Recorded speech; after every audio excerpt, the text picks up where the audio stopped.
In the cave under the dim light, an injured man walked slowly with the help of another man who was fully covered. Many disciples gathered around them, their faces filled with worry. One of them asked if the injured man was all right. The covered man told him to hold on a little longer. But soon the injured man fell to the ground with a painful scream, and the man holding him said that he had fallen again. Two disciples spoke quietly. One asked how many people had collapsed already, and the other said the healers did not have much mana left. The first asked if the injured man would die at this rate, but the other replied that it was okay. The injured man sat up slowly and smiled weakly, saying that they still had hope because the Empire's warrior Vern was with them. Hearing his words, Warrior Vern turned his head and said that since he could still hear his voice, it meant he was alive and should hold on a little longer. The disciple nodded with respect and said, "Yes, warrior." The party members had started to feel restless. The subjugation group had 74 members at the beginning, but now only 43 followed behind the warrior. He thought to himself that he did not lose 31, instead 43 had survived. Even though everyone had done their best, they could not protect 31 of their comrades. He lifted his chin and reminded himself that everyone had been prepared for this. Looking upward, he thought about where they stood now, one of the 7 great evil dungeons called the Primordial Core. As he sank into thought, someone called out to him. A comrade pointed upward and told him to look. The warrior looked confused for a moment, then raised his head. A massive door stood before him. He realized they had finally arrived at the end of the dungeon, the Primordial Core, the final stop of their expedition and the result of all their efforts. Beyond that door were treasures beyond imagination and the 36th masterpiece that had created mankind. It was also the place where the owner of the dungeon waited. Suddenly something happened when the warrior unsheathed his sword. He turned his head and shouted for everyone to get in line, ordering shields and swordsmen to the front and mages to brighten the area and secure their vision. The mages sent their energy to the glowing orbs that lit up the dungeon, making it shine brightly. A woman said the vibrations had stopped, and Warrior Vern replied that they would make it brighter but should not lower their guard. The lights flared stronger, revealing the dungeon clearly. Then the true form of the dungeon's owner appeared. The warrior gripped his sword tightly, his eyes widening as the creature opened its huge mouth filled with countless teeth and began to attack. He shouted for everyone to run, realizing they could not win. The scene shifted to a skeleton-like creature with glowing eyes. It spoke as if explaining that it had been sleeping when humans invaded, but it still fought despite its exhaustion. In front of it, a strange creature with 4 eyes nodded and said it had fought against both the humans and its fatigue. When that creature saw the skeleton's dark aura growing stronger, it asked it to calm down. The skeleton grew angry when told to calm down. He shouted that it was impossible and lifted his head toward the huge creature, yelling that as a dungeon boss, it should not have been sleeping until the humans arrived. He scolded it for yawning in front of the humans, and said its mentality was the real problem. He turned toward the girl beside them and asked her opinion. Renee, with her long silver hair, said she did not know but seemed impressed that the creature could overpower humans with just a yawn. She spoke with excitement, amazed again by Mr. Devourer's dignity. The skeleton looked at her in confusion, then sighed with disappointment. Sitting on a stool, he thought that giving up might be best and shouted in frustration that the dungeon was doomed. The strange creature beside him told him not to think too much, or his bones would rot. This place was known as one of the 7 great evil dungeons. Most dungeon raids ended with human victory. Humans could attack anytime, forcing monsters to stay alert and fight constantly, which weakened the dungeons over time. As more dungeons were conquered, a few remained that humans could never defeat. These were known as the 7 great evil dungeons. Among them, the worst was the Primordial Core, deep within the demonic realm. Many creatures guarded this dungeon.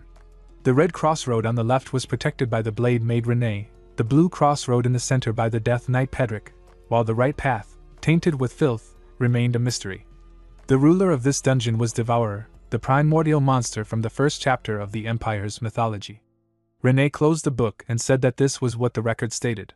She crossed her arms, holding the book close, and said that after humans had read this story, the number of intrusions had increased. Devourer said that managing a dungeon required skill and mystery. He explained that by leaking bits of false information, humans would think they knew everything about the dungeon. Books filled with fantasy made them curious and eager to explore. He then admitted he had not expected so many humans to come rushing in. He remembered the battle and asked if there had been 74 humans. Renee nodded and said most of their gear had melted while fighting Mr. 116 Black Tentacles, leaving only a few valuable items intact. She added nervously that she could have handled them without damaging the equipment. Devourer looked at her sharply and agreed. A dark aura surrounded him, and he suddenly changed into a boy with black hair. He placed his hand on Renee's head and told her she could have done it. Renee's eyes widened in surprise, and she blushed while letting out a nervous laugh. Pedrick, the skeleton, spoke with his eyes glowing light blue, asking if they were really there for a meeting or just having fun. He complained that the mood was too sweet and joked that it might rot not only his teeth but also his head. Then he shouted at Devourer, saying if he was going to polymorph, he should do it properly, since he had seen him pat Renee's head with 6 fingers. Devourer looked at his hand in confusion and realized it was true. Pedrick laughed and teased that it was still better than last time when Devourer had over 40 teeth and smiled, which had terrified him. Renee sighed and told Pedrick his clattering jaws were too noisy. Pedrick looked at her and thought he should tell her to stop being a gatekeeper if she disliked it so much. After a while, Renee held some papers in her hands, her eyes wide, and said she would get straight to the point. Devourer, Pedrick, and Renee sat around a round table covered with scattered papers. Renee began explaining that humans had started invading the right crossroad and that 116 black tentacles, the guardian there, had been seriously injured. His condition looked critical. Devourer interrupted and told her not to worry too much, saying the tentacles had strong regenerative powers and could recover. If not, they could simply find a new gatekeeper. Pedrick laughed and joked that when hiring, Devourer should get 2 new ones so he could quit as well. Devourer looked confused and reminded him that his contract was for life, adding that only the right crossroad was under attack. Pedrick nodded quietly and said the humans might already be forming another raid team. Renee, with sharp eyes and crossed arms, said that humans now use telepathy for communication, so news about the right crossroads weakness had likely already spread. Devourer slammed his hand on the table, his expression dark, and said they needed to plan carefully. He told Renee and Pedrick to listen closely. From that day on, they would switch positions. Renee, who had been guarding the red path on the left, would now take over the filth crossroad on the right. He explained that humans would attack there thinking it was empty, and her job was to stop them. Renee clenched her fists with excitement, and said she could stop anyone who came. Devourer then turned to Pedrick and told him to guard the red crossroad that Renee usually protected. Pedrick looked confused and asked why.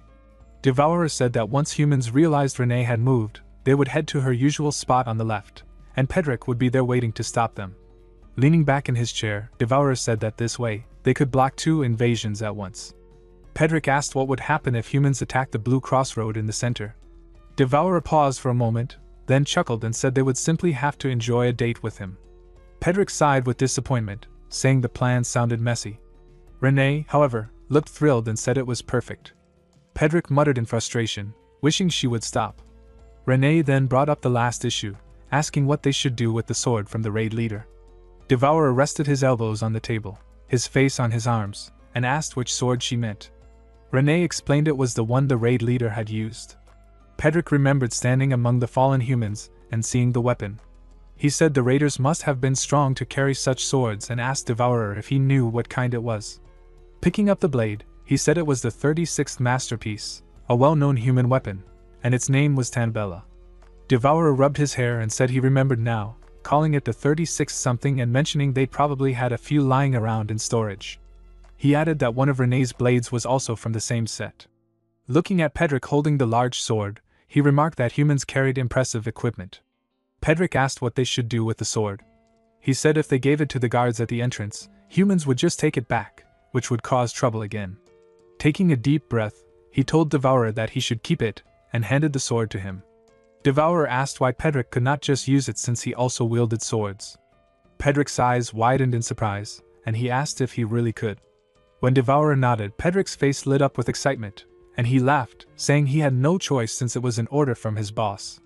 The primordial core was home to a terrifying homunculus maid, a death knight filled with dark energy, and an ancient monster. Devourer rested his head on the table and told Pedrick to tear up the resignation letter he had hidden in his ribs now that he had given him the sword. Renee asked Devourer what they should do about the remaining income distribution. Pedrick, enjoying holding the sword, thought it was enough for him. Devourer rested his elbow on the table, his face on his fist, and said they should do as usual, use what they could and use the rest as bait to lure the next humans. Renee nodded excitedly and said she would handle the detailed distribution again, thinking to herself that she would half-ass it. Devourer agreed calmly. Suddenly, Renee realized they had no real use for the magic tools they had taken from the humans. She asked if they should remove the mana stones and sell them for profit. Devourer agreed and ordered them to visit the human village. Pedrick and Renee shouted in shock. Devourer, surprised by their reaction, thought it had scared him and asked why they were so shocked. Pedrick turned his head, sweat forming on his skull, and said it might be better if Renee went instead. Renee looked shocked. Devourer asked why, and Pedrick said it was because he was bad at transforming into a human, thinking to himself that Devourer's tail was sticking out. Devourer stared at him, then asked nervously what he meant. Finally, he relaxed in his chair and told Pedrick to buy lots of tasty things. The scene shifted to a bright day with Renee walking outside. She commented on the nice weather, and said she would be back for Devourer. Inside a shop, an old man at the reception examined the mana stones through his glasses while Renee stood in front of him. He told her he could not buy them. When she asked why, he bent down, picked up a sample under the table, and explained that B-ranked mana stones took commoners 10 years of work to buy. The stones Renee brought were much bigger, and could only be used by royal mages or high-ranked ones from the Mage Tower. He suggested that a jeweler in the capital with a royal agreement, or the Mage Tower's wing might be able to handle them. Renee murmured in confusion about whether to go to the capital, or the Mage Tower. She thought the capital was too far and reluctantly decided she had to go to the Mage Tower for Devourer. She packed her sack and picked it up, determined to go for him. She moved toward the exit and said goodbye. The old man wished her safe travel, but then noticed a mana stone left on the table and called after her. Renee turned and said it was a tip and thanked him. The old man muttered in confusion, wondering if she was really human. The scene shifted to evening at the Mage Tower's wing. Renee stood in front of it as many guards walked around. One guard asked if she had come to sell mana stones and suggested she meet the guild master. She agreed and followed him as he guided her upstairs to his office. While walking, she thought about the tower's structure, realizing the leader's office was at the top, similar to a dungeon. After some time the guard stopped and told Renee this was the way. Inside the room, a woman sitting on a stool smiled and thanked Renee for coming such a long way. She introduced herself as Graumitz Ammer, leader of the Mage Tower's Wing Guild. Dark energy swirled around her as she asked Renee who she was. Renee noticed the woman had a lot of mana and said her name was Rin. Graumitz smiled and said she had heard a young kid was coming and almost ignored her, but the guard had mentioned the mana stones. She said Renee must know the tower's reputation and that she expected high-rank mana stones. Renee opened her sack and dropped the stones on the table, telling Graumitz to confirm for herself. Graumitz looked with wide eyes and realized they were A-rank mana stones, some near the top grade. She picked one up and said these were not items a child should own. She asked Renee where she got them. Seeing Renee's silver hair, she wondered if she was the daughter of one of the Empire's 8 families who had run away secretly with the stones. Graumitz thought that there was no other way a young child could have so many mana stones. She assumed Renee must be a noble lady, ignorant of the world. When a guard placed tea on the table, Graumitz apologized for her rudeness and said she had not expected the quality of the stones. She offered to buy all of them at 50 ounces of gold per stone, or 80 for the best ones. Renee murmured in confusion, remembering the old man had said commoners needed 10 years to earn enough for one. She realized ordinary humans earn 10 ounces a year, so 10 years would be 100 ounces. She warned Graumitz not to joke. Graumitz, panicking inside, admitted the guild did not have enough money but spoke politely. Renee told her to buy as much as they could. Graumitz smiled, nodded silently, and placed a chest with 2,000 ounces of gold on the table. She offered the gold for all the mana stones and suggested giving objects of equal value as part of the deal. Renee looked at the coins for a while, then picked up one and asked if the items were really valuable and easy to sell. Graumitz told her not to worry and stood up to guide Renee, saying she would show the objects. She explained that normally outsiders were not allowed, but Renee was an exception. They reached a room, and Graumitz said it was the Mage Tower's storage. She showed a tiara made of 4-carat diamonds with small mana stones in the center, useful for mages. She also showed a ring with a living black pearl that cried out if poison was near the wearer, made using alchemy. Renee stared at the ring, surprised by the mention of alchemy. Graumitz noticed and smiled, covering the ring case with glass, saying Renee might not like it since alchemy was considered unhygienic and many people disliked it. Renee pointed at a heart made of mana stones and asked about it. Graumitz smiled and said it was the Scarlet Lovestone, a gem that could help fulfill love. Renee's eyes widened, and she repeated the words in her mind, blushing as her face grew red. Graumitz explained that if mana was infused into the gem in front of the person she liked, the spirit inside would help achieve eternal love. Renee leaned closer, trembling, and asked if it worked for anyone. Graumitz confidently confirmed it. Renee shouted eagerly that she wanted it. Graumitz nodded silently, and warned that the gem was very difficult to get and very expensive, powerful enough to steal even the Emperor's heart. Renee's eyes widened, and she clenched her teeth in frustration. She handed Graumitz her rare blade and the money she had received earlier, asking for the gem in exchange. Graumitz looked shocked and asked how she had obtained it. The boy called out worried, "How can you give that gem away?" The guild master said calm, "What about it?" The boy said tense, "You know what it is, if you send her away she will die." The guild master picked up a small eyeglass careless so what she held the gem near her eye and examined it. She thought it was expensive. The boy tried to speak anxious but she cut him off. "Calm, do not worry, there will be no problem," he said. "About Renee, she will die once it is released. The one she loved will die too, so there will be no proof." The guild master said quiet, "I do not know who that person is but I feel bad for them." The scene shifted to a dark night in Chite Castle, one of the 7 great evil dungeons. Inside a quiet room, a red-haired woman held a scissor while Renee stood before the mirror. The woman cut her long silver hair as Renee said softly the ends were dead, and she felt sorry for coming suddenly. She said she always owed her. The woman smiled firm and said it was fine, neighbors should help each other, and she felt happy seeing Renee. She was Elizabeth Battery, the boss of Chite Castle. She laughed, saying if the source was pretty it did not matter what she did. Renee looked confused, hiding under a white cloth while Elizabeth took a comb and said she felt jealous because Renee was a homunculus. She touched Renee's face with a happy smile and said that pretty face would never age. Renee said she looked young too and her skin was paler. Elizabeth removed the cloth and said she used blood daily for beauty. Renee looked nervous and asked softly what she thought of her. Elizabeth looked at her with wide eyes and said she was the most beautiful woman she had seen recently. Renee blushed deeply hearing that, while Elizabeth added no one would reject her now. Renee laughed nervously when Elizabeth crossed her arms and asked who she wanted to look good for and if she planned to confess to someone. Renee went silent for a moment, then looked at the gem heart and murmured a confession before saying with sudden excitement that she would confess. Elizabeth stared in shock and shouted that she was joking and asked to whom. Renee's eyes gleamed as she said to Mr. Devourer. Elizabeth froze in disbelief, her face covered in sweat. She said that Renee was treating a dangerous joke like nothing and wondered if it was because she was a homunculus. Renee clenched her fists with sharp eyes and said it was not a joke, she would really confess to him. Elizabeth groaned, remembering Devourer, and hit her head with her palm, tired, asking what she liked about that fool whose strengths were hard to find. Renee said with firm pride he had many strengths and was reliable. Elizabeth sighed with frustration, saying he was reliable, but so lazy that it cancelled out his good side. Renee admitted softly he was lazy and big, he ate too much, slept whenever he wanted, snored a lot, and had no wit, yet still she liked him. Elizabeth crossed her arms with a smile, asking if she still liked that fool. Renee blushed and clasped her hands together, saying she really did. Elizabeth leaned closer, saying she hoped things would go well but thought Renee was too good for him, and added playfully that if he rejected her she could come to her instead. Renee laughed and thanked her, then held the gem heart with bright eyes, saying she would definitely succeed. The scene then moved to the dark night in the Imperial capital Reyes at the Dungeon Raid Union headquarters. Inside a room, a blond man said that the warrior Vern Hishitalt's raid force had been annihilated.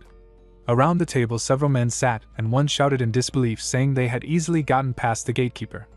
One man shouted that no bodies had been found, so they could not be sure the team was gone.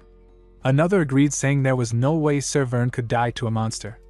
The old man sitting at the head of the table said calmly they were wrong. The primordial core was not large but deadly. He said if there had been no contact for 2 days then Vern was likely dead and they had to accept it. He asked the blond man about the Hishitalt family's sword. The blond man replied that communication magic had been cut off after entering the dungeon's heart, and without going back they could not retrieve the 14th masterpiece Tambella. The old man nodded quietly as murmurs spread through the room. One man sighed in grief while another urged they must re-enter quickly. But a man interrupted, serious that they could not risk more lives since even Vern's team failed. Another clenched his fist, saying they could not give up because if Vern fought the boss monster it must already be hurt. One man agreed strongly, saying it was Sir Vern they were talking about.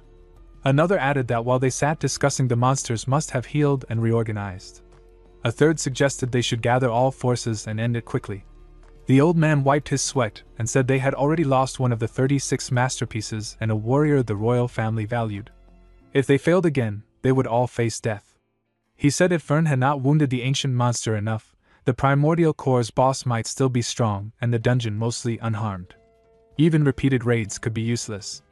The room fell silent in shock when suddenly 3 young boys entered. One said with interest that he believed the raid was still possible. The old man turned in confusion, asking why the Royal Magic Academic Society was there. The boy smiled, saying their organization acted on royal orders. They were from the Third Eye. The old man thought in worry that the royal family had already begun to interfere.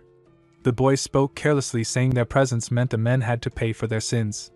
His face turned dark with anger as he shouted that they had helped kill a precious warrior and thrown away the emperor's treasured masterpiece into the enemy's nest. The men in the room panicked with sweat dripping down their faces. The boy smiled teasingly, placing his hand on one man's shoulder, saying even if they all died, who would lead the empire's many raid forces? He laughed dramatically and said they had made a deal with the emperor to save them by raiding the primordial core again. The old man asked in confusion how they could succeed where Sir Vern had failed. The boy replied with firm confidence, saying they would send Nifrim. The room filled with murmurs as one man repeated the name in disbelief. The old man trembled, asking if he meant the faulty product.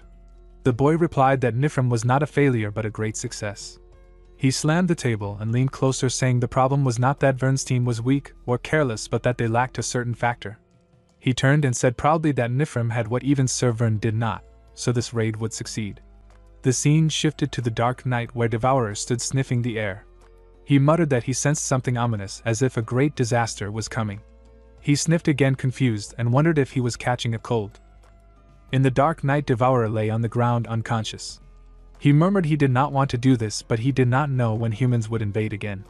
He worried that if he delayed patrol, Pedrick would scold him. He muttered that for a bag of bones, Pedrick was strict. With great effort he stood up, saying he did not want to be bothered anymore, and thought about heading toward the area near Filth Road where humans came from. The scene shifted to Devourer standing in the dungeon where the guardian of the primordial core 16 black tentacles was present. He looked at the wounded tentacles and thought he felt sorry, but there was nothing he could do except wait. He then moved to the next room to the manager of room 5 Atropapago. He thought that as long as it had a main body and nutrients it would regenerate on its own. When he reached the main body and nutrients, he murmured thankfully it was still alive and would recover without his intervention. Devourer started walking downward and jumped from a height, landing easily. He saw a cave and thought the problem was the first through 4th rooms that were destroyed. He rubbed the back of his neck, thinking he needed to discuss it with Pedrick. Feeling dizzy, he worried he would be scolded again and thought about resting. He felt he had done well checking Filth Road and room 5. As he walked away smiling, he thought Pedrick would probably understand and the patrol was finished. Suddenly he heard a sharp sound of a sword against stone and dark aura twirling around him. He became frustrated hearing footsteps of humans and muttered, "Dirty human fool not to think of leaving." He turned but saw no human, only Renee standing with wide eyes. She said she was sorry and thought another human had invaded. Devourer looked at her, confused by her changed appearance, and asked if it was her. She apologized again sincerely. Devourer said it was fine, and he had only jumped a little. Then he noticed Renee's change and asked if she had dressed up. She smiled excited and said he noticed and asked who Renee was. He nervously thought something special must be happening and wondered if she had taken off her maid outfit to quit before Pedrick. She twirled her hair and said it was something special and asked if he could give her some time. He agreed calmly but inwardly hoped it was not a letter of resignation. The scene shifted to Renee's secret place, dimly lit with 2 chairs around a round table. She welcomed Devourer and asked him to sit while she brought tea. Devourer followed, lost in thought, silently praying it was not a resignation letter. She poured tea and handed it to him cheerfully, saying it was a place only she knew, but now he knew too.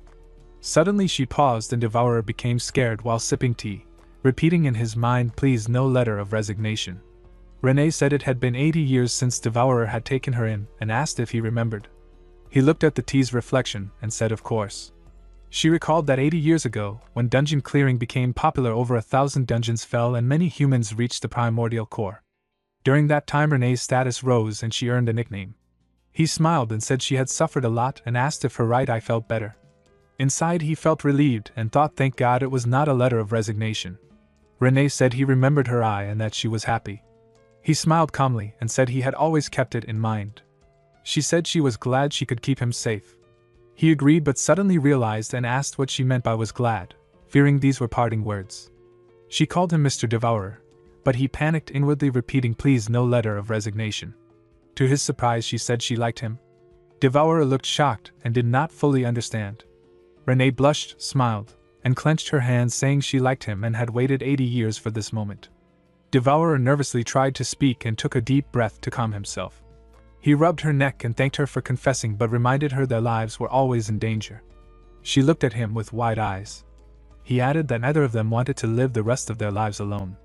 She clenched her cloth and said she knew it was a burdensome request but could not keep it inside.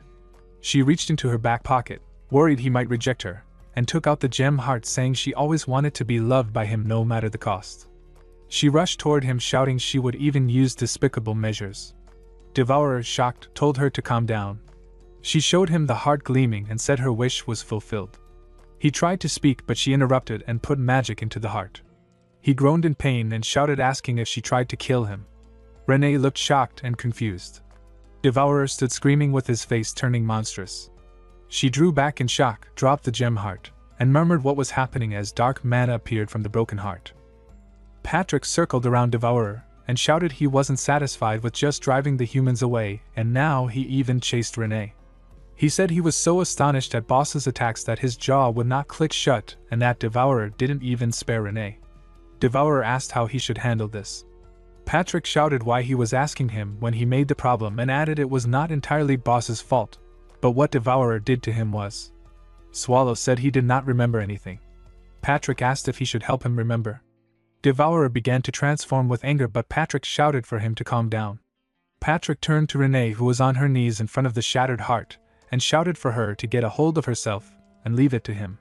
He thought he could not reach her in her state, and she would only get in the way. He created distance by throwing her away with wind pressure, and thought he had no other choice and wondered what to do next. Patrick asked Swallow if he still did not remember at all. He sat beside him and said it was good that he admitted it quickly and that he understood why he reacted that way. Later, Swallow said he guessed he had to go find her. Patrick asked what he was trying to gain by stating the obvious. Swallow said he felt Patrick would say it was a bad idea. Patrick said he would not say that and explained how important Renee was to the dungeon. He listed how she managed deliveries, meals, monster diets, cleaning, traps, complaints, loot, and finances, and said losing her would be worse than losing Swallow. Swallow said he already knew that. Patrick ordered him to find her before it was too late and to do whatever it took to get her back. Swallow nodded and transformed into human form. Patrick gave Swallow a bracelet called DONGHUA and said it helped stabilize mana. He explained it was expensive and might not work perfectly on him but could prevent his body from pulsing badly in his polymorphed state. Swallow said it was quite the preparation and asked where he got it. Patrick said he picked it up from the floor and warned him not to do anything strange with it. Swallow wore it and said they would see about that, and told Patrick to take care of the place while he was gone.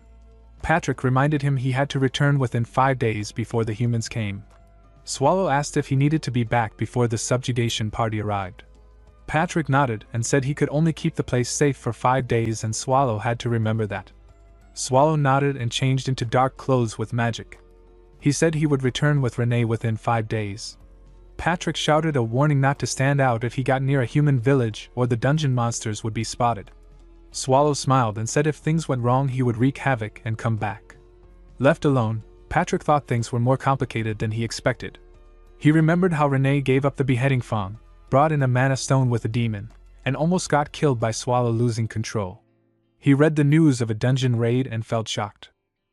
Swallow lay on the ground and thought it was already the second time he had teleported to a random place.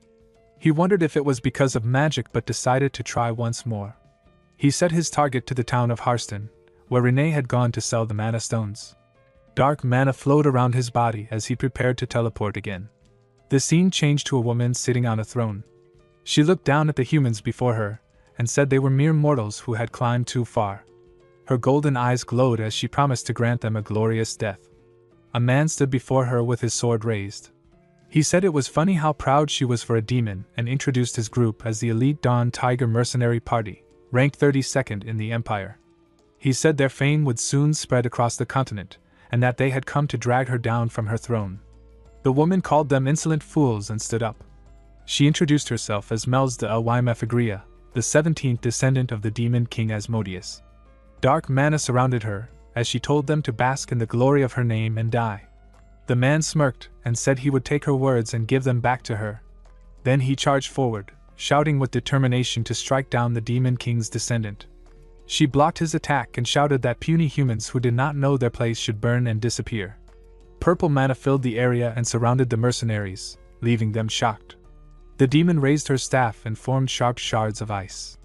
The man quickly grabbed a stone and threw it at her, saying he would not let her do as she pleased, but she blocked it easily and hurled ice nails toward him, calling him a fool for inviting his own death. The man blocked the attack with a golden barrier shield. She clenched her teeth in surprise, wondering when he had set up a barrier since she was sure she had already taken care of the magician. They both charged at each other, and a powerful blast followed, shaking the ground and shattering it into pieces. Both were thrown back, staring in confusion as a shadow appeared through the dust. One of the man's subordinates rushed to him and asked if he could stand. The man, bleeding from his mouth, told him not to worry and then looked toward the figure, wondering who it was since no other subjugation party was supposed to be there. The demon, still tense, thought that if the subjugation party had grown this powerful, the situation was not good. She wondered what kind of person had appeared before them.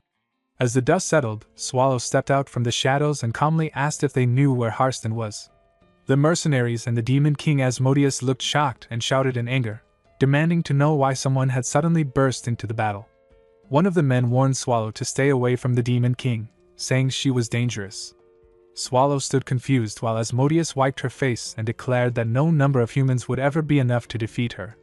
Swallow thought to himself that she was indeed a Demon King, but her aura felt completely different from the ones he had met before. Asmodeus, furious, shouted that the intruders would pay for damaging her castle and that she would show them what it meant to be crushed by lowly scum. The mercenary leader cheered and suggested they take her down together, but Swallow tried to stop them. They ignored him and continued shouting, making him sigh in frustration. He thought he was already tired of all this chaos and needed to find Renee quickly. He realized there was no way to reason with them and worried that Patrick would scold him later. Just thinking about it gave him a headache. Annoyed, Swallow transformed into his devourer form. The mercenaries panicked and tried to flee, but he caught them with his large hands and devoured them before returning to his human shape. Asmodeus stared at him in fear and amazement, asking what he had just done. She said his power was astonishing and even greater than hers. Her expression brightened with curiosity, as she admitted she was deeply interested in him. She asked about his true identity, his name, and the secret behind his strength. She stepped forward and introduced herself proudly, saying she was a great and well-known Demon King, the 17th descendant of Asmodeus, Melz de Lymphagria. Then she looked at him and asked for his name. Swallow felt irritated and thought how much he hated the situation. He knew that if he revealed his true identity, the news would spread everywhere, and Patrick had already warned him not to let that happen. He decided there was no need to expose himself now. So, after a moment of hesitation, he introduced himself as Swaldo Raunier, even though he thought the name sounded awkward. Mel smiled and asked if she could call him Lord Swaldo, to which he simply agreed. She thanked him with a cheerful tone for saving her, though she admitted it had been a bit of an overkill. With a small pout, she added that if not for his help, the enemy might have landed a single attack on her, though she quickly claimed she didn't really need saving. Placing her hands on her hips, she said that since he had helped her, she wanted to return the favor and asked if there was anything he wanted from her. He asked if she knew the way to Harston. When she nodded with interest, he smiled to himself, thinking it had been the right choice to deal with the humans instead of her. He felt hopeful that he would find Renee soon. But she tilted her head and asked what Harston was. His smile faded as he realized she not only didn't know the way but had no idea what Harston even was. He sighed in disbelief, wondering if he had really asked the one person completely clueless about human lands. Trying to stay calm, he asked where the nearest human village was instead. She replied that the closest one she knew of was a city called Liège. He froze and covered his face with his hand, thinking in frustration that Liège was the imperial capital and that it took 2 months by carriage to travel from Harston to Liège. She noticed his reaction and asked if something was wrong. He dropped to the ground, muttering that he had overshot his destination by a mile. Melz raised her finger thoughtfully and said that if he wanted to go somewhere far away, he could use something called a teleportation hub.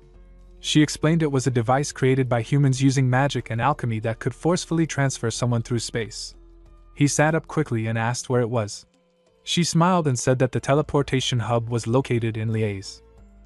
As they reached the city, Swallow looked around and asked if this was Central Liaise. Mel's confirmed it proudly, saying it was the best place to gather information. Swallow thought it was unlikely he would find Renee here, but he needed to collect clues since he was unsure if she had gone to Harston. Mel's reminded him that he was looking for a woman with silver hair and promised to help him find her. Swallow looked surprised and asked if she should not be at her own castle instead. She smiled and said it was admirable of him to worry about her, but there was no need. She explained that as a demon king, she was born to rule, and that the castle itself did not matter. Wherever she stood became demonic land, and the demons who followed her were her soldiers. Swallow asked if that was some kind of power unique to a demon king, the ability to summon demons at will. Mel's laughed and agreed, though she admitted she had never actually tried it. She added confidently that her father had done it, so she was sure she could too. Then she mentioned that the castle her father left her was already partially destroyed, leaving her with little to work with. Swallow scratched his head awkwardly and apologized for her situation. She said the castle had not been that great anyway. Humans were always causing trouble, and even as a demon king, she had a hard time living so close to the human capital. Then she shook off the thought and cheerfully said they should go gather information. Swallow nodded and walked beside her, thinking that something about this felt troublesome. He wondered if it was just his imagination. Later, they sat in a cafe. She sipped her drink calmly while he asked why they were wasting time there when they still had a long way to go. She smiled and explained that pubs were the best places to find information in human villages. She pointed around the room, saying that every conversation was like a hidden gem of knowledge and all one needed to do was listen carefully and choose the right ones. He turned his head curiously and asked what she meant by picking and choosing. Then he noticed a large notice board nearby and asked about it. She walked closer and said she was not sure at first but realized it was part of the network of information she had mentioned. Swallow joined her as she explained that it was a list of subjugation parties currently active in the nearby dungeons. She said the list helped prevent multiple parties from entering the same dungeon, which would cause problems with splitting the rewards. With a hint of disdain, she said humans were foolish, chasing gold even when it meant walking into danger. Swallow glanced at the board and said it was better for them that way. She looked at him suspiciously and asked what he meant by saying us. Then she narrowed her eyes and wondered if he was also a dungeon demon. Realization struck her, as she said it was strange that he could walk outside so freely when he was supposed to be bound to a dungeon, especially since she herself was the lord of a demon king's castle. Swallow sighed and said it was too complicated to explain and asked her to just let it go. She gave him a knowing smile and said he had many secrets, but promised not to press further, believing he must have his reasons. He turned back to the notice board and thought that it was his dungeon listed there. Seeing that the subjugation list was still empty, he felt relieved, thinking he still had time. Mel's handed him a paper she had taken, and told him it was a raid advertisement for the 7 malevolent dungeons core of the Ancient. Swallow looked at her curiously and asked if she knew about it. Her eyes sparkled with excitement as she explained that the 7 malevolent dungeons combined all the strongest traits of other dungeons, and even humans admired their power. He asked if she was even allowed to take that, but she proudly raised the paper and said it was what every demon strived for. She explained that among all the 7 malevolent dungeons, the core of the Ancient was the strongest, ruled by the Lord of all creation, God's guardian, who punished those consumed by fear. She said it was the greatest of all core monsters and called out his name with admiration. Swallow looked at her silently and thought to himself that the ruler she described sounded less like a mighty king and more like a landlord struggling to deal with troublesome residents. She said her favorite dungeon was the core of the Ancient because she wanted to become stronger. If she grew stronger, she believed she would be able to meet Lord Swallow again in the future. She mentioned that her father had also been powerful, a true demon king worthy of the throne, though humans stronger than him had existed. She recalled one of them being a young hero named Byrne. Swallow looked surprised and asked if Byrne was the hero who had defeated the demon king, saying he had no desire to go near someone like that. Mel shook her head and said she did not want to live her life managing dungeons like her father. Raising her hand with determination, she said she wanted to give her demons the freedom to create their own dungeons. Smiling brightly, she asked if her dreams sounded wonderful. Swallow smiled faintly and nodded, thinking to himself that he had once been like that too. Long ago, further back than he could remember, he had led armies powerful enough to rule the world. He had sought to master all knowledge and had been more serious than anyone about it. He had once interacted with humans he thought were weak, grown close to them, and devoted himself to them. But in the end, he had realized it was all meaningless.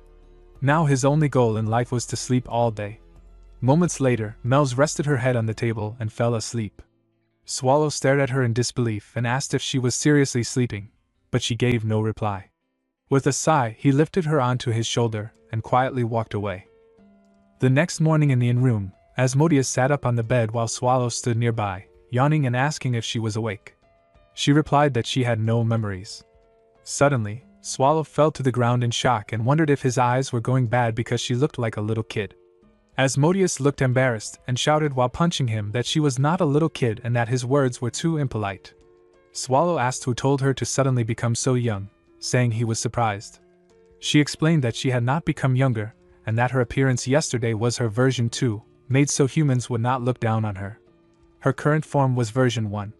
Swallow raised a finger and asked if that meant her real appearance was this one and not the one from yesterday. She frowned and asked why his face looked strange, wondering if he had eaten a midnight snack without her. Then she shouted that transformation magic was a spell that projected the user's future appearance, meaning when she grew up, she would look like her splendid version Z self. She pointed and asked if he understood. Swallow nodded, but she yelled that his response lacked heart. He calmly said they would need new clothes first. She shouted angrily that they must not keep treating her like a kid and that she would not forgive him for that. A group stopped at the front gate of Harston Earldom. A man shouted loudly that Earl Harston must hear them and that they should open the gates at once to welcome the subjugation party. He said they had come from Liege to suppress the core of the ancient. Lord of Harston Earl Itar clenched his teeth and thought that the Third Eye was a damned association under direct imperial control. He slammed his hand on the table and thought that for dungeons be rank and above one must first gain permission from the lord of the territory before entering. He told himself that since this was a command from the imperial family he could not kick them out. He then asked the servant if this subjugation party could completely suppress the core of the ancient. The servant shook his head. Earl Itark said that the party seemed far too weak for that mission and that he had never heard of their leader Nifrim.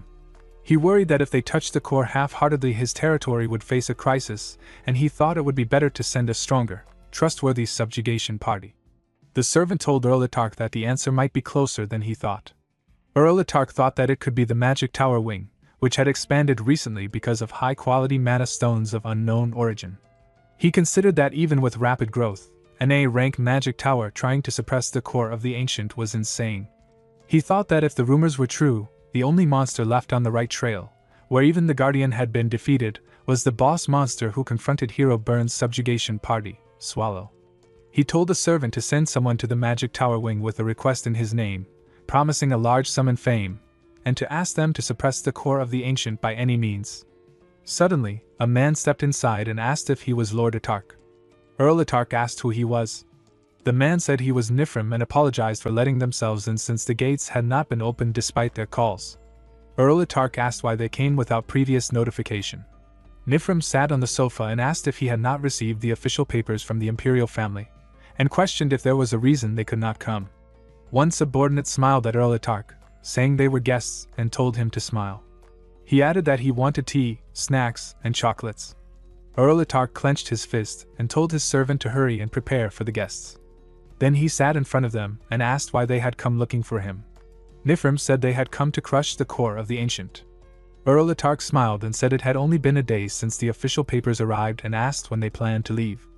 Nifrim interrupted and said they had planned to leave that day, but something came up, so they would go tomorrow. Earl Itark worried that tomorrow was too soon and suggested they recover fully first, offering shelter and amenities. Nifrim refused, saying they would visit the Magic Tower Wing and leave immediately. Earl asked why they were going to Wing and if they had an acquaintance there. Nifrim said it was not courteous, but to kill them all. He explained that the earldom's security was too weak and eavesdropping with magic was easy. He said they would not give up the subjugation and would eliminate anyone who could be a disturbance. He added that it was beneficial for Earl Itark because the stronger party would handle the core of the ancient. Earl Itark apologized for his lapse and said he would not request any other group, allowing them to start the raid whenever they wished. Nifrim smiled while crunching a cookie, saying he was impressed by the Earl's favor. The scene shifted to the dungeon where Patrick said it was almost time for their arrival. Walking in the street, Asmodeus said to Swallow that it must be there. Swallow asked a man that he wanted to go to the teleportation hub. The man replied that it was still a long way and that this was just the entrance. He said the hub was located in a castle outside the Imperial Palace, and they would have to go through 3 more castle walls. Swallow asked if it would take long. The man raised his hand and said that if they walked, it would take maybe a week at least. Swallow and Asmodeus looked shocked. Swallow thought that at this rate it would be too late to find Renee and Patrick might run away from home. Asmodeus murmured to him about using flying magic. Swallow said they could not because letting out mana would reveal them to humans, and he thought it was too risky. Another bald man approached, scratched his head, and said they looked to be in trouble. He apologized for eavesdropping and asked if they were trying to go to the hub. Asmodeus nodded and asked who he was. The man smiled and said he was the flying coachman, Belver. He pointed to a figure and explained that it was an abandoned 4th-generation homunculus, created by the Empire's artificial angel manufacturing plan. He said it was strong, followed orders well, and could fly, but had been abandoned because it could not fulfill its original purpose of collapsing the church. Asmodeus asked if humans had stopped experimenting with homunculi.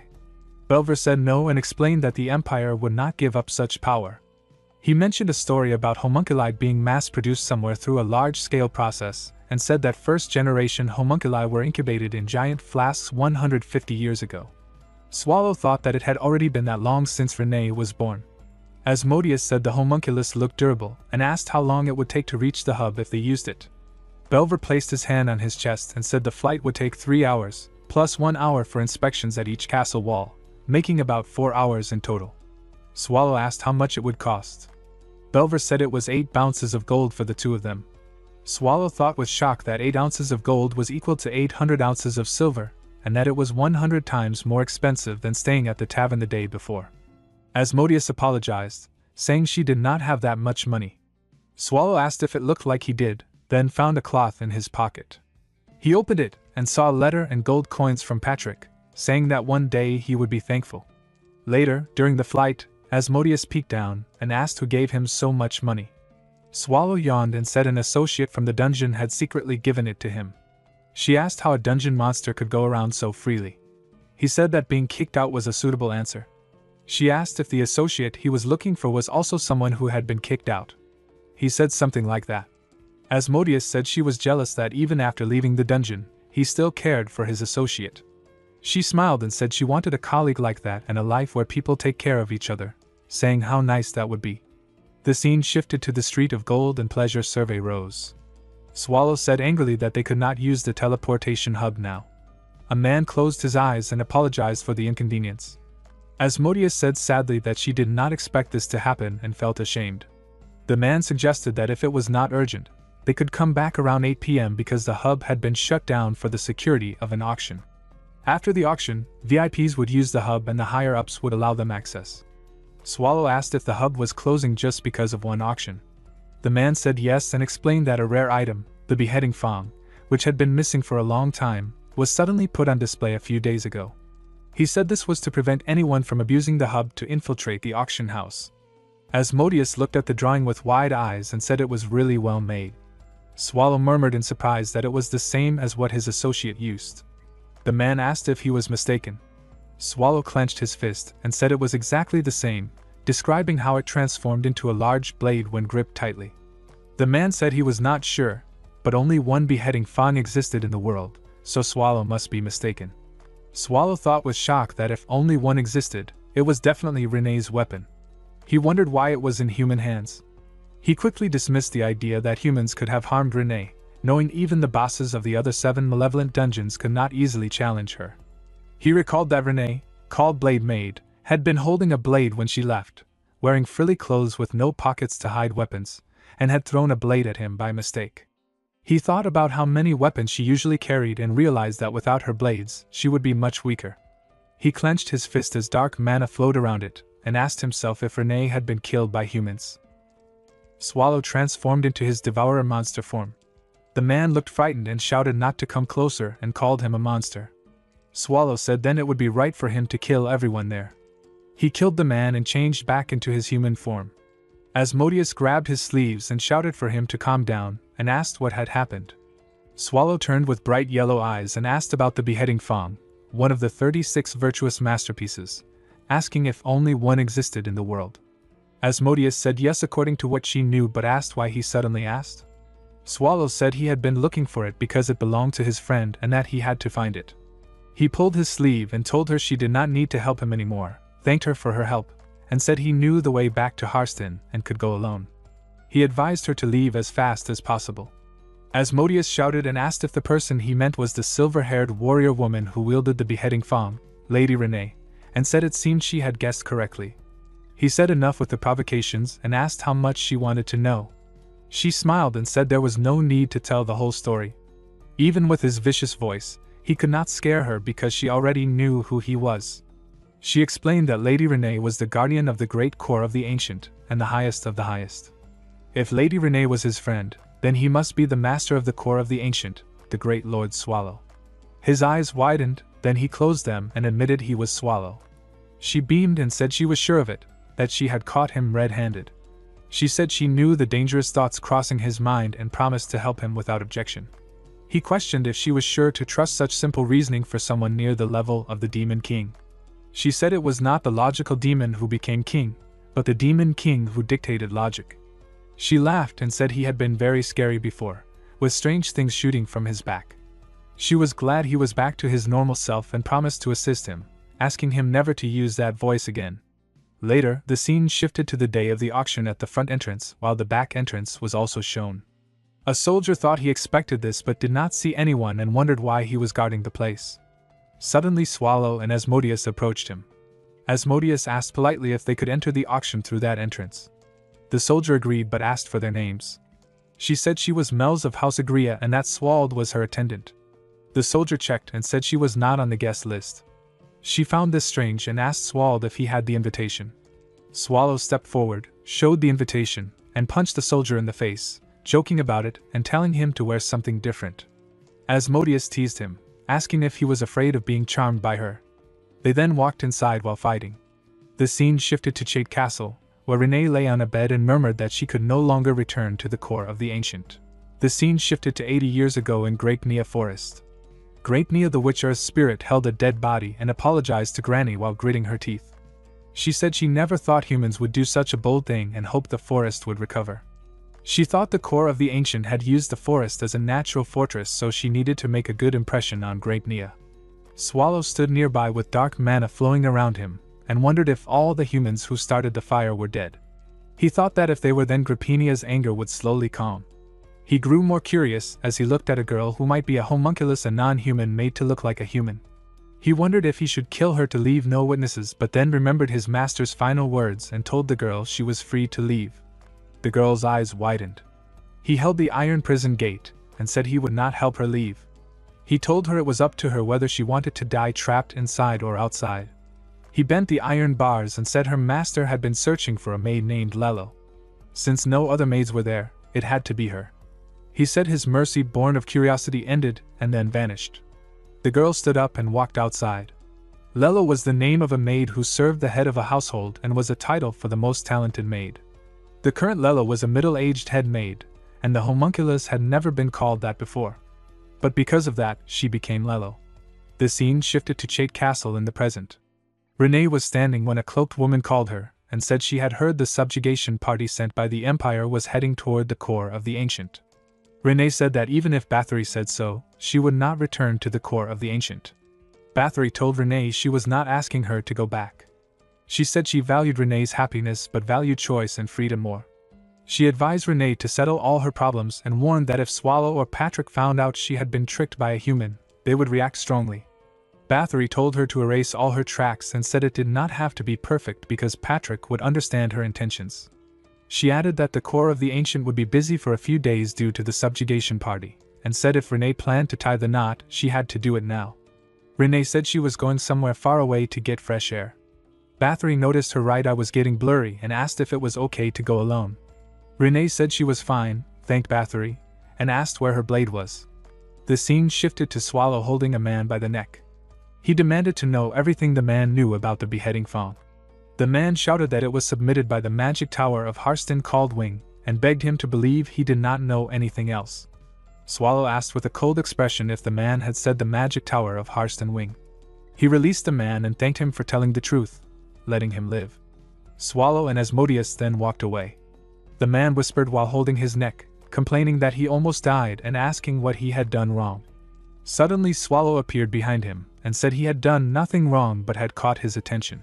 Swallow began to transform into his monster form and asked what humans call it when they enter monster territory. He said humans used fancy words like raid or subjugation and never felt sorry for the monsters they killed. He told the man that the monsters had done nothing wrong and that it was the same for him because the man was his enemy. Meanwhile, the auction began in the hall and people started announcing bids. A girl named Wooin Historia, an executive of the Black Tiger's Order, said she was bored and suggested joining the bidding just for fun to fool around. Another girl, Garrett, an executive of the Black Tiger's Order and a tracker, scolded Wooin Historia to get a grip and reminded her that they were there for auction security, not to participate. Wooin smiled and said she could not seem to joke around with Garrett. Garrett told her not to forget their purpose and suggested they finish quickly and go eat something delicious. When the man on stage announced the third call and that he would end the auction, Swallow appeared in his monster form and killed him. He said he would be the one ending the auction. Then he transformed back into his human form and asked if everyone there had gathered to buy the beheading Fong. There were 3 warriors of the empire, and when one of them, Bern Hishtaltz, died in the core of the ancient, public anger rose because a warrior who should have protected the people had fallen while attacking a dungeon for personal reasons. The blame could not rest on Bern, so it landed on the 2 warriors who remained. Garrett clenched his teeth, angry, and warned the thing was far too dangerous. Swallow looked at the blade, thoughtful, and said it had been just a hunch, but it was real. He could feel Renee's traces, too strong to be fake. He believed Renee had been killed by those human bastards. Swallow picked up the blade calm, and said though the situation was too complicated to explain, this item already had an owner, and I will return it to its original owner. People shouted, fearful, and demanded guards stop that fool. Swallow smiled cold, and said right it looked like they had no plan to send him off nicely. That was fine, for he felt the same way. He would rip them all to pieces and bury them with this blade. Suddenly Win rushed towards Swallow. She moved fast like a flying squirrel. Her movement and gear were decent, but she had no real talent and only those gauntlets as weapons. Swallow blocked her attack and she slid back. He decided to grab her hand and break those gauntlets, admitting that for a human she was quite impressive. Win clenched her fist, furious, and slammed at him, but he blocked and threw her back. She stared wide-eyed through the dust, shocked that he was still alive. She could not believe it, for her technique usually destroyed dungeon bosses without leaving a trace. Even the replica of the Apocalypse, known to endure 3 hits, had once shattered from a single blow. She noticed black fluid or gas and realized he was not human, though not an ordinary monster either. She wondered what he really was. Swallow smirked and said it was a pity. Garrett then began to gather mana while raising his hand. Outside, Asmodeus asked, worried, if Sir Swald was really okay. She had thought he had died a helpless death. Swallow wondered if he was still alive. He thought about the earlier attack. It was not something a human could have done. If that blow had hit his heart, it might have broken his polymorph, and if that had happened, Patrick would have reacted badly. He did not even want to imagine it, and felt he would rather die than face that. But what mattered more was that he missed them all. There were not 1, but 2 fast fighters, the redhead especially. While he had been distracted by the blue-haired one, the redhead had evacuated everyone, cast several layers of protection magic, and escaped his spell at the same time. Swallow smiled and said it was interesting. A man ran to Wooin, worried, and said she was badly injured, calling for a healer. Wooin thought about how she was a warrior yet had been defeated by an unknown monster in a single strike. She worried not only about herself but also about the people in the auction house and about Garrett. They helped her to stand, and she called for Garrett. He answered with a smile, asking how he could hear her when she called so softly. Wooin smiled in relief, happy he was alive. Garrett sat before her proudly, saying she should thank him, because if he had not been there, her funeral preparations would have already begun. Wooin hugged him, crying and apologizing, saying she had failed as a hero. Garrett shouted her name and told her to pull herself together, reminding her that she was a hero and that people would laugh seeing her cry. He whispered that losing 1 arm was nothing and asked if she even knew who she had faced. He said the monster was Swallow, the core of the ancient. Wooin was shocked and refused to believe him, insisting he must be joking, since there was no way a monster like that would appear there. Garrett said he did not know the reason either, but he was certain it really was Swallow. He explained that the Black Calamity was the ancient monster Swallow and that on its foot were fresh traces of hero Bern Hishtaltz, less than a month old. He warned that the situation was more serious than they thought, and that if it continued, the empire might fall. Wen shouted in shock, saying that if it was really Swallow, they must try harder to stop him. She said this was human territory, and they had the upper hand. Garrett told her this was not something they could handle with their own strength. He said she had felt that immense power, and that they had no chance of winning now. They needed help from the Demon Subjugation Coalition and to report to the Imperial family. He said he would go first because in his condition, he could not teleport both of them. He told Wen to stay there. He healed her but warned that it would not fully heal her, asking her not to roam and to wait for him. Wen protested, saying they did not know when the monster would rampage again, but Garrett insisted she still wait, then teleported away. Swallow thought it was annoying. He wondered whether he should leave the ones who had escaped and go to Harston or follow them to remove the risk factors. He decided to leave it since he had recovered the beheading Fong. He also remembered his goal to find Renee's body and called to Mels to prepare, and Asmodeus nodded. He asked if something was wrong, and she replied there was nothing wrong. She said Sir Swald was truly strong. She had thought she knew his strength from what she had seen at the Demon King's castle, but now realized he was even stronger. She said he claimed to be Renee's friend, yet he seemed stronger than she had believed Renee to be. She asked if she was wrong or if Renee had been stronger than she thought and begged him to tell her who he really was. He scratched his head and patted her, calling her a brat, and told her not to be depressed over such things.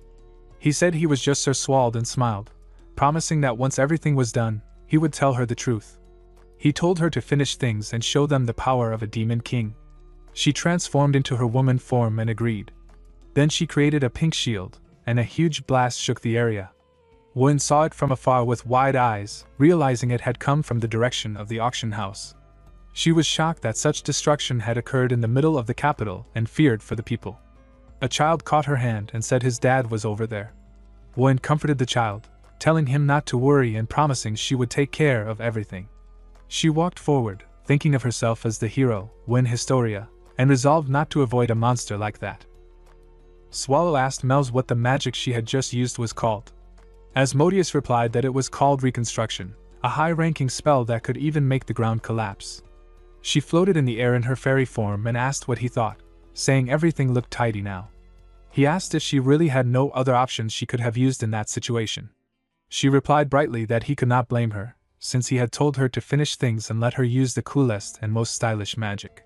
She complained that if he wanted something specific, he should have told her what spell to use. Swallow said he had trusted her to use her best judgment, but thought things were getting complicated.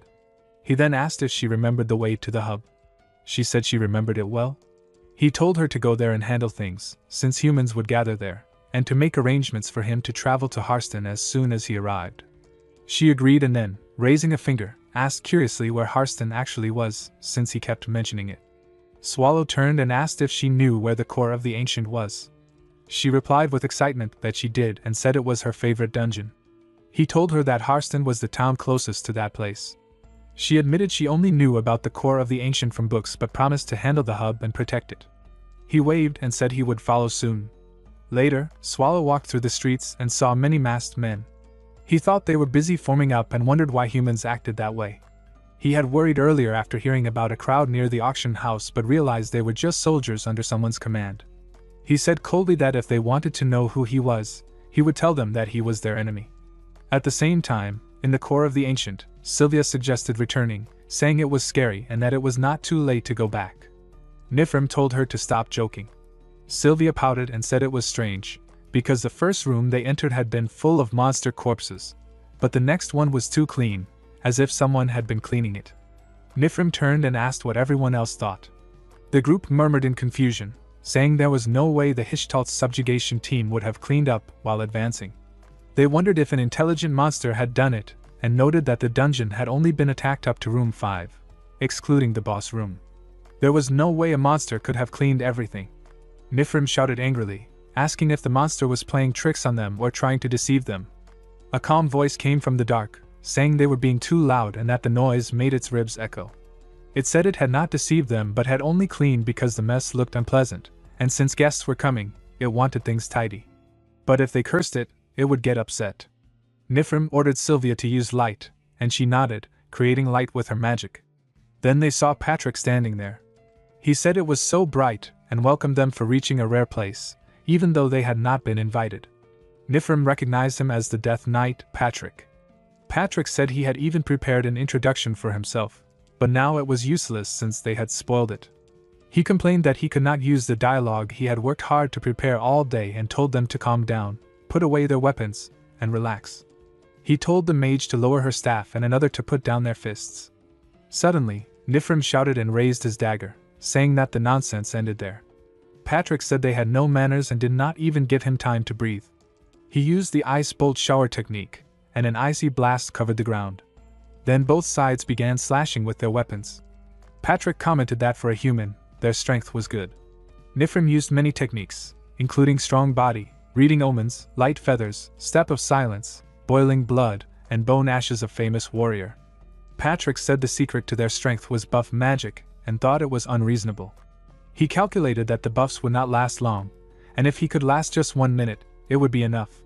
Then he fell to the ground and admitted it was impressive, saying he never thought they would use magic to corner him. Nifrim attacked again, but Patrick blocked the dagger with his hand.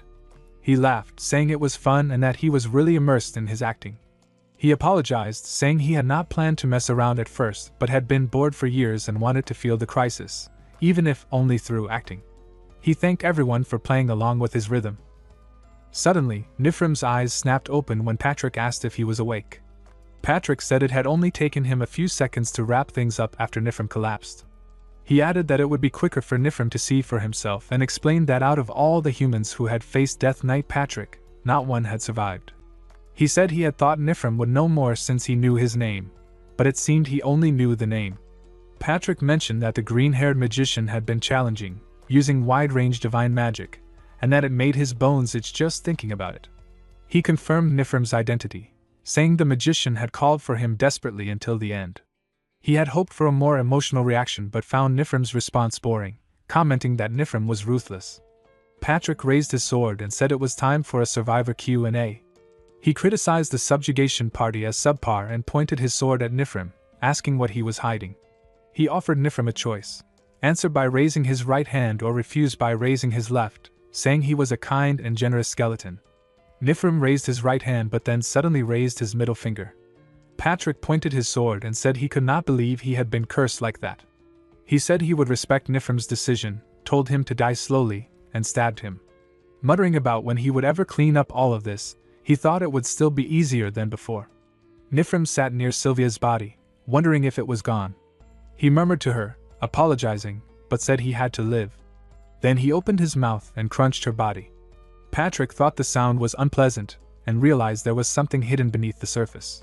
He wondered if eating corpses made Nifrim stronger and healed his wounds, and if the effect accumulated with each meal. He questioned whether it was limited to human corpses and considered whether the source was alchemy or magic, deciding to take his time testing it. He then wondered where his boss was and hoped he was not doing anything strange. The scene shifted to a fiery ground, where Swallow asked what it was and if she was there to die too. Win clenched her teeth and said no, she was Win Historia, the hero. Swallow said he never asked who she was but liked her spirit, telling her she could not defeat him. She clenched her fist and thought that even if it was true, she had to stop him. She attacked, but he blocked her punch with his hand, saying she would only get to land one attack if she tried to escape. Her eyes widened as he slammed her to the ground. She slid on the ground, thinking she could not defeat him but hoped she had bought some time. She reminded herself that as a hero, her duty was to protect. Through a bleeding eye she spoke, saying she was a hero, Win Historia, and could not go down like this or let him reach her people. She clenched her fist, gathering mana around it, and lightly punched his chest, declaring that as a hero she had to protect innocent people. Swallow raised his hand and congratulated her, saying she did not die in vain. He said he would remember her name and, out of respect for her perseverance, would grant her a painless death. Suddenly, an army appeared behind him. Swallow turned and mocked them, saying they had come like links of sausage. One of them said they had taken drastic measures to save Win and asked for forgiveness for their rude actions. Swallow asked if anyone would forgive someone who hit them on the back of the head. One of them formally introduced himself as Al Ethelbria's Gal Livison of the Ethelbria's Black Tigers Order, and said he was honored to meet Lord Swallow. Swallow asked angrily how they had known to call him Lord Swallow. Livison replied calmly that he simply had a talented person under his command who was able to recognize him. Swallow said harshly that he was in a bad mood and that they were wasting his time. If they planned to attack after running their mouths, they should get it over with. Livison closed his eyes and explained that they were mistaken. They would not dare to fight Lord Swallow and had only come to offer a deal. Swallow transformed into his monster form and growled that he had nothing to regret and that they should read the situation carefully. If they dared insult him, they would not die an easy death. Livison spoke plainly, saying that the original owner of the beheading fawn was still alive. Swallow's eyes widened. Livison continued that they assumed he had not come all this way just to retrieve a masterpiece, and that they had come to offer aid in fulfilling what he desired. Swallow stepped forward and sneered, asking what they would do if he had nothing he wanted help with, or if he had come to get the beheading fawn out of boredom with the intention of wiping out all humans. Livison answered steadily that if he was always going to destroy everything in the end, it was worth a try. Swallow's eyes glowed bright yellow as he demanded that they find the owner of the item immediately, wishing to avoid unnecessary destruction. Livison agreed and called out to Garrett, mentioning she might have met the owner once. Garrett explained that to find someone's location, she needed to examine traces left on objects, and asked to inspect the beheading fawn. Swallow warned her that if she did anything reckless, it would not end with losing just one arm. Garrett nodded, saying she understood. She sensed someone who had left an overwhelming amount of traces. Though they were too far to pinpoint exactly, they were moving west, away from Lie's imperial palace. Swallow said that information was enough and that he was in their debt, and would remember them. Livison said he was honored to help, and then Swallow walked away. The scene shifted to Asmodeus. She told Sir Swall that he was a bit late but smiled, showing she had upheld her promise. She had defended the teleportation hub well and said the favor had been sufficiently returned. Swallow praised her with his tentacles and thanked her. He tested the cords to Harston by infusing his mana, but the glass shattered. He was surprised that his polymorph remained stable. He thought about using Demura's mana suppression function to safely teleport but realized undoing his polymorph would announce his existence to everyone. Deciding it was too late to end things smoothly, he removed his bracelet to use it, shattering the hub. The scene shifted to the magic tower wing. A man welcomed them with a smile, explaining that their affiliation and house could be confirmed through a verification process. Renee asked if a human could use transfer magic there. The man said no, the magic tower had a resistor surrounding the premises, and no one could enter without verification. Renee unsheathed her sword and said it seemed he could not escape. She slashed through him, and blood poured out. She recalled noticing when she first arrived that human magic towers were similar to dungeons. Sure enough, magic towers were essentially dungeons made up of humans. She slashed through many men, killing them, thinking they were just weak monsters. She killed all the humans she could find on the first floor, leaving only the top floor. Gromits looked surprised, noting that Renee was carrying a weapon that did not match her cute face. She questioned whether Renee really thought she could face the Magic Tower Guild Master with just a blade that had no attributes. Gromits created a shield and attacked, but her eyes widened as she realized Renee had blocked all her defensive magic in a single strike. She thought to herself how strong this brat was. Even so, she believed that by using all the mana from the spring beneath the tower, she could definitely win. Renee ran toward her, shouting and demanding to know where the beheading fawn was, insisting that Gromits tell her quickly. Gromits shouted back that the beheading fawn was no longer there, and that it had been a while since she had put it up for auction. She created a magic circle above her head, noting that Renee seemed strong, so she would go all out from the start. She unleashed numerous magic techniques, and the mana pressure shook the ground. When the dust cleared, Renee was sitting on the ground coughing. Gromits smirked, thinking this was top-class magic that not even most dungeon bosses could withstand, and believed there was no way someone like Renee could handle it. Suddenly, her own hand burst into pieces, and she fell to the ground screaming. Renee angrily told Gromits that all she had done was cut off her hands and that she should not make a fuss. Gromits begged, pleading to live, but then fell unconscious. Renee thought it was over and that any trace of her presence had been erased. She wondered what was left for her and felt exhausted, almost drifting into sleep. A man rushed to Gromits, shouting for the leader and asking how this had happened. He held a mana stone and told her to calm down because she had lost too much blood. He explained that the mana stone was a high-rank magic stone that could allow her to escape, but he did not have enough mana to activate it. She would have to imbue it with her own mana. Renee recognized the sensation, recalling the same feeling from the love stone, and her eyes widened. Gromits tried to infuse her mana, but the stone turned dark, and dark mana covered her body. Sue screamed. The man sneered, saying Graumitz had many enemies and that Renee had come for revenge. He claimed even her own family had wanted her gone the moment she acted suspiciously. He told Renee that he was grateful because she had done his job for him. He added that at this rate she might come after him, so the stone was his insurance to buy time to escape. He then left, and Graumitz transformed into her monster form. Renee realized she could no longer see from her right eye and knew she could not defeat that opponent in her battered state without a proper weapon. She decided to erase any trace of herself and clenched her teeth. She warned that Lord Swallow's scent must not be touched with dirty hands, even if she died.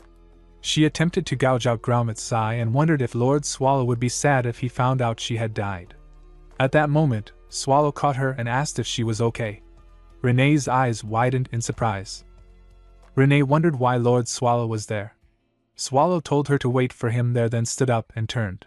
She thought maybe this was just her delusion. Swallow's eyes glowed bright yellow, and he shouted how dare she and that he would show her who she was messing with. He punched Graumitz hard and said she did not know her place. He lifted Graumitz and slammed her on the ground, then punched her again. A blast shook the ground, and when the dust cleared, Graumitz lay defeated. Swallow said now he understood how she kept regenerating. Her power source was a magic tower's mana. He transformed into his monster form, devoured her, and then returned to human form. He approached Renee, sat behind her, and said there were many things he wanted to say, but his mind had gone blank. He wished he had written them down. He mentioned meeting a green-haired human on the way and killing her, but said it would not be a problem. He apologized to Renee for what he had done a few days ago. Renee said there was nothing Swallow should be sorry for, and that she did not have the right to face him. Swallow said the core of the ancient needed a guardian named Renee, and that he needed her. She asked if he was resentful of her. He said he did not resent her. She asked if he hated her. He said he did not hate her. He stood up, raised a blade, and gave her the item she had left behind. Renee cried, scared of being abandoned and hated by Swallow.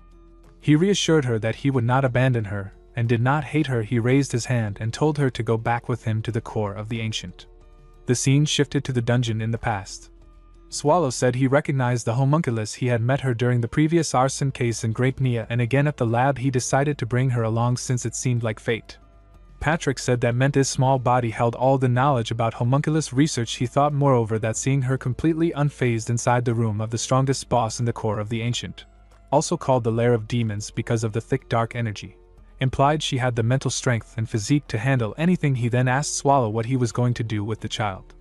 Swallow said he was going to let her live there. She seemed talented, so they would first teach her how to fight, and if teaching did not work, they would let her live in peace. Since she had experience as a maid, maybe she could cook or help in other ways. Patrick said wait a minute boss, and asked if he was serious and who would educate her. Swallow said Patrick would do it, and told him not to play hard to get. He reminded him that he had been bored with nothing else to do. Patrick said that was not a lie, but thought that being a homunculus her physical abilities would be outstanding, and she might still have some lingering subconscious resentment toward humans. He asked Swallow what the child's name was. Swallow asked what it was and said he believed he had heard it before when they first met. Renee said her name was Lelo. Patrick asked if Lelo was her full name, and if there was nothing more. Swallow asked if they needed more. Patrick said since Swallow was the master, why not give her a new name? Swallow asked what about Renee. Patrick agreed and said it would be Renee Lelo, and then complained that Swallow was sleeping again. He sat in front of her, and said they would start by learning how to smile. In the present, Patrick asked if Swallow was smiling in this situation, and what he had done at Harston to make the ground shake like that. He joked if Swallow had danced wildly in the village. Swallow said there was always an exception in a monster's life. Patrick asked what that exception was. Swallow said it was a long story. Patrick shouted asking if Swallow had just kidnapped a child. Swallow said he would not bother doing something so troublesome. Patrick asked where Renee was and why he had brought the kid instead. Swallow said he had met Renee at a human village. Patrick asked if she had been injured. Swallow said she looked tired and that perhaps they had been restricting and limiting her life. Patrick said if she had been rejected he should just say so, and asked why he was expressing it so poetically. Swallow said from now on she would have to wear a maid costume and manage the dungeon. Patrick said his resignation letter was always ready and asked what Swallow was going to do now. Swallow said there was nothing else to do, but since they did not know when she would be back, they would wait. Patrick understood and thought it was best to leave Swallow alone. When he was in this state it might be tough and depressing, but after some time he would recover. Then Patrick stopped and said Swallow that she was here, the one he had been waiting for the most. Renee asked Lord Swallow if he had eaten and offered to prepare a meal. Swallow said Renee's right eye was completely ruined and asked if she could have seen properly, would she have been able to tell it apart. He told her that if she still had that heart he did not care when he gave her his own eye, and told her to look at it properly, and give him a real love stone next time. Renee smiled and said she would always be with Lord Swallow. The scene shifted to Asmodeus. She woke up and wondered where she was and what had happened. She looked at Patrick and asked if she was dead, if he was the Grim Reaper, and if this was hell. Patrick said this was not that kind of place, this was the core of the ancient. She shouted in surprise but then noticed Patrick. Patrick said she was quick to catch on. Then he turned to Swallow and said he did not know when he would wake up and kicked him, telling him to wake up. Swallow yawned and said he was just having a nice nap and asked what was happening. Then he looked at Asmodeus and asked if she was awake. Asmodeus shouted with surprise that Swallow was the owner of the core of the ancient, and the embodiment of all things. She called him the guardian of God who punished those trembling in fear, and the ancient beast that stood above all things. She knelt and introduced herself as the 17th descendant of demon Asmodeus, Melz the Lymphagria. Swallow said he had already memorized it. Asmodeus asked how Swallow knew her name, and if Swald had told him. She asked if he had seen Swald. She remembered him punishing humans in Liaise and retrieving the beheading Fong, but was confused. Swallow said it was him. Her eyes widened and she asked what he had just said. Swallow said he was Swald. She thought in shock about the disgrace she might have shown toward Lord Swallow. Patrick asked Swallow about what Demon King Melz had said regarding punishing humans in Liaise and what he had not told him. Swallow looked confused. The dungeon felt like a battlefield where only those who stayed alert could survive. Renee raised her finger and told Melz to stay still if she truly was a Demon King. She reminded her again that silence was the basic rule in Lord Swallow's room. But Asmodeus refused loudly, saying she was a free dungeon monster who had lived in the core of the ancient long before becoming the Demon King. She said she came only to speak with Lord Swallow. Renee shouted back that Lord Swallow was resting, but Asmodeus only smiled and said that was why she was needed. She wanted to stay by his side until he could sleep peacefully. She teased Renee for being too strict and old-fashioned, calling her a boomer. Renee shouted in shock, unable to believe what she heard, while Asmodeus laughed and ran away. Meanwhile, Swallow lay awake, annoyed by the noise. He told Patrick that they were too loud and he could not sleep. Patrick replied that Swallow had no right to complain since the outside world was already in chaos because of him. Swallow turned his head with confusion and asked why things were that bad. Patrick looked tired and asked if Swallow had even read any of the newspapers he gave him. He explained that because troops were being forcefully moved to strengthen Liaise defense, the border villages were being destroyed by monsters. He added that the Lord of Harston had taken his own life, leaving the whole region in complete disorder. Patrick said he had gone through every human newspaper from the past 3 weeks and found only 3 short articles about Harston. He asked if Swallow understood what that meant, but Swallow simply said he did not know. Patrick grew frustrated and scolded him, saying he was ready to hand in his resignation at any moment. Swallow quickly apologized, panicking and asking what Patrick thought about the situation. Patrick sighed and said he was not sure, since he had no clear information. Still, he guessed that Harston might have been completely cut off from the outside world. He reminded Swallow that it was his own rampage that caused such heavy destruction in that village. The lack of any news from a place that suffered such massive damage could only mean trouble. Patrick explained that the core of the ancient depended on Harston, because by monitoring it, they could know the size of the human subjugation force and when it would strike.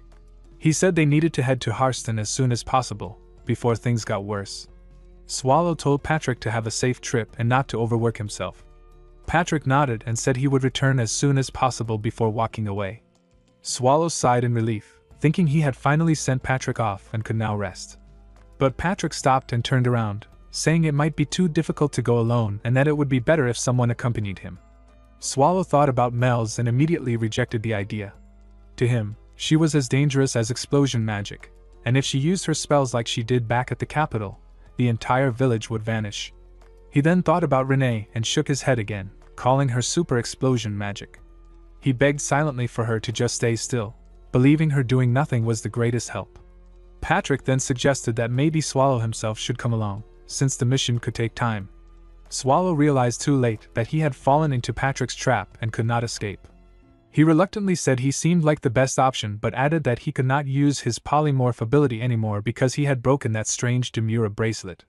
Patrick agreed, saying that without the bracelet, Swallow could not go with him. Swallow felt pure relief inside, thinking his excuse had worked and that he could finally get some sleep. But later, when something clearly went wrong, he looked at Patrick with irritation and muttered that he was really going to die painfully.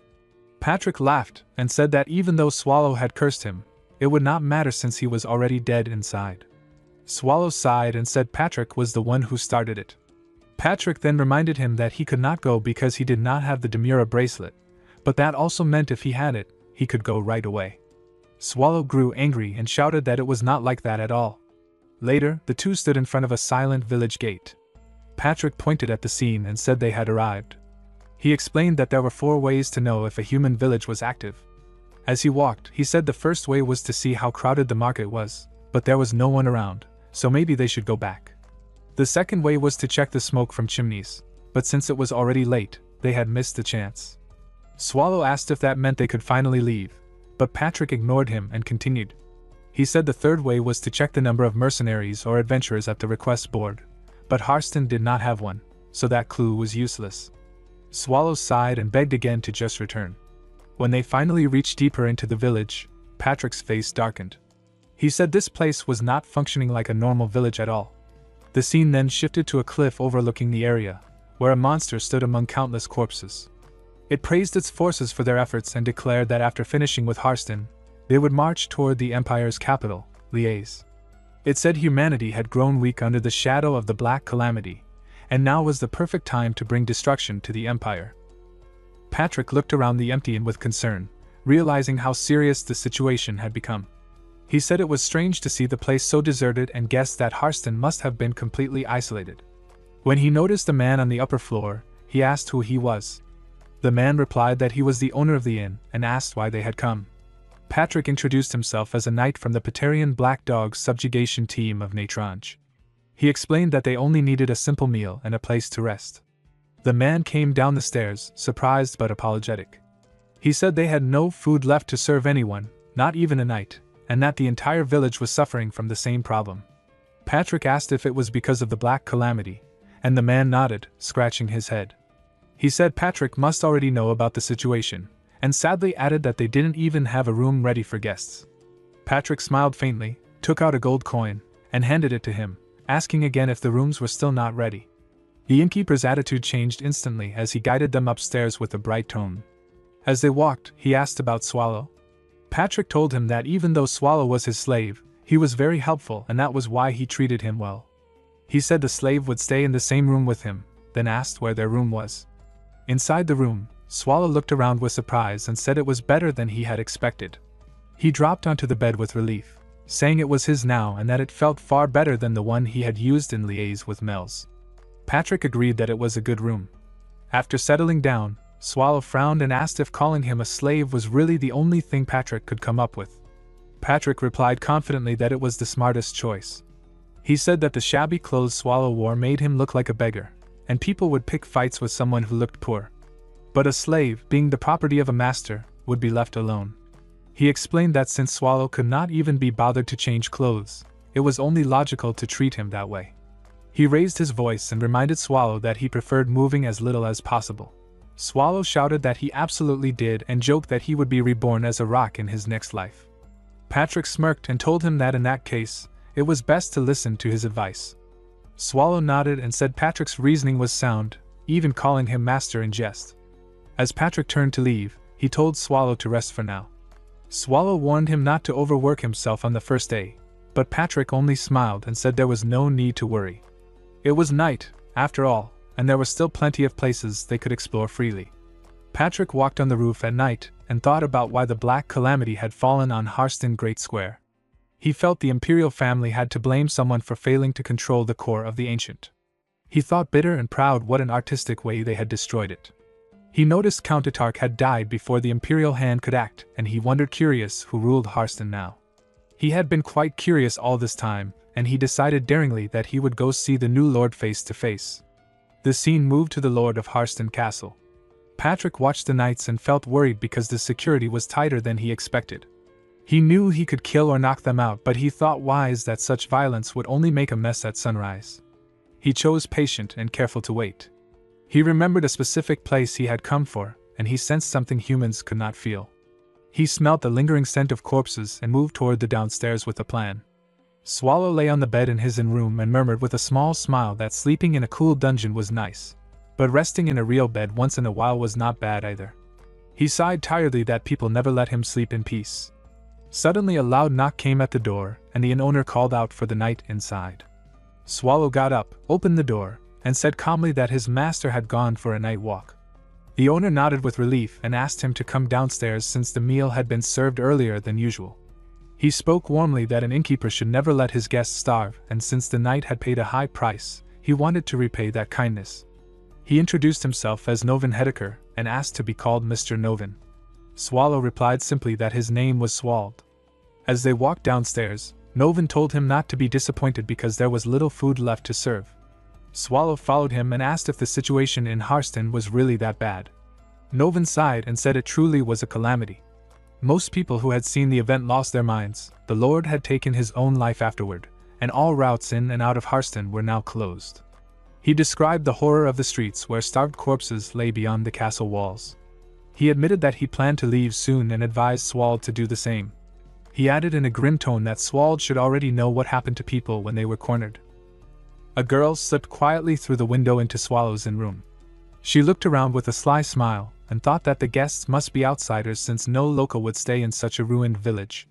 She noticed they had taken the most expensive room, which meant they were likely rich, and she decided to steal anything valuable she could find. She frowned at the sight of worn clothes and muttered in disgust that they looked like rags. Still, she thought she could keep them to use as a bundle. When she opened a chest and found it empty, she gasped in frustration, wondering if the guests had already taken everything and left. Soon after, Patrick entered the room and greeted Swallow, saying he had gone to look at the Lord's castle. Swallow remained lying on the bed and replied calmly that he had been doing exactly what Patrick could see. Patrick explained that he had planned to see the new Lord's face, but the security had been tighter than expected, so he returned without any results. He asked if Swallow had discovered anything, but Swallow answered lazily that Patrick shouldn't expect that from him. Patrick chuckled and said he had only asked out of politeness. Swallow then mentioned that Harston had been completely cut off from the outside world and that even the inn-owner knew little else. Patrick exclaimed that he was shocked Swallow had actually done something and realized that Harston had been completely isolated from the outside world. He said they should learn more about it tomorrow, but Swallow told him to do it on his own. Patrick insisted they had to do it together and asked Swallow to keep the windows closed since both were now open and they might get robbed. Swallow denied touching the windows, but Patrick argued it was impossible that the wind or a ghost had opened them. Swallow shrugged and said whoever it was must have opened them. Suddenly, Swallow shouted that his coat, made by Renee, was gone. Patrick discovered his own things were missing too, including the rib he had put in the drawer. The scene shifted to the street where the girl, Rosalina, ran murmuring to herself that what she had taken should be enough.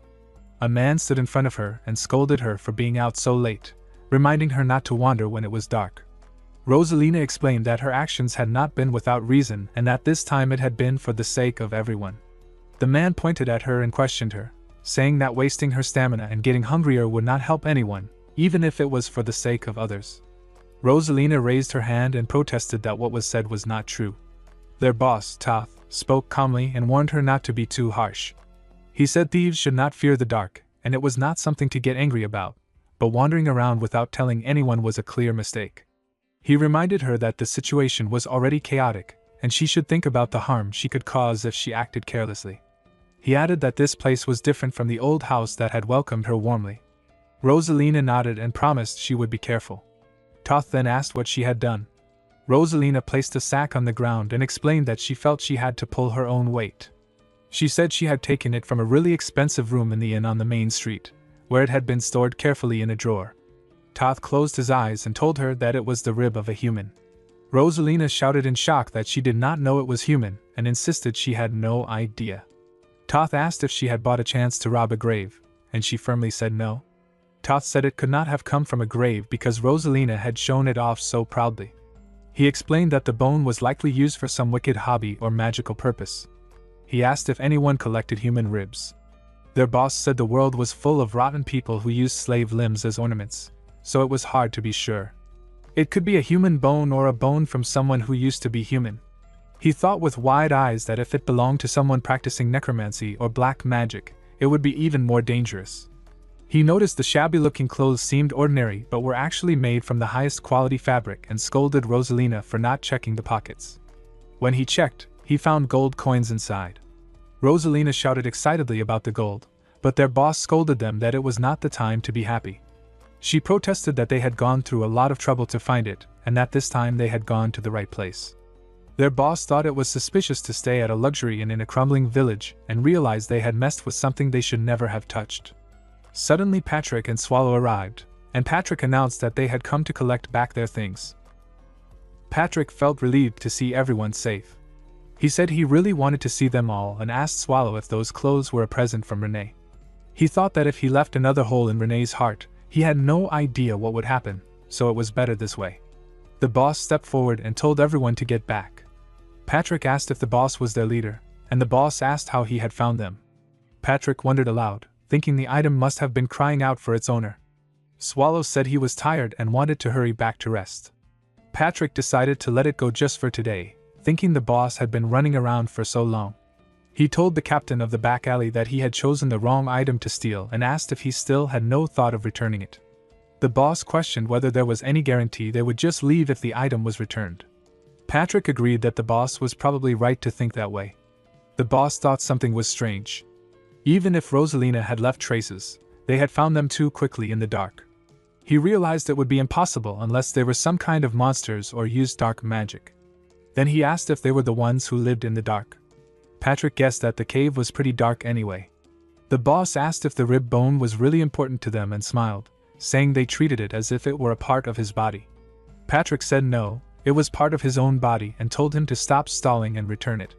The boss threw the bone into the air and shouted for Rosalina and Toth to retreat with the people who could not move well first. Patrick ran toward the rib and caught it. Swallow yawned and said the condition of the place must be really bad. He grabbed a man by the collar, lifted him off the ground, and asked what he should do with him. Patrick suggested knocking them all out first. Swallow questioned if he wanted to let them all live. Patrick explained that he was not saying they should be spared, but that everyone should be treated the same. Swallow said he did not care and admitted he was so tired that he was not sure he could control his strength properly. Patrick grabbed a man by the head and slammed him on the ground, saying it would be fine if he just tried. The scene shifted to the dungeon, where Renee said it had already been over half a day since Mr. Devourer left. Asmodeus nodded and said she understood, noting it had only been half a day. Renee worried that nothing should have gone wrong with Mr. Devourer. She wondered if it was right for just the two of them to enjoy a relaxing break while he might be starving out there. Asmodeus told her she was overthinking it and asked if there was any reason for such a great person to skip meals. Renee admitted she was worrying too much and thought that Mr. Devourer and Patrick were just at a human village, so how could they run into trouble? Asmodeus reminded her that they were dealing with the ancient monster, the Lord of all things, and the Death Knight, the one in charge of death. The scene shifted to Patrick. He crossed his arms and thought the situation was more troublesome than he expected. He admitted it was not bad for a human to surprise him a little. He had hoped the thieves would have a map, but they were unlucky. He decided it was better to end this quickly rather than drag it out, and shouted for the boss not to lie down already. Swallow smiled and told Patrick he should try lying down too, saying it was cozier down there than he would think. Rosalina, fearful and crying, apologized and admitted she was the one who stole. She shouted that the others had nothing to do with it, and begged to be taken instead of them. Toth shouted at her to get up, warning that they would not let them off that easily and had no intention to do so. Swallow told Patrick to take care of it. Patrick nodded and walked toward them. Toth shouted that he would kill Patrick if he got close. Suddenly, Rosalina held an artifact and closed her eyes. Patrick grabbed the artifact and asked where she had gotten it.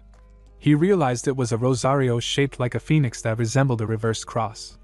He noticed the mana leaking from it, and understood it was surveillance magic meant to monitor someone in the slums. Patrick shouted to the boss that the people of Harston were being spied on. He explained that when Rosalina prayed with the rosario, surveillance mana started leaking, meaning the rosario would activate under special conditions. If they could find out those conditions, they could understand what the person who gave her the rosario was planning. Swallow said it was strange for Harston, a city not known for magic, to have a magic stone and now an item with magic in it. Patrick said he would try to get the humans to cooperate, asking the boss to trust him. Swallow asked how he could get them to cooperate in this situation. Patrick nodded and said he had thought of something amazing. In Harston, Patrick apologized to the group for his earlier behavior. He explained that it was not because they had stolen anything but because his orders from the Empire were to leave no trace of those they conflicted with. He revealed that he and his companions were members of a secret organization called the Fog of Roano's Shadow Knights, acting under direct orders from the royalty. He assured them they meant no harm for now and told them to relax. A bald man asked why they were in Harston. Patrick said they were there to save the city. He admitted that going against the royal decree to spare them was necessary because he needed information to understand the situation and send supplies and manpower. He asked for their help in restoring peace. The people murmured, uncertain but attentive. Patrick then spoke to Swallow, saying that persuading the humans had been easy and that the lower class accepted what was given to them without much resistance. Swallow asked if they were going back. Patrick said no and added that they were just getting started, noticing more strange points in the city that required attention. Swallow thought that he appreciated Patrick's effort, but it seemed like things were becoming more troublesome. He wondered if the situation had worsened because of Patrick. He lay on the ground, reflecting on what it meant to always watch for enemies around. Patrick raised his hand and told him to get up and not lie on the road. He said that since things had reached this point, Swallow would have to start working too. Swallow asked why he was so fired up today and if Patrick could not handle it alone. Patrick explained that he needed to watch the captain, who seemed most suspicious, so Swallow should stay with the people and get close to them. Swallow widened his eyes, surprised at the idea of mingling with humans. Patrick insisted that it was necessary and reasoned that between a fully armored knight and a beggar-like boss, Swallow would have an easier time approaching the people. He told Swallow to mingle and follow the humans before he returned. Swallow thought about humans, noting that most spent the day asleep or dazed and even when working, they lacked motivation. Excited, he realized that all he had to do was act as he always had. Patrick spoke with bright eyes and said that getting information would not be easy. He reminded Swallow to investigate the religion that had given out the Rosarios and to gather as much information from the humans as possible. He added that the faster they finished, the sooner they could rest, and warned Swallow to stay composed even if the humans were rude. Swallow thought that getting close to humans sounded impossible, and that he would have preferred to devour them all. Still, he knew he had to be friendly and act normally. Smiling, he asked the humans what they were curious about.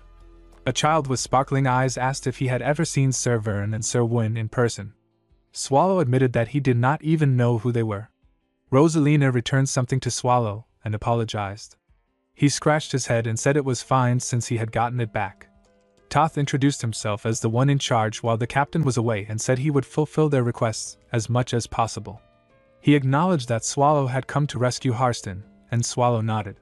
Toth said that seeing the village for himself would be quicker than hearing about it, and offered to guide Swallow right away.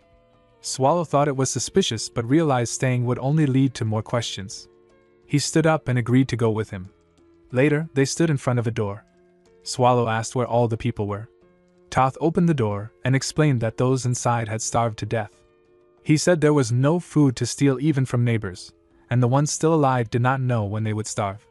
Swallow thought about the famine and wondered why the villagers were not revolting. Usually, anger would be directed at the lord and citizens would rise against him. He questioned why, even after the Black Disaster, the people of Harston were starving without fighting back. Toth added that it had been over a month since the disaster and asked if Swallow was not curious why the village remained so quiet and why the people did not revolt. In the dungeon, Asmodeus said she had really wanted to go to Haston with Mr. Devourer, and that staying in the dungeon was boring. Renee told her she could not think that way and reminded her that Mr. Devourer had left the dungeon in their care. She asked if anything could be more important than this, and said it showed they had his full trust. Asmodeus smiled happily and agreed that she should have realized that. Renee scolded her to stay focused at all times since they never knew when humans might invade. Asmodeus said not to worry and that she was always checking. She added that she had checked 10 minutes ago but would check again now. Renee thought it was a good idea since she would be cleaning. Suddenly, Asmodeus widened her eyes as Renee announced that someone had invaded. She explained that since the observer's eye did not react much, the invader was likely a single person. Renee stood up and told Asmodeus to get ready. A woman with a red aura appeared and smiled, asking why they were so jumpy and if Renee had been well. She introduced herself as Elizabeth Battery, the boss of Chite Castle, a great, evil dungeon. Renee apologized and said there was not much prepared, adding that she would have prepared something if she had been informed ahead of time.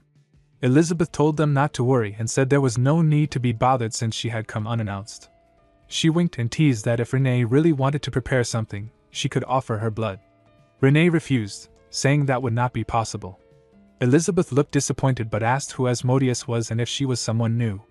Asmodeus proudly introduced herself, sparkling as she declared she was Melge de Lymphagria, the 17th descendant of Asmodeus, and the one who ruled over the monsters as a demon king. Renee remembered to introduce her properly, saying that Melge was the boss of Chite Castle, Lady Battery. Elizabeth smiled, noting that the young demon king explained why her aura was so interesting. Asmodeus whispered to Renee, asking if she would be able to see all the dungeon bosses if she lived there permanently. Renee smiled and teased her for saying funny things and mooching off them. Elizabeth asked if that meant Asmodeus was not yet a member of the Primordial Corvette. Asmodeus admitted she was not yet. Elizabeth then asked where Patrick and the dull guy were. Renee replied that the two of them had stepped out for a moment. Eltman frowned coldly, asking how they could be absent at a time like this. Renee widened her eyes and asked if something had happened. Elizabeth told them that the villages near Chite Castle had all been destroyed. She said all the humans must have died since the village was covered in blood, but there were no corpses. She noted that it did not seem like the humans had done it. The blood on the floor had all flowed in one direction, forming a path that ended at Haston. She said few could have done something like this.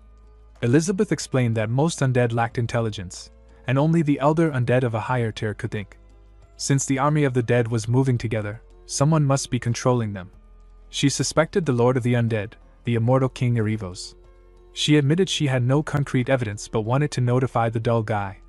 She asked if Renee had monsters that could send messages. Renee said the dungeon was currently empty and had no way to communicate, but she believed in Mr. Devourer's decisions. Elizabeth said it was a good thing Patrick was resourceful, but it was worrying and someone had to inform him.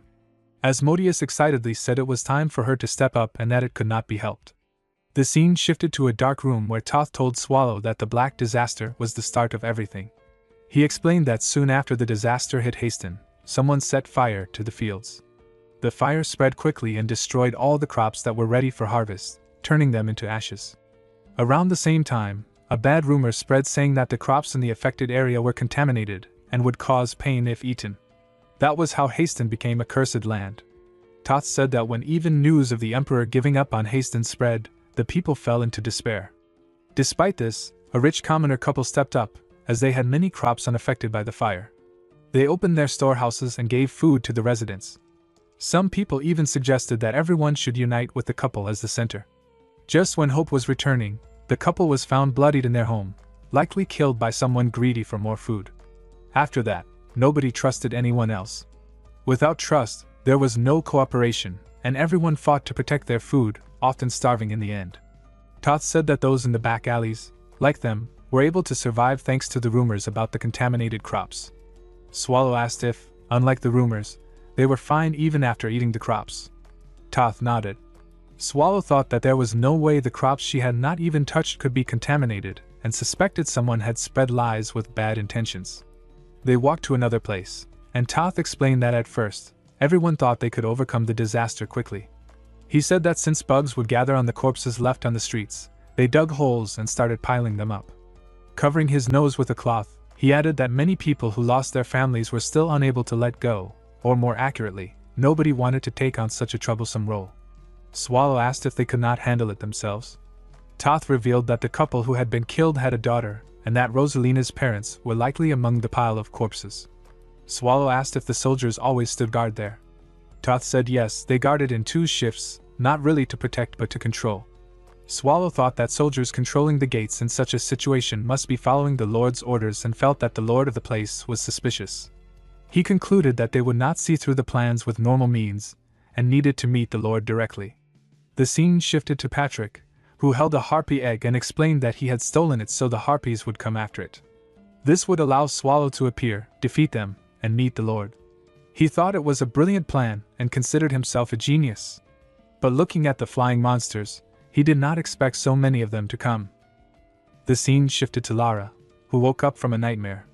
A servant asked if she had another nightmare. She said she was fine. She was Harston's lord, Larison of Earthark. She stepped onto the floor and said she was going to get some fresh air. Standing on the balcony, she thought that it had been a few weeks since she became the lord, but she still vividly remembered the day her brother died. Her family had fled with their wealth, and Harston had not yet recovered. She realized that the only way to survive in this situation was to bring Harston back to life. Later, she entered a room and spoke to a man covered in a cloak, reminding him that he had promised salvation and protection for her and her territory. He nodded and confirmed that he had. She shouted at him to look outside the window and asked if this was the salvation he had promised. He replied that he had not broken his promise and that soon all the problems affecting Harston's residence would be resolved, so she need not worry. She thought that he never gave her specifics, but in her current situation, she had no choice but to believe him. The man added that everything was proceeding smoothly and told her to continue living in comfort, smirking that soon all her problems would disappear. Lara sat and said she understood and would trust him and wait a bit longer. Then a woman stepped inside and reported about the territory's security. She said that according to the guards, a flock of harpies had attacked near the north gate, but a knight suddenly appeared and single-handedly stopped them. Lara widened her eyes and asked who the knight was and who they served. The man said he would meet the knight himself and asked where the knight was. The woman closed her eyes and said she would guide him to the castle reception room. The man warned Lara to think carefully, as the knight could be an assassin in disguise. Lara said that even if the knight appeared suspicious, it did not diminish his contribution to saving Harston and that it was natural for a lord to praise such achievements. She ordered them to bring the knight to her. The scene shifted to Patrick, who knelt and greeted Lara, saying the road to Harston had been difficult and tiring, but standing before her made him feel that his hard work was rewarded. Lara acknowledged his courage and pride, saying it was what protected Harston and expressed her gratitude on behalf of all of Harston. Patrick said it was an honor and thought that Lara did not look like a lord at first glance. Judging by her age, he guessed she must be the previous lord's young sister. Lara asked which family's knight he was. Patrick remained silent, so she asked his name. Patrick said he was unfortunately unable to tell her and asked for her understanding. Lara noted that he seemed to be hiding a lot and asked if he would refuse to take off his helmet. Patrick explained that his face was full of battle scars, with half of his skin cut off, but said he would follow her command if she insisted.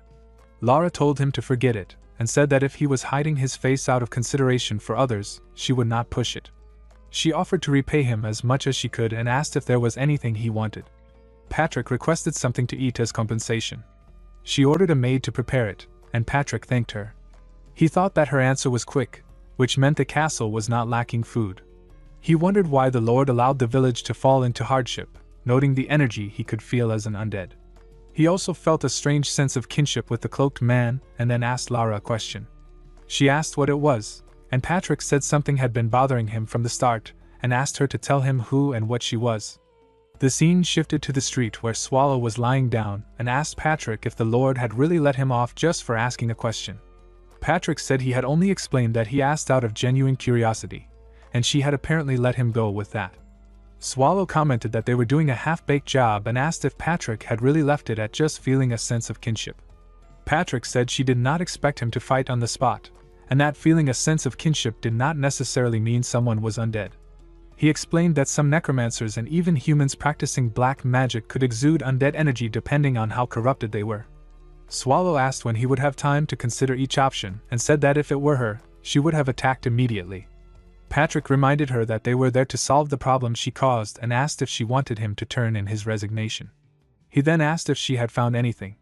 Swallow said the villagers believed the grains were cursed and had refused to eat them, starving to death. She also mentioned the thief, Rosalina, who kept running away, making it hard to handle her. Patrick said it would have been better if they had learned some mind control magic and that he should have brought Mel's instead. Swallow questioned why he would say that after forcing her to come. Patrick held up a sack and said they still had options, showing food he had gotten from the Lord, and suggested using it to win Rosalina's favor. Swallow asked Rosalina why she looked so surprised and then showed her a biscuit, telling her to take it so they could share. She looked happy and said it was the communal wafer given by the priest, which made Swallow ask who that priest was. As they walked, Rosalina said she was glad to meet someone who believed in that person too. She told him no one around her was a believer and pouted, saying everyone else seemed so stupid because all one had to do was give unconditional faith to be saved. Swallow simply nodded. When they reached a cave, she said it always felt creepy coming there and warned him to watch his step as they went inside. In the darkness, a priest spoke, saying the disaster in Haston was a trial given to humans for their evil deeds, and that person was an all-powerful being who could overcome it. He said those who had gained that being's trust should be praised as the chosen ones. Rosalina smiled at Swallow and asked him to sit, while the priest reminded everyone not to forget the divine message and told them they would again eat the blessings provided by that person. Swallow thought that it did not seem special at all and wondered if it was just brainwashing. Rosalina laughed and said they had arrived just in time for the liturgy of the Eucharist. When he asked what that was, she explained it was when the priest handed out the wafers. Swallow looked at the wafer in the priest's hand and realized it was the same one Patrick had received from Haston's lord. He wondered why something like that was in the lord's castle. Rosalina then whispered to him that it was a secret she was only sharing with him. She said when that person came to save Haston, those who truly believed would gain eternal happiness. Smiling as she held an artifact, she said they could become closer to that person and receive an even greater blessing. When Swallow asked what that bigger blessing was, she widened her eyes and said she was not sure but guessed it might be something better than a wafer, maybe even meat. The priest approached them and greeted Rosalina, giving her a wafer as he said it was that day's blessing. She thanked him warmly. Then he turned to Swallow and said he had not seen him before and hoped he would come more often. Swallow took the wafer and said he would think about it, and the priest told him that person would also be happy with his visit. Swallow looked cold and demanded to know what was going on. Pulling down his cloak, he whispered that they were trying to trick him right in front of his eyes. He said humans might not see mana, but such tricks would not work on him. He warned the priest that while he did not care what they did to humans, they should not cross the line by investigating him. The priest stepped back in fear and said he was not human. Swallow replied that he had a bad memory, but would be sure to remember him. Rosalina looked confused and asked if something was wrong, but Swallow told her it was nothing and said he had only been thanking the priest for the food. He told her they should leave. Later, Rosalina ran off happily, thanking him for the day, and Swallow waved, telling her to get home safely. As he walked away, he thought there were too many suspicious signs for him to even need proof. He considered how the cult leader had come to isolated Haston, used unknown mana, brainwashed people, and kept watch over them. He also recalled the man with the aura of an undead beside the Lord. Everything fit too perfectly, making it clear that someone powerful was behind it all. The scene shifted to Asmodeus, who looked excited and praised him for figuring things out. She said she had wondered how bad it was since he had claimed to destroy it. Standing on a rooftop, she admired the view, but Swallow told her he knew she had not come just out of curiosity, and asked her real reason. She said Lady Battery had stopped by the primordial core and mentioned that Haston would soon face the undead. When Swallow asked if Battery truly said that, she confirmed it, and explained that she had found traces of strange phenomena near Chite Castle moving toward Haston. She said Battery believed Erivos was behind it. Swallow said Erivos might be the main culprit, but it was still just a guess. Asmodeus said she had thought about it, and explained that normally a place attacked by the undead would be overrun quickly, especially since Haston was weak. Raising her staff as a purple aura surrounded her, she asked if he wondered why Erivos had not used that usual method. She said if her guess was correct, he must have used the flow of mana instead. Then she slammed her staff to the ground and cast low-class magic for mana detection.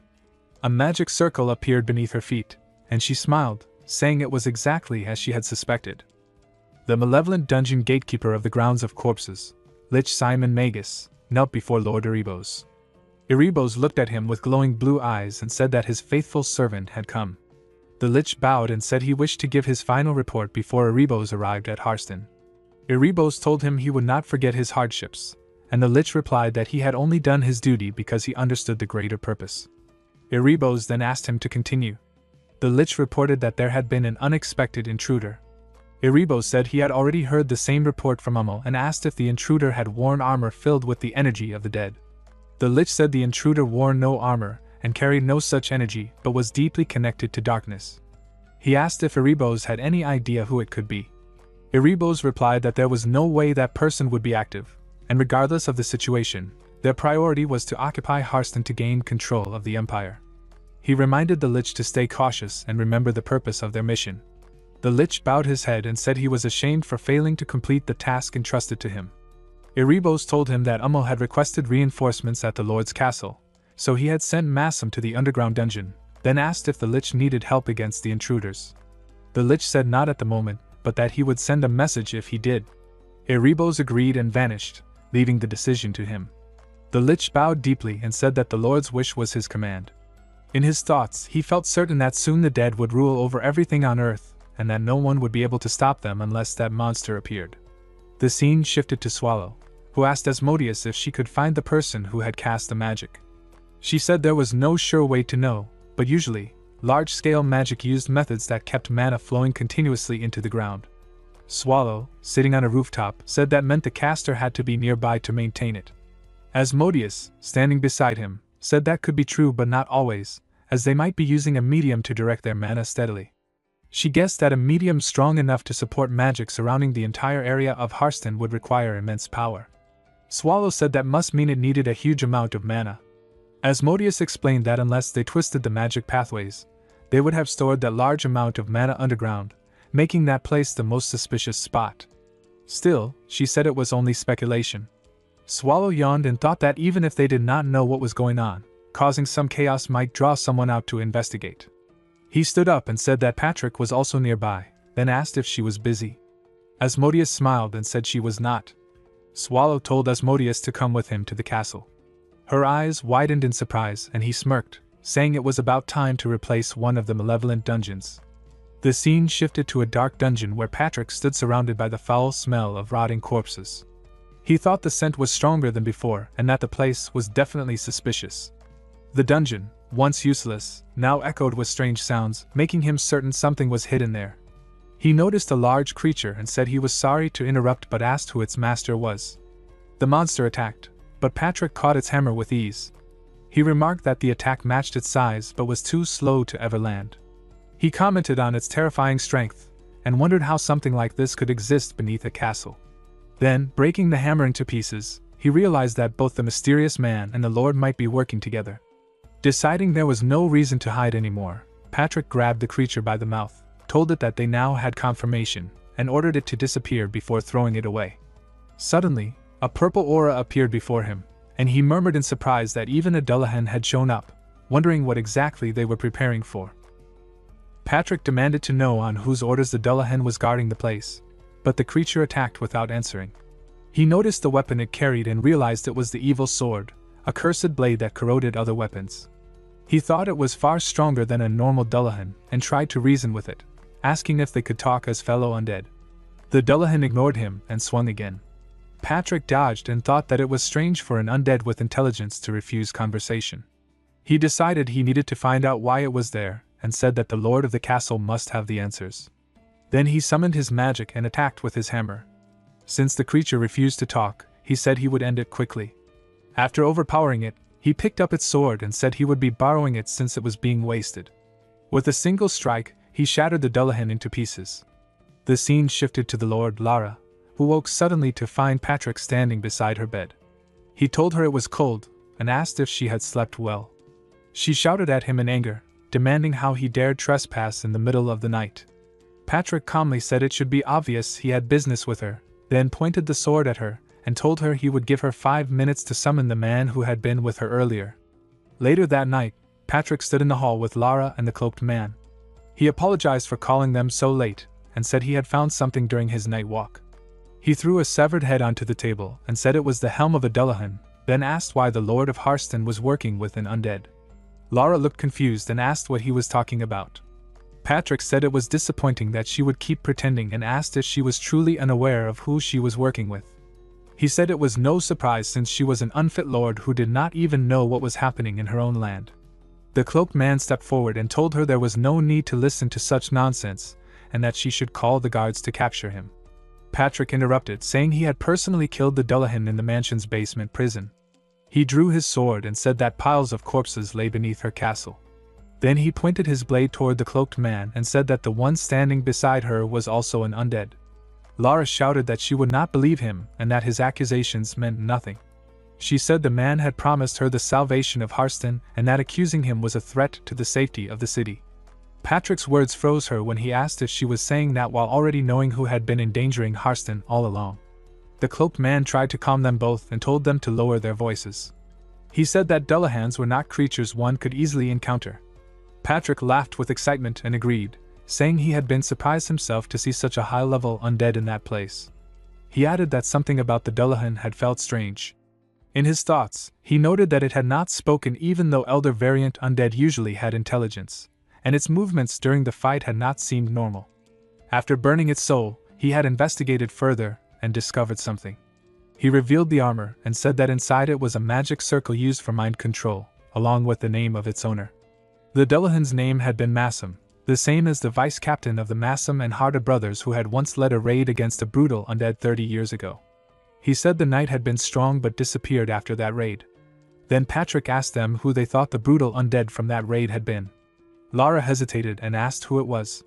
Patrick turned toward the cloaked man and said he would ask differently this time, demanding that he answer personally. Then he called him an undead underling and asked where exactly the brutal undead Erebos was. Lara looked confused and said she did not understand why the name of a boss from the great evil dungeons had appeared. The cloaked man began to laugh, and Lara shouted at him in anger, reminding him that he had promised to save her and the territory. He smirked and said that the plan had changed and that a peaceful resolution was no longer possible. He told them both to stay still.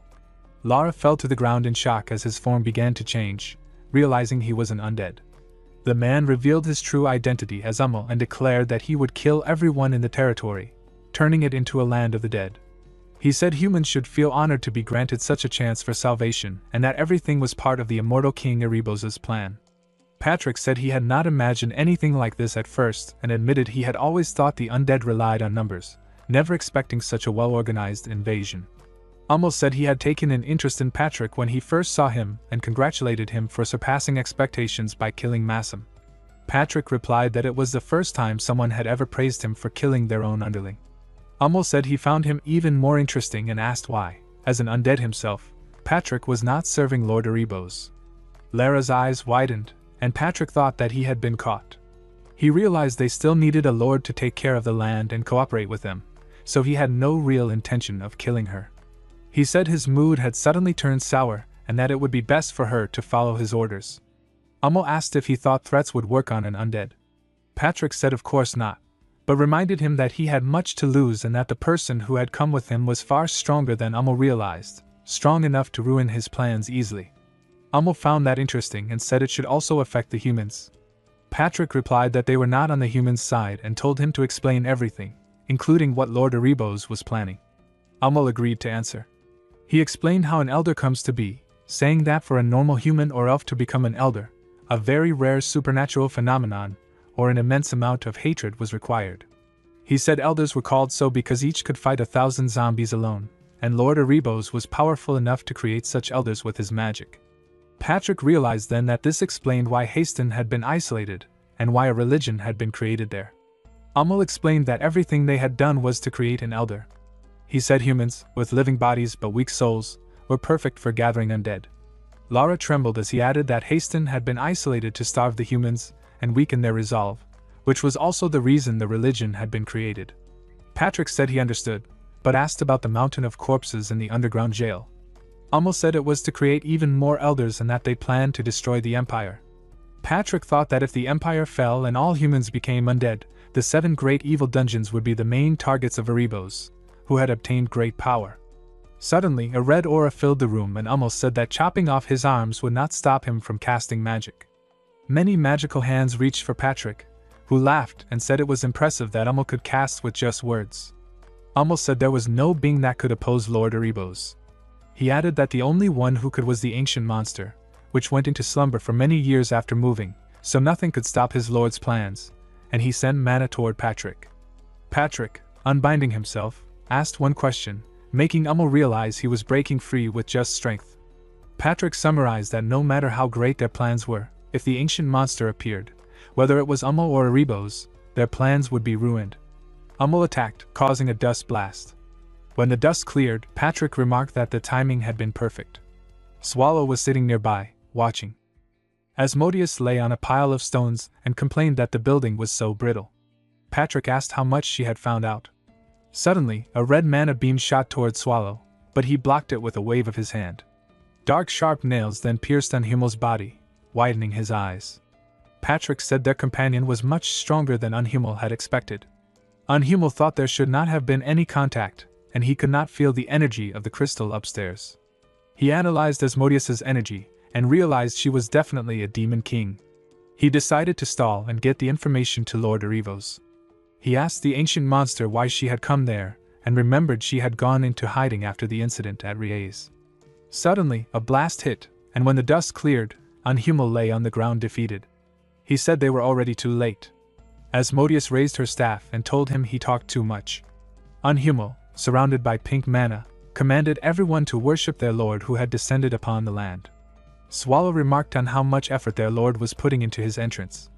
The scene then shifted to Rosalina running through the street when Toth called her and asked where she had been.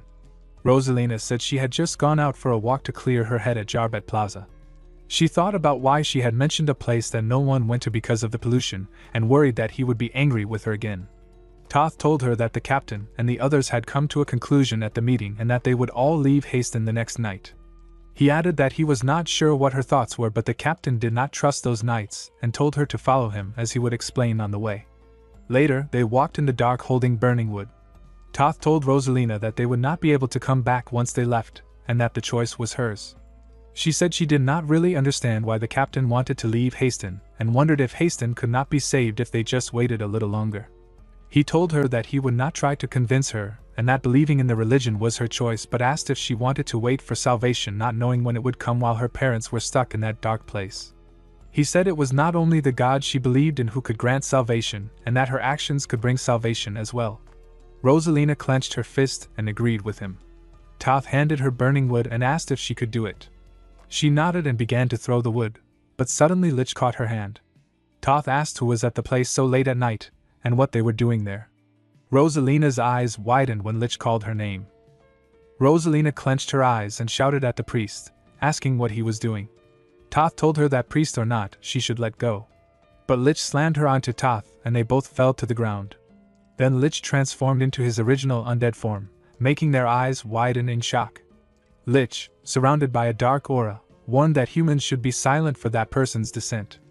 Rosalina and Toth started running as many undead chased after them.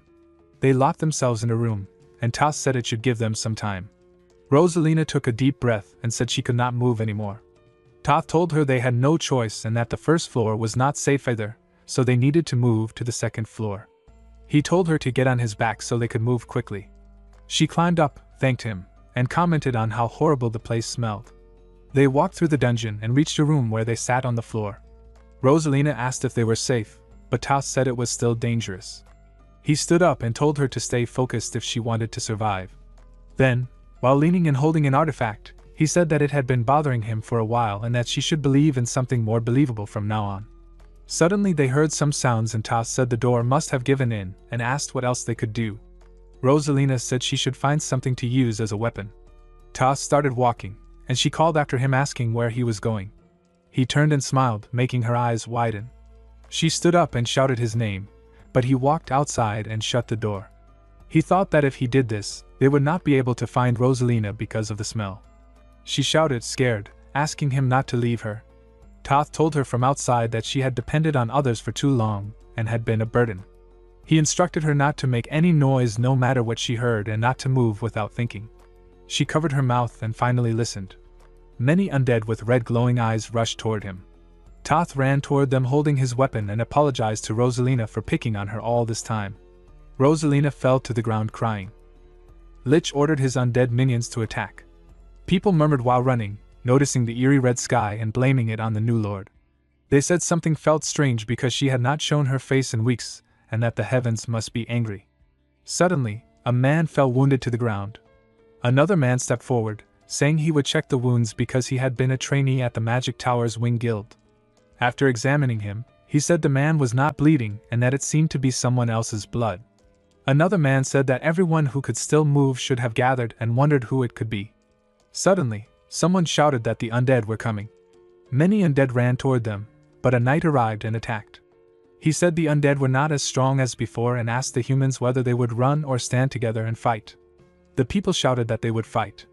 A man stepped forward and said they had once been trainees of the Magic Tower's Wing Guild and had survived the day of the Black Disaster while on assignment. He said they wanted to help, even if it was late. Everyone raised their hands and declared that they would fight. The knight told everyone who had the strength to pick up a weapon to go to the front lines and said that everyone else should work on setting up a perimeter defense. He said they would defend Haston until the last man and to get ready with their magic. They created a blue mana shield around themselves. The scene shifted to another street where Boss asked what was going on and clenched his teeth, asking where Toth and Rosalina could have gone at such a time. Then he saw Rosalina. He asked what had happened to her. She said that Toth had told her to stay put, but she had come out because she was afraid and cried. His eyes widened and he asked if Toth had resented her when he died. He reassured her that Toth was not that type of person and said it was thanks to Toth that she was alive. Rosalina said those were not normal undead and that they needed help. Boss asked what she meant and she shouted that they needed a knight's help. He said those knights were probably in the Lord's castle and gave her a mana potion, telling her she probably did not even have the strength to walk and to drink it for the trip. He said he could not leave his comrades to fight and thought that he could not put Rosalina, whom Toth had sacrificed his life to save, back in danger.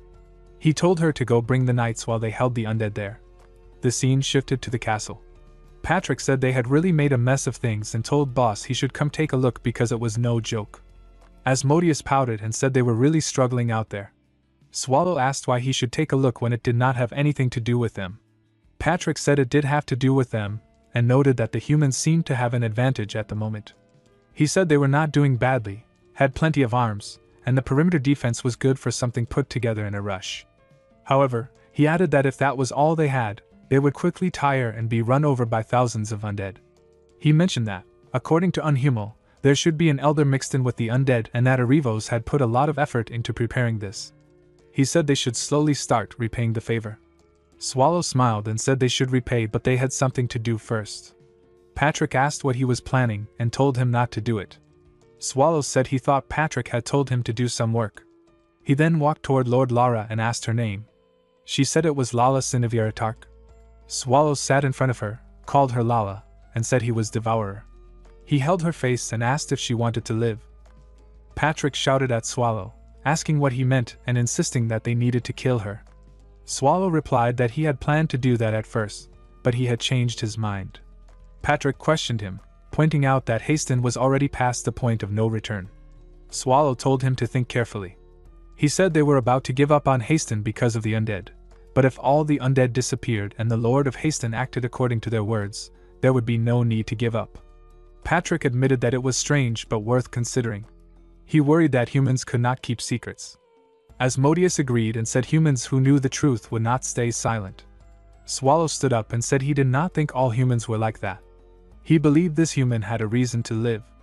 Even after seeing him and his true form, she had not avoided him and seemed useful. He thought she might have something special about her, something that could not be achieved by effort alone. He noticed that she had the mental strength to stay sane after seeing him. Lara said fearfully that she had a reason to live. Swallow said he was sure a human like her would not go out of their way to die. Patrick asked if that was the only thing he was relying on. Swallow added that his gut feelings also played a part. Patrick sighed and asked him to add something more tangible than just gut feelings. He said that since the boss was adamant, he would go along, but if things went wrong, Swallow would have to handle the aftermath. Swallow said he would think about it and asked if Patrick understood. He told them that everything would be done if Lara simply said the words "Please save us." Lara asked what would happen after that. Swallow explained that the undead would be chased away and until Haston regained peace, Patrick would do his best to help. Patrick shouted at him, feeling like he was being sold off. Lara asked what she would have to do in return. Swallow said she would have to offer everything to him. Lara was surprised and thought that if she declined, she would die either by his hands or from the undead, but if she accepted, she would survive but lose everything. She clenched her fist. Patrick said they should just get rid of her. Suddenly, they heard a sound. Asmodeus asked Mr. Devourer how he wanted to handle it, and offered to block it with magic. Swallow told them to forget it, and just open the door. She nodded, and the door opened. Rosalina came running in, smiling, and exclaimed that they were really here. She begged the knight for help, saying the village was overrun by the undead. She explained that everyone was trying to fight back but it was too much. Thoth had died, and the captain said he would be waiting for her. She pleaded desperately, reminding him that he had promised to save Haston. Patrick replied that he was a skeleton and that, regrettably, the current situation was in the hands of the human over there. Lara asked if the people of Haston were dying. Patrick said it reminded him that they were close to their limits, and asked Ms. Melge for a favor.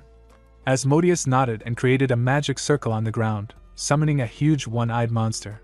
She told him to go directly and not get off track. They observed the situation through a screen.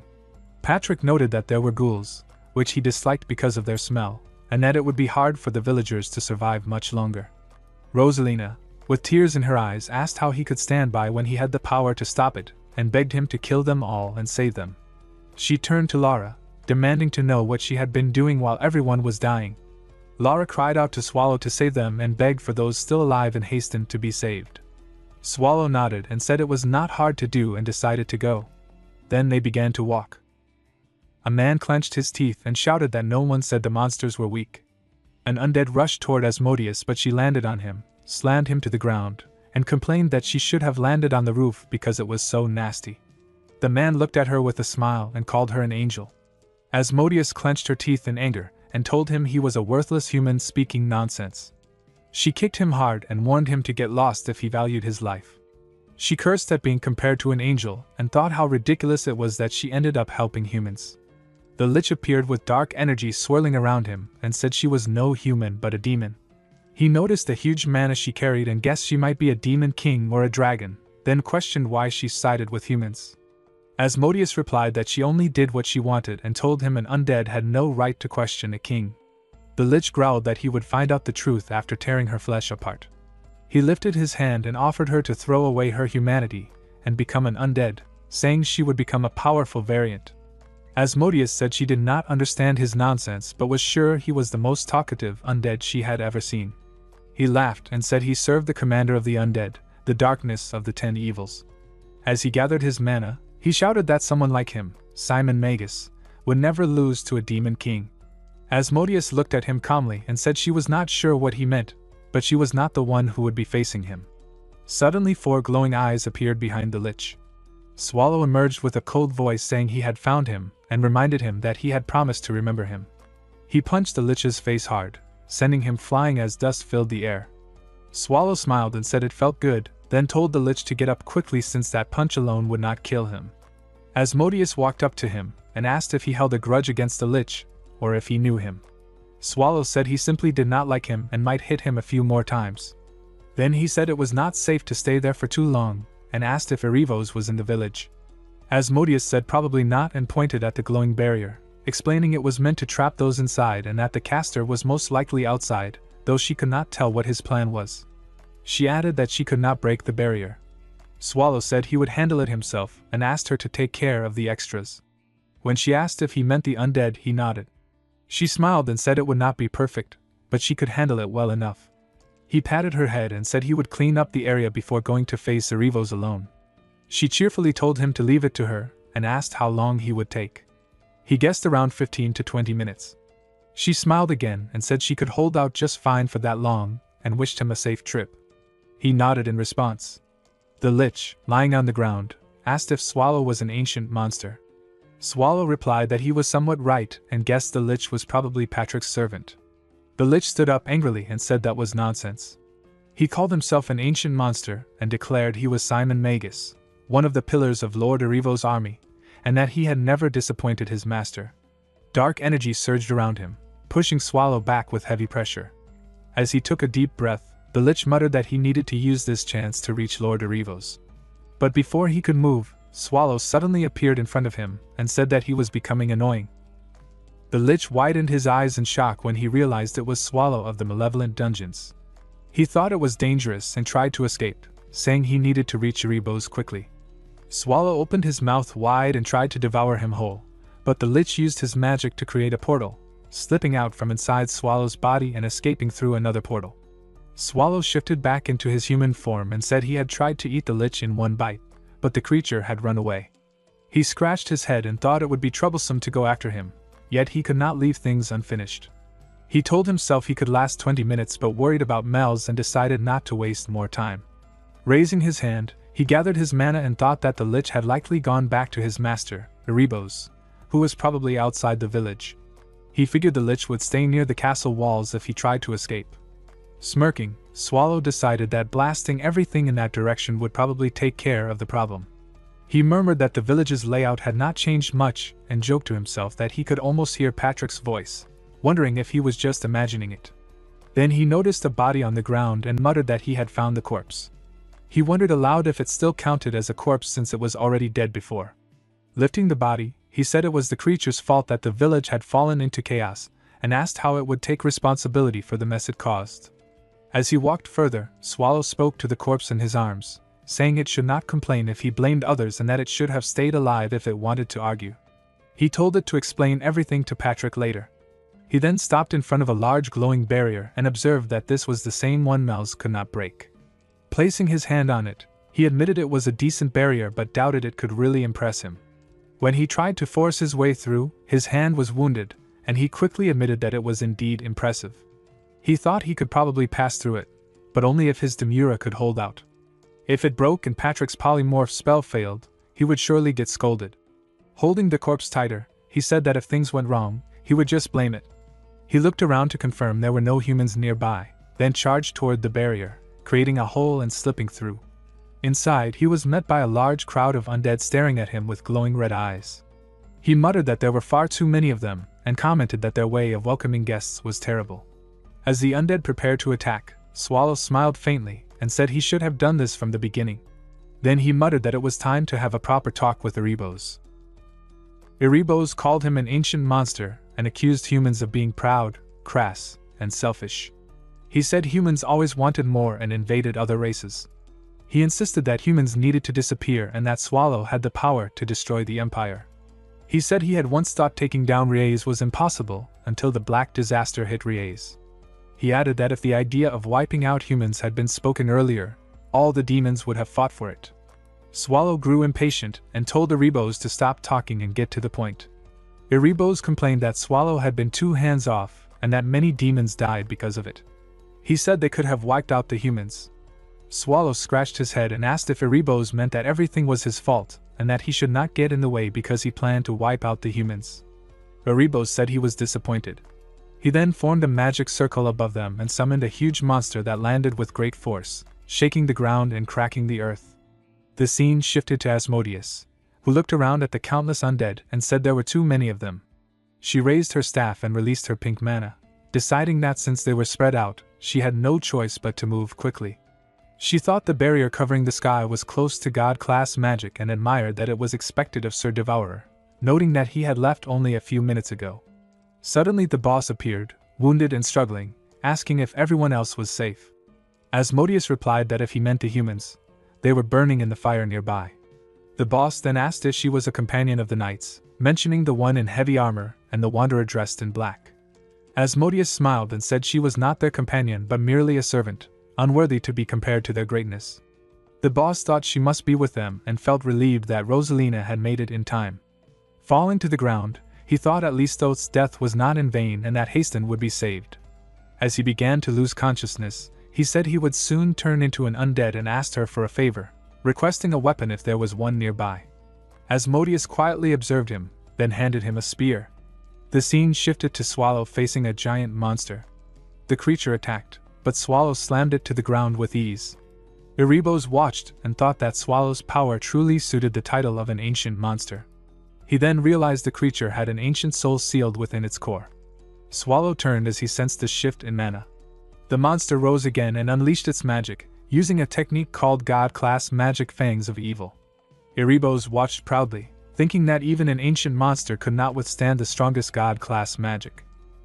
Erebos released a powerful aura that filled the land as he declared his desire to kill the ancient monster and fill the world with undead to become a true ruler of the dead. He shouted that the ancient monster should feel blessed to die after so many years of wandering. Swallow then transformed into his monster form and the ground shook violently from the blast. Leaning slightly, Swallow said it hurt so much that he could not keep letting him attack. He asked if that was the strongest magic Erebos could use and looked up saying he probably had nothing stronger. Erebos realized in shock that Swallow had let him hit him just to test the strength of his god-class magic.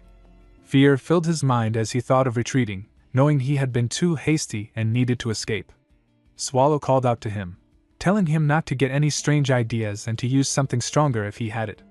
Red aura flared around Swallow as he asked again why Erebos was silent, and assumed he had no stronger attack. Erebos responded by sending mana beams toward him, which exploded against Swallow's body. Swallow sighed in irritation, saying that they all acted the same as if following the same script. Erebos then summoned chains that wrapped tightly around Swallow's body. Swallow growled that he hated this kind of spell. A huge monster charged at him next, and Swallow looked at it with frustration, wondering if it was another of those god-class creations and why it was so annoyingly sturdy. Swallow broke the chains and killed the monster in a single strike. He then turned back into his human form, frowning as he complained that it was dirty and nasty. His bright yellow eyes glowed as he said it was fine to get a little serious now and thought it might be time to replace one of the 7 great evil dungeons. The scene shifted to Rosalina, who widened her eyes in shock. Patrick muttered about Swallow, wondering what his boss was thinking and how excited he could possibly be. He reminded himself that Swallow was a disaster, yet it was probably because of that very reason he was the boss. Patrick thought it would be nice if he could calm down a bit, though he knew he could not fight him and would only be left cleaning up the mess afterward. He sighed to himself about Erebos, calling him a damned skeleton, before realizing with irony that he too was a skeleton. Lara looked confused and asked what was happening outside. Patrick replied that the boss was making a mess while dealing with the undead army. She asked in hope if that meant Hasten would be saved. Patrick said things would work out somehow, and she should not worry too much. He mentioned his bones almost getting goosebumps, and told her she could speak comfortably. He added that the village seemed free of undead now, as expected from the Demon King Melge. Suddenly Asmodeus fell to the ground, exhausted, and said it had been tiring. Patrick said her timing was perfect. Lying on the ground with a smile, she said she had finished everything and it had been a long time since she used so much mana. Patrick told her that if she had not been there, things would have gone much worse. She asked if Sir Devourer was not the one doing most of the work, and Patrick replied that she had done better this time. She wondered if he was still fighting, and Patrick sat beside her saying the boss was still in the middle of battle. She looked toward the battlefield and said his power was incredible, especially when thinking about the destruction that would follow. She added that he always caused more work whenever he tried to fix things. Patrick agreed that he would have a lot to clean up after this and complained that the boss could have just finished things quickly instead of dragging them out. He sighed that Swallow never considered how much trouble he caused him. Then he raised his sword toward Rosalina and said she was the only one they had promised to keep alive, so he should start cleaning things up from there. Patrick said there was no point in keeping anyone alive except the Lord of the territory. Lara quickly stood up and asked him to wait, saying Rosalina was also one of her subjects. Patrick smiled with excitement and said there was no reason to kill her. In his thoughts, he knew Rosalina was harmless and could not do anything on her own. The thugs she had relied on were already gone, and with her mind in such a state, she posed no threat. Killing her might even cause problems for the Lord, so he decided to leave her alive and said that everything on their side was already taken care of. He then turned toward Asmodeus and asked if she could put someone to sleep. Asmodeus sat up and agreed easily, asking who it would be. Patrick said he wanted to speak privately with the Lord. Asmodeus nodded and gently put Rosalina to sleep. Patrick then faced Lara and told her it was time to begin. He reminded her that they had done their part in saving Hasten, so she needed to keep her promise. Lara asked what she needed to do. Patrick told her not to reveal anything she had seen so far, saying she likely already understood that. Then he said he would tell her a story she must remember carefully. He told her about a brave territory lord who bore all insults to protect her land. The lord realized the undead would soon overrun the territory, yet despite being watched and having too few soldiers, she resolved to protect her people. She asked for help, but before reinforcements could come, her citizens turned against her in fear and anger as many died to the undead. Still, she held firm and did not abandon them. After a long struggle, reinforcements from the Empire finally arrived and drove the undead away, saving the land. Patrick called it an amazing story and said she was not a cowardly lord hiding away but a noble ruler who had sacrificed herself to protect her people. Lara asked if he was telling her to lie to her subjects. Patrick pointed toward her and reminded her that she had said she wanted to live. He told her to send out all supplies and open the castle to help the surviving citizens. Soon, aid from other cities would arrive. When she asked how he could be so sure, Patrick replied that he was not sure but would make it happen. He said they planned to turn the young Lord of Haston into a hero and added that since things had gone quiet, the boss must have finished everything. He then told Asmodeus they should go and meet him. Before he left, Lara asked why he was going so far to save Haston. Patrick simply told her that if she truly wanted to live, she should know her place and not try to learn too much. The scene shifted to Swallow, who stood before Erebos. Swallow said it was about time to replace one of the 7 great evil dungeons and felt a bit sorry for him, saying he could have avoided all this if he had just stayed quiet. As his body began to shift into monster form again, he muttered with irritation that everyone kept bothering him and that he had been stabbed so many times his back itched. Erebos admitted that he was shocked by Swallow's strength once again. Swallow said he did not care about that and asked why it had to be Haston, saying that if Erebos had not attacked this place, he would never have needed to come here. Erebos replied that Haston was the best place to invade the Empire from. Swallow shook his head and said he was not talking about strategy. In his thoughts, he realized that Erebos had come here knowing it was his territory. Erebos asked what Swallow thought the reason was, then started laughing as a heavy aura spread through the air.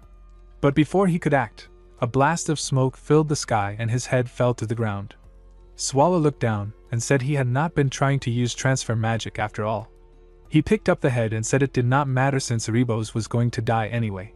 Placing the head on the ground, he looked around and wiped the sweat from his face, wondering what to do with the destroyed land, knowing it would be unusable unless repaired. Soon after, Patrick and Asmodeus came running toward him, calling out for him to stop and not move. Patrick shouted with excitement that he had missed him and asked if Swallow missed him too. Swallow stood there silently, clearly annoyed by the noise. Rain fell over the ruined city as Rosalina sat under a wall's shade, staring blankly at the wet streets. She muttered that there was nothing left, and wondered what kind of help this was when she was the only one who survived. Her voice trembled with anger and despair as she said she hated everyone and questioned whose fault it was and who had killed them all. The scene then shifted to the dungeon where Renee welcomed Swallow back with bright excitement. She said she had waited quietly for him and even cleaned everything while he was gone. Swallow, though clearly tired, patted her head and said she had done well. Asmodeus lay on the ground saying she was exhausted, while Patrick sat beside her saying he felt like dying. Renee turned to Swallow and asked cheerfully if he wanted dinner first or a bath first, saying he must be tired. Swallow replied that he would drink the bath water, which made Patrick glare and ask Battery what she had been teaching the girl while they were away. Battery avoided the question and wondered aloud if everything had gone well on their mission. Swallow told her to leave now, but Patrick began counting the damage. He said that if they added up all the humans who died from starvation and the undead attacks, the number would be around 3,000, not to mention how the boss had blown up the entire town. Still, he admitted things had turned out better than expected. Battery wiped her mouth and asked Swallow what exactly he had done out there. Swallow replied calmly that he had only cleaned up the undead. She pressed again, asking if he really only cleaned them up and what he meant by perfectly. Without another word, Swallow placed the severed head of Erebos on the table and said he was going to sleep and not to bother him. Battery looked at the head with a serious expression and said it was only a shell. Everyone in the room froze in shock as the weight of her words sank in. Swallow later admitted that he had used magic at the end. Patrick complained that the cleanup had been sloppy and called it bad work. He said leaving the Lord who knew everything alive had been questionable and that Erebos being alive now made things worse. Battery had said that Erebos had lost about 70% of his life. Patrick agreed but warned that the conflict between the great evil dungeons had not ended and that they needed to be more careful. He told them to stop slacking because dealing with monsters in the dungeon was Swallow's responsibility. He looked at Swallow sleeping and fell silent.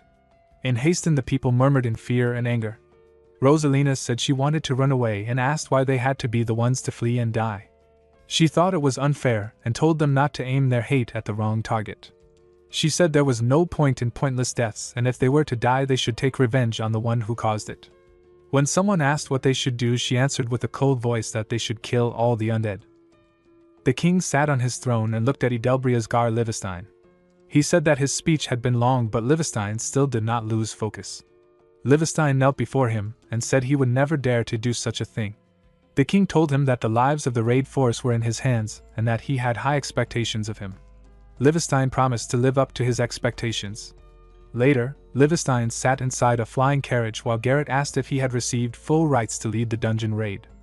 Livestein replied that he did and asked if the warrant had been issued for Paymer. Garrett said that even though Paymer was on the run, since he was once a rich noble, someone would surely be helping him and the warrant might not work. Livestein said it was enough that Paymer knew about the arrest warrant.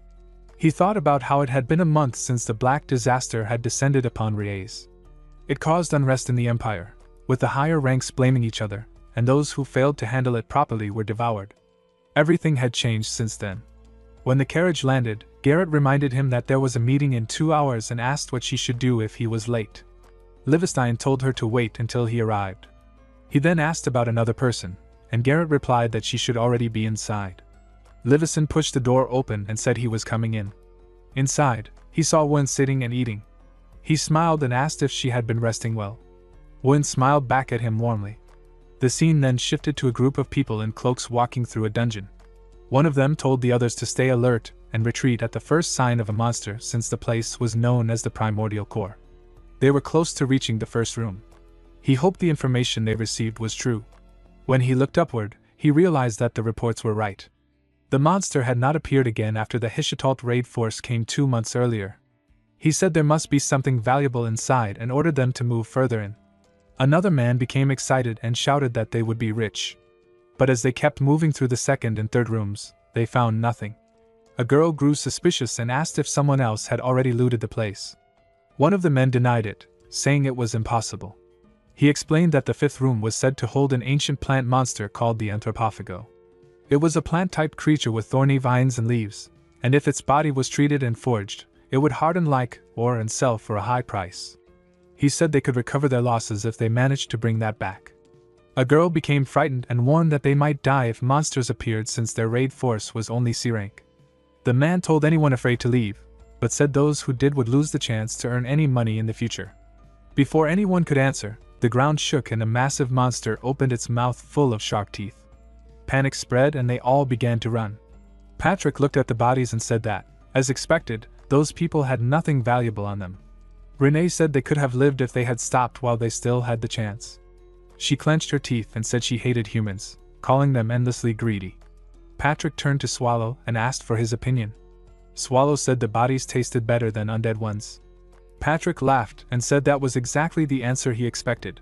He pointed out that the dead group did not seem to belong to the Empire, and that their coat of arms showed they were from the West Crantal Kingdom. Renee held a cloth and said they had come from far away. Swallow said it was amusing to think that a local specialty had arrived right at their doorstep.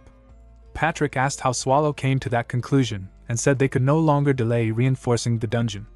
He teased Swallow, saying it was strange how calm he seemed about his own dungeon. Then he told him to come down. Swallow shouted that he understood and was coming down. Patrick smiled and said they were lucky to have Lady Melge as a guest because her detection magic had helped them find the intruders quickly. Asmodeus smiled, and Swallow agreed, saying she was truly reliable. Renee pouted and reminded everyone that she could use magic too. Swallow patted her head gently, and told her she was amazing. Asmodeus said she was glad she could be of help to the great Primordial Core. Patrick happily said her assistance had saved them a lot of trouble. Then Asmodeus asked softly how long she had to remain as a guest. At night, Asmodeus sat alone on a stone, thinking that her future looked bleak. She felt sad in that even as a demon king, she had no money or home. She decided she needed to make a choice soon since the gathering of demon kings was only a few days away. Patrick arrived and said the air felt fresh that night. She looked at him and asked if he was also out for some air. He asked what she was doing there, and she said she was just enjoying the night breeze. She then asked what brought him there. Patrick replied that since he did not need sleep, he spent his free time training. She asked if he still needed any improvement, and he said that a swordsman's hand and sword would rust if unused. He mentioned that Mr. Tentacles had nearly finished recovering and that even Lady Renee was waiting. He asked if she wanted to go with him, and Asmodeus looked at him with wide eyes. Later, they arrived in the dungeon. Asmodeus looked at the creature and said it did not seem completely healed. Patrick said that was already a miracle and probably the best recovery possible. Renee said there was still some recovery left to go, but that the process was slow, and it might not regrow more than 5 limbs. Asmodeus asked if it had fought against the Hishitalt trade union. Patrick nodded and said that since Lady Melge had a demon king's castle near Riez, it would be strange if she did not already know about it. Asmodeus said she remembered that the raid force included the greatest hero, Vernhishetalt, and it was the same group that had killed her father. She wondered just how powerful Mr. Tentacles must be to survive a fight against such enemies. She thought that if it had been her, she would have ended up like her father, and that her wish to stay in Primordial Core was only a dream. Patrick said that now Mr. Tentacles had nearly recovered, he should convince the boss to recruit more monsters. Renee smiled and suggested they should recruit males only, like the golems that protected the fourth room. Asmodeus told them that she thought it would be best if she left for Judica. The scene then shifted to a house. Garrett stood in front of Wynne and told her it was better to act as if she was still recovering, since showing how fast she healed would not be good. Wynne pouted and replied that it was fine. Livison offered them some tea since they had snacks and reminded them about the meeting. He asked if the maid had been there that day, and Wynne said she was not sure because she had gone out to buy snacks. Livison then asked Garrett and Wynne to head to the meeting room first while he took care of some papers and said he would catch up shortly. They started walking toward the exit. After the others left, Livison asked if anyone knew which maids had cleaned the tea set. A shadow replied that they would find out as soon as possible. Livison told them there was no need to report on the progress. He thought about the thousands of confidential files scattered across the office and realized that cleaning the tea set without his knowledge could mean the maids had looked through some of them. With a cold expression, he ordered that those maids be found and dealt with exactly 4 days from that day. The scene then shifted to the meeting hall. Livison called everyone together to discuss the Black Disaster, Devourer, which threatened the peace of the Empire. One man, crossing his arms, said the royal courts had announced that the Black Disaster was not Devourer and asked if Livison was denying them. Livison raised his hand and explained that the announcement was only meant to calm the citizens. Cardi asked for proof that Devourer was responsible. Livison said he had seen it with his own eyes. He explained that Devourer had fought directly with the hero Wynne, causing Garrote Azanelgia to lose an arm. He said the evidence was right in front of them, and that the problem was that Devourer appeared without warning. They were preparing because no one knew when he would appear again. Duke Rothos asked what the plan was and how they intended to stop Devourer. He noted that the defenses of Riez had seemed fine, but it appeared that such defenses were meaningless against Devourer. Livison answered Duke Rothos and reminded everyone of the need to find the 36th masterpiece. He thought about how the recently released brachycephalic tooth had ended up in Devourer's hands, and wondered how many of them could even fight him. He believed that even with the Empire's greatest talents, only one might make a difference, and that fragile human bodies could not even scratch Devourer. To overcome that huge gap in power, the 36th masterpiece was necessary. He also said the Pope had been acting strange and was spreading rumors that Devourer was God's punishment on the Empire. A woman shouted that this sounded like a joke, but Livison said he was telling the truth and accused them of overestimating their own power. He warned that if they ignored the issue, the Empire could split because of the Pope faction. He thought about the 36 masterpieces and remembered that the Pope faction already held 3 of them and called them holy relics. To take those back would mean starting a war, a great holy war. Patrick shouted that Lady Melge had left, and Swallow replied that he already heard him, asking so what. Patrick looked frustrated and asked if Swallow's ears were just for decoration since he even had 2 pairs. He reminded him that Melge had left their dungeon. Swallow covered his ears and said that they went to Judica, so it was normal for demon kings to go there, and there was no problem. Patrick held his ears and said that the problem was they might not come back. Swallow shouted that they never said they would not return. Patrick paused and admitted that Swallow was right but mentioned that Lady Melge had been acting strange before talking about going to Judica. Instead of saying she would be back, she had said she might have to go. He thought maybe he was reading too much into it. Renee agreed that she also found it strange. Patrick suggested that maybe Lady Melge was planning to start her own force again. Swallow then looked at a bright fluid and asked Renee about it. She smiled and said she had prepared a stew because he looked tired. Swallow looked surprised as he saw it. Patrick said that Swallow had misheard but the result would be the same, so he could take it that way. Renee slapped Patrick. Swallow, sweating, said he understood that Melge had left but wondered if that was a reason for everyone to gather like this. He asked if they had something else to say. Patrick, now on the ground, said they could not delay the matter of replenishing the monsters any longer. Swallow, lying on the floor, said he would not take a single step and asked why the Guardian could not handle it in his place. Patrick admitted Swallow was right but said it would not work. He reminded him that everything related to Haston had been left to him, and that it cost a lot. He pointed at Renee and said she would handle it. Renee smiled with excitement, and told Swallow not to worry and to leave it all to her. Swallow looked surprised and said Renee still had trouble with her eyes and that people might be suspicious of her. Patrick said that was fine and told Swallow to rest easy. The scene then moved to a carriage where the driver said they had arrived and told the young lady to take care of herself while traveling the world. Asmodeus, covered in a cloak, nodded and looked around. She thought about how strange it felt to come to a place like this. It was the mercenary city of Nihit, a dangerous place located between the Empire and the Kingdom Alliance, unaffiliated with any power. 1 in 4 people here were dungeon raiders, and it was known as the best place for dungeon information. She noticed there were no maps or signs and thought it was her first time in such an unfriendly city. She planned to use the stars to find her way to Judica. The place was as big as the Demon King's castle and filled with dense mana. She sensed about 10 strong presences, similar to the mages she had seen in Riez. The city seemed full of raid requests and information, but entry required proof of raids, making it hard to gather what she needed. Her eyes widened when she saw monsters trapped in a prison and wondered if they had been captured. Then a man approached her and said it was surprising to see such a pretty young lady in a place like that, asking what she was there for. The man greeted her politely and asked what she was doing in a place like that. He introduced himself as Pun from Albright Merchants and asked if she was looking for something special. In his thoughts, he noticed that although she looked young, anyone who came alone to such a dangerous place could not be an ordinary noble. He decided it was best not to get on her bad side. Asmodeus turned to him and introduced herself as Melge of the Agria family, then asked what the place was. Pun explained that it was a storage warehouse for dungeon items. He said that most of the things there were used as materials for equipment or decoration, but he simply sold them as they were and invited her to look around. Asmodeus noticed a lycanthrope among the creatures and recognized it as a powerful demonic being that had fought till the end of the war as an army commander. She thought she needed to buy it and asked for its price. Pun looked shocked and said it was dangerous, explaining that 4 B-class raid members had been sacrificed just to capture it. She told him to name his price. He checked his paper and said the lycanthrope cost 250 ons. Asmodeus was startled by how expensive it was. She thought that although she had the money, it would be unwise to spend half of the 500 ons Lady Renee had given her before even building her castle. She turned away and said she would look at the others instead. Pun nodded quickly and told her to take her time. She then stopped in front of a dog and curiously asked what it was. The man told her that the creature had been found after a raid. Its mother could not be located, and since it never attacked anyone, people treated it like a large dog.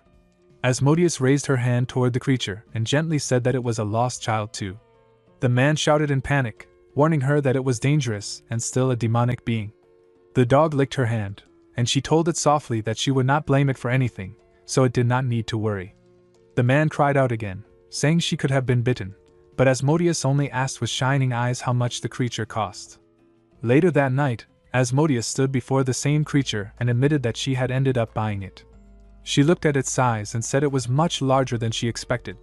Because of its dark fur and the dim light earlier, she had only seen its head floating around. She smiled and decided to name it Zons.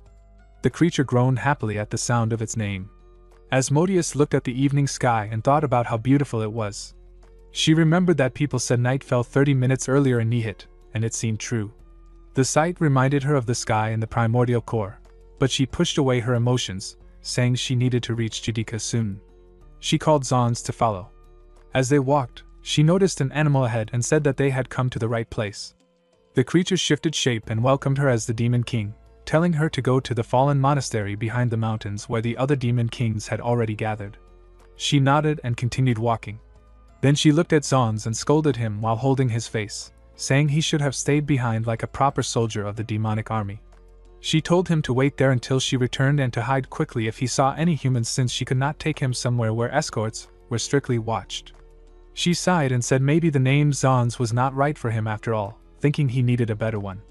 Zons looked happy as she spoke to him. Asmodeus rubbed the creature's fur with a gentle smile and told it that from now on, its name would be Sir Devd. She promised to return soon and told it to wait quietly. Spreading her wings, she flew into the sky and thought that since she would not be seeing the real one anymore, he would surely forgive her for using his name.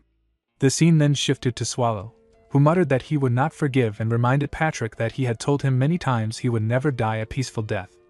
Patrick replied that Swallow had been cursing him like that for over 100 years and asked if he was not tired yet. Swallow coldly wished that Patrick would get osteoporosis.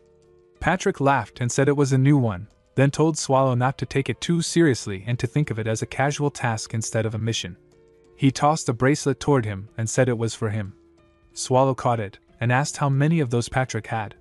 Patrick said he still had about 30 left. Swallow frowned and reminded him that he once said the bracelets were expensive, asking if he had spent all the dungeon funds on them. Patrick denied it and claimed they were cheap. When Swallow asked if he had lied, Patrick said he only meant that Swallow should use them carefully. Soon Renee arrived with a backpack, blushing as she asked if Mr. Devourer had waited long. She said with excitement that it felt like they were going on a honeymoon, just the two of them, eating together and spending time alone. Swallow turned away and said they should go tomorrow. Patrick stopped him, warning him not to run away or do anything strange and reminding both of them not to forget their mission. As they left, Patrick shouted after them, asking them to come back without causing trouble. While watching them disappear, Patrick wiped the sweat from his forehead and muttered that maybe it had been a mistake to send those two together. He sighed, thinking that as long as they used their heads, everything should be fine. Late at night, inside a small house, Asmodeus stood quietly and thought that it had been a long time. She was attending the meeting of the Demon Kings in Judica. Holding a glass filled with blue liquid, she felt nervous. She remembered how she had once been the center of attention whenever she came here with her father, but now she felt completely irrelevant. Suddenly someone bumped into her. She turned sharply and shouted in anger, asking what his problem was. When she saw the man, her eyes widened. He was not a demon king, and she thought furiously how he dared to touch one. She was ready to punish him, but the man only smiled and turned away. Then laughter broke out among the demon kings around her, confusing her even more. She realized they were mocking her because she had no power to fight back. In her thoughts, she promised herself that she would endure it for now and one day build a great army that would make them regret it. Then a hand rested on her shoulder, and she turned with alarm, thinking they were trying to provoke her again. Instead, she saw a young woman smiling warmly at her. The woman called her name, asking if she was really Melch. Asmodeus froze, then her eyes softened as she recognized her. The girl, Marmolia, hugged her tightly in joy, saying she was alive and that she had worried so much. She said it felt like only yesterday they used to play and study together as children. Asmodeus frowned and told her to let go, saying she was still far from acting like a proper demon king. Marmolia only smiled and said they had never treated each other so formally before, then suggested they go somewhere else to talk. The scene shifted to the mercenary city of Nihit. Renee placed 2 gold coins on the counter and told the innkeeper to give them the best room available. The innkeeper smiled and said he would guide them right away. Once inside the room, Swallow dropped onto the bed and said he wanted to rest. The innkeeper told him to have a good rest and to call if they needed anything before leaving them alone. Renee looked around the room with a smile and said it felt nice, then told Swallow he could not just lie there. Swallow sighed and said they had traveled all the way there without getting any rest. Renee told him she had heard there was a dungeon store nearby and that all they had to do was pick out some monsters from there. She encouraged him to get up, saying they could finish quickly if he came along. Swallow looked annoyed. Renee watched him and thought they really needed to get moving, though he did look exhausted. Still, she told herself that this was a once-in-a-lifetime chance. She remembered her earlier talk with Patrick, where he had asked if she wanted to spend some time alone with the boss. He told her to suggest going alone a few times, and she had asked excitedly if that meant they could go on a honeymoon. Patrick had nodded. Now in the present, Swallow sat up and complained that he could not even lie down for proper rest. Renee thought proudly that she had done exactly as Patrick told her. She was thrilled that Mr. Devourer had come along on his own, believing it showed how much she meant to him. Determined, she told herself they would finish their tasks quickly and then go on their perfect honeymoon. In her mind, she called herself a genius for making it happen. The scene shifted to a quiet room where Marmolia sat with Asmodeus. Marmolia told her that she had heard about what happened to her castle. She explained that she had sent some monsters to investigate, but the land where the castle once stood had already become human territory. Everyone had believed Asmodeus was dead and wanted to know where she had been for the past 2 months. Asmodeus looked confused and said she had just been wandering around. Marmolia smiled, held her hand, and said there was no need to talk about the primordial core, that it was enough that she was still alive. Asmodeus widened her eyes in surprise and admitted that she thought Marmolia would hate her like the other demon kings. Marmolia looked surprised and said their father's rivalry was a thing of the past. She reminded her that they were both demon kings now, walking their own paths, and that the conflict between their fathers had nothing to do with them.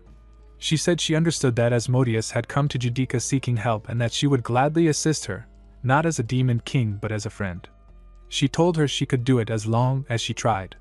Asmodeus's eyes softened with emotion. When Marmolia raised her hand and said it was time to return, Asmodeus reached out her own hand and thanked her for helping. She promised she would rebuild her castle no matter what. Marmolia smiled warmly, held her hand, and said that she believed she would succeed. The scene moved to Asmodeus's childhood where she cried that her dad was stronger and the real descendant of Asmodeus. Marmolia shouted back while crying that her dad was stronger and had a cooler-looking horn. Asmodeus remembered that even when they were kids, they were always fighting. It was not because of personality or outlook but something natural between them.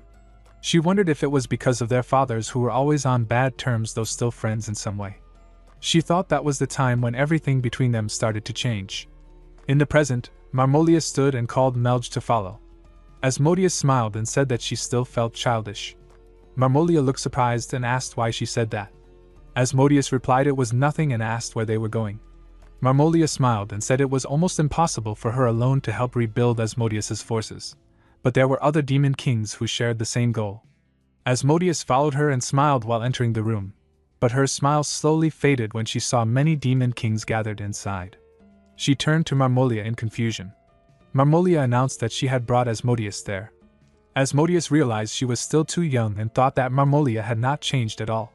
Marmolia looked at her with a confident smirk. Asmodeus knelt on the ground while Yubar, a fourth-generation demon king of Satan's direct lineage, mocked her and called her disappointing. Marmolia whispered with a mocking tone and insulted Melge for losing her forces. Asmodeus widened her eyes and thought she had expected bad treatment, but never this humiliation. Yubar told her, as a descendant of Asmodeus, that she could give her excuse. Melge said it was a misunderstanding and that she had not lost to the humans, but another demon king interrupted and asked if being the sole survivor could be called a victory. Melge had no rebuttal and bowed her head, saying it was all her fault. The demon kings murmured that she was a disgrace and argued she should lose her title or be killed. They decided to deal with her on the last day of Judica. Yubar ordered that the criminal be placed in jail. The scene then shifted to a guard who raised his hand and warned that the area was restricted and an insignia was needed to enter. He thought that a beggar and a maid looked weak and might fall over at any minute. Renee then showed him 2 permission cards. They entered the dungeon store and a man welcomed them inside and urged them to keep working for the safety of humanity. Swallow asked when Renee had prepared the supplies and she said she kept the clean ones while she was cleaning. He agreed that many items should have been lying around. Renee smiled and stood by the notice board and said it seemed to contain all the information about dungeons. They searched for a strong monster that humans had not yet defeated. He said he should have brought another monster from the great evil dungeons and asked if a monster 1 level below would be enough. Renee checked the raid requests and said those listings would be good. A man arrived and said he had to close soon and asked them to come back tomorrow. Renee worried that it would ruin her date plan and did not want to return. She secretly decided to bribe him, gave him a gold coin, and asked for more raid requests so they could stay longer. The man relented and handed over the additional papers. Later in the inn-room, Renee read through the raid requests and said that all of them seemed lacking and there were not many useful monsters this time. Swallow lay on the bed and pointed out one request about an ancient metal slime, saying it looked promising but the dungeon was too far away. Renee nodded in agreement. He mentioned that maybe he should have recruited Melge. She said she had thought of it too but explained that Melge would only last a few years as a room manager, considering the strength of the humans who challenged the great evil dungeons. She added that Melge looked the coolest as a demon king. Swallow agreed and said he might have let her go too easily since she had helped bring Renee back home. Renee smiled and thought that she had blown Melge's castle away anyway. Swallow then asked how long Judica would last. Renee said it was a 2-day event and warned him to reach there before it ended. He replied that they could try even if it was far away. Renee clenched her fists and said they would need to read the stars to locate Judica, but she did not know how to do it. Swallow calmly said that he knew how to read the stars. That night, the deer-faced man and the Zons waited for Melge. When they heard footsteps approaching, the deer-faced man became alert and demanded to know who was there. He warned that only demon kings were allowed beyond that point and threatened that anyone who came closer would lose their life. But the man kept walking forward without hesitation. The deer-faced man shouted again, calling him foolish and claiming to be a servant of the great Yubar Bamet. He said no intruder would survive while he guarded the place. His body changed into a monster, and he let out a loud roar. Swallow stayed calm and asked why the creature was being so loud. The scene then moved to the prison where Marmolia stood in front of Melge's cell. She spoke mockingly, saying Melge looked better than she had expected and offered so-called friendly advice. She told Melge that during their discussion, everyone had wanted to kill her as an example, but Marmolia had convinced them otherwise. As punishment, they decided to cut off her horns and pull out her fangs. Marmolia laughed at her, saying that without horns or fangs, many demons would look down on her. She teased that she had looked forward to seeing her in such a miserable state. With a cruel smile, she suggested Melge should become her underling, promising a better position if she served well and even licked her boots. When Melge stayed silent, Marmolia grew irritated and asked why she was not responding. A zombie came forward and informed Marmolia that he had received orders to take the criminal to court. Marmolia coldly told him to take her away, then smiled and said the fun was just beginning. Later in the Grand Hall, a demon announced that the trial to decide Melge's punishment would begin. He declared that she had lost the trust of her followers and brought shame to the title of Demon King. As punishment, her horns would be cut off and her fangs pulled out. He gave Melge one last chance to speak in her defense. Melge knelt on the ground and said that during her short time in the cell, she had thought about many things but still could not understand the reason for all this. She said the weak always fell while the strong survived, and the Demon King army had been created to protect her.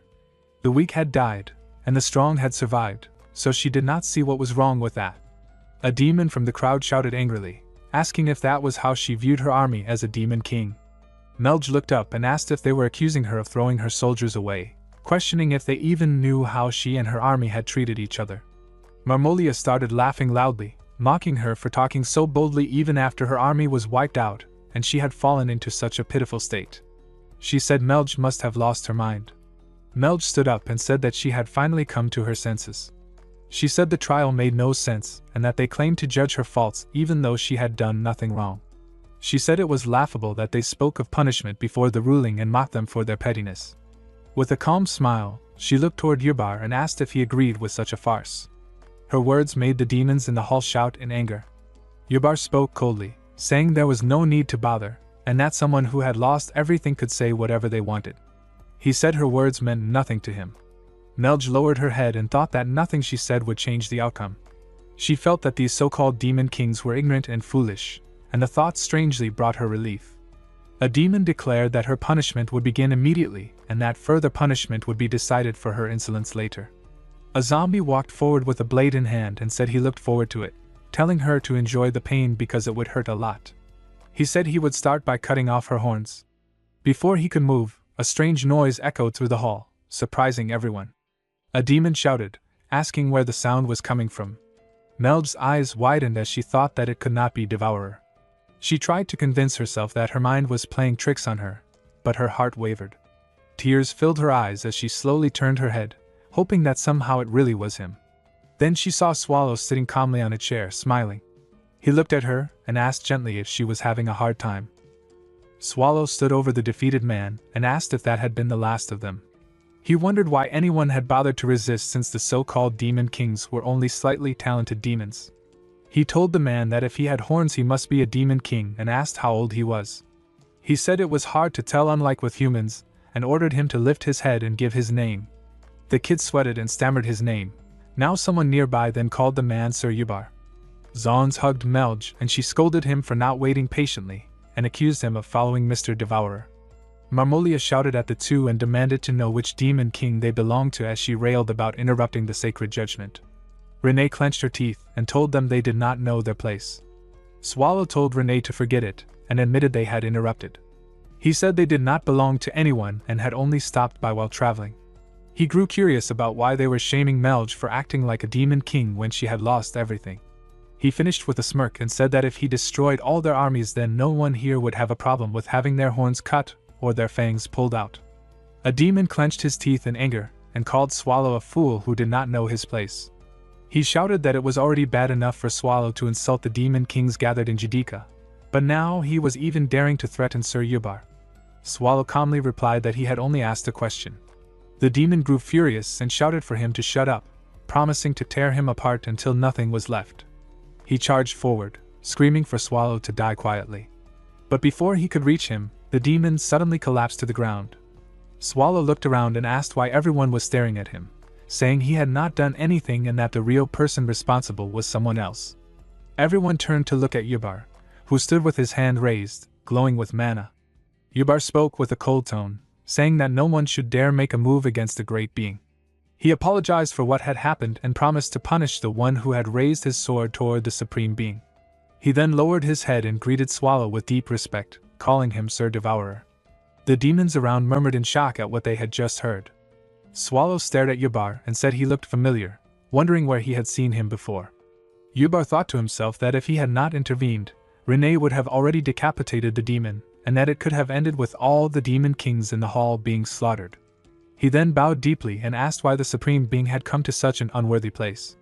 Swallow smiled faintly and said he finally remembered him, calling him Yubar and saying the little kid had grown so much that he almost did not recognize him. Yubar humbly said it was all thanks to Swallow's grace 900 years ago. Swallow sat down in front of him and told him to get up, saying he had not come for such formalities. Yubar trembled slightly, remembering the same fear he had felt long ago when the Supreme Being had appeared without warning 900 years earlier. Yubar remembered Swallow's earlier words when he had asked if he wanted to know why he had come. Swallow's bright yellow eyes glowed as he said he wondered what they thought his reason was. He told Yubar not to be nervous and said that while he must still be frightened because of the past, this time he was there for something different. Yubar asked what that could be, and Swallow turned toward Melge and said he had come to see her. Melge's eyes widened in surprise. Renee walked up to her and said that after discussing things with Mr. Devourer, they had concluded that she was needed in the primordial core. She asked if Melge would agree to become a member. Melge, still confused, asked if they were really talking about her. Renee smiled and explained that Melge had come to rebuild her army, and if she accepted their offer, she would become a manager of one of the rooms in the primordial core. She told her that demonic beings would be assigned under her, and those beings would form her new Demon King army. Melge's eyes widened even more as she repeated that she would become a manager of a room. Renee nodded with a warm smile. Swallow then walked closer, saying that this was the main reason they had come. He sat in front of Melge, extended his hand, and asked her to accept his request. Tears filled her eyes as she answered with emotion that she would do so. But Marmolia shouted furiously that she could not accept it. She screamed that it made no sense for someone like Melge, who had failed to manage her own castle, to become a manager in the primordial core. She shouted that she had always been compared to Melge and called lacking, and now that she had finally brought her down, Swallow was lifting her up again. She turned to him desperately, claiming that he must have been deceived by Melge. She said Melge was unworthy and offered herself instead, boasting that she had an ancient bloodline and was a true demon king.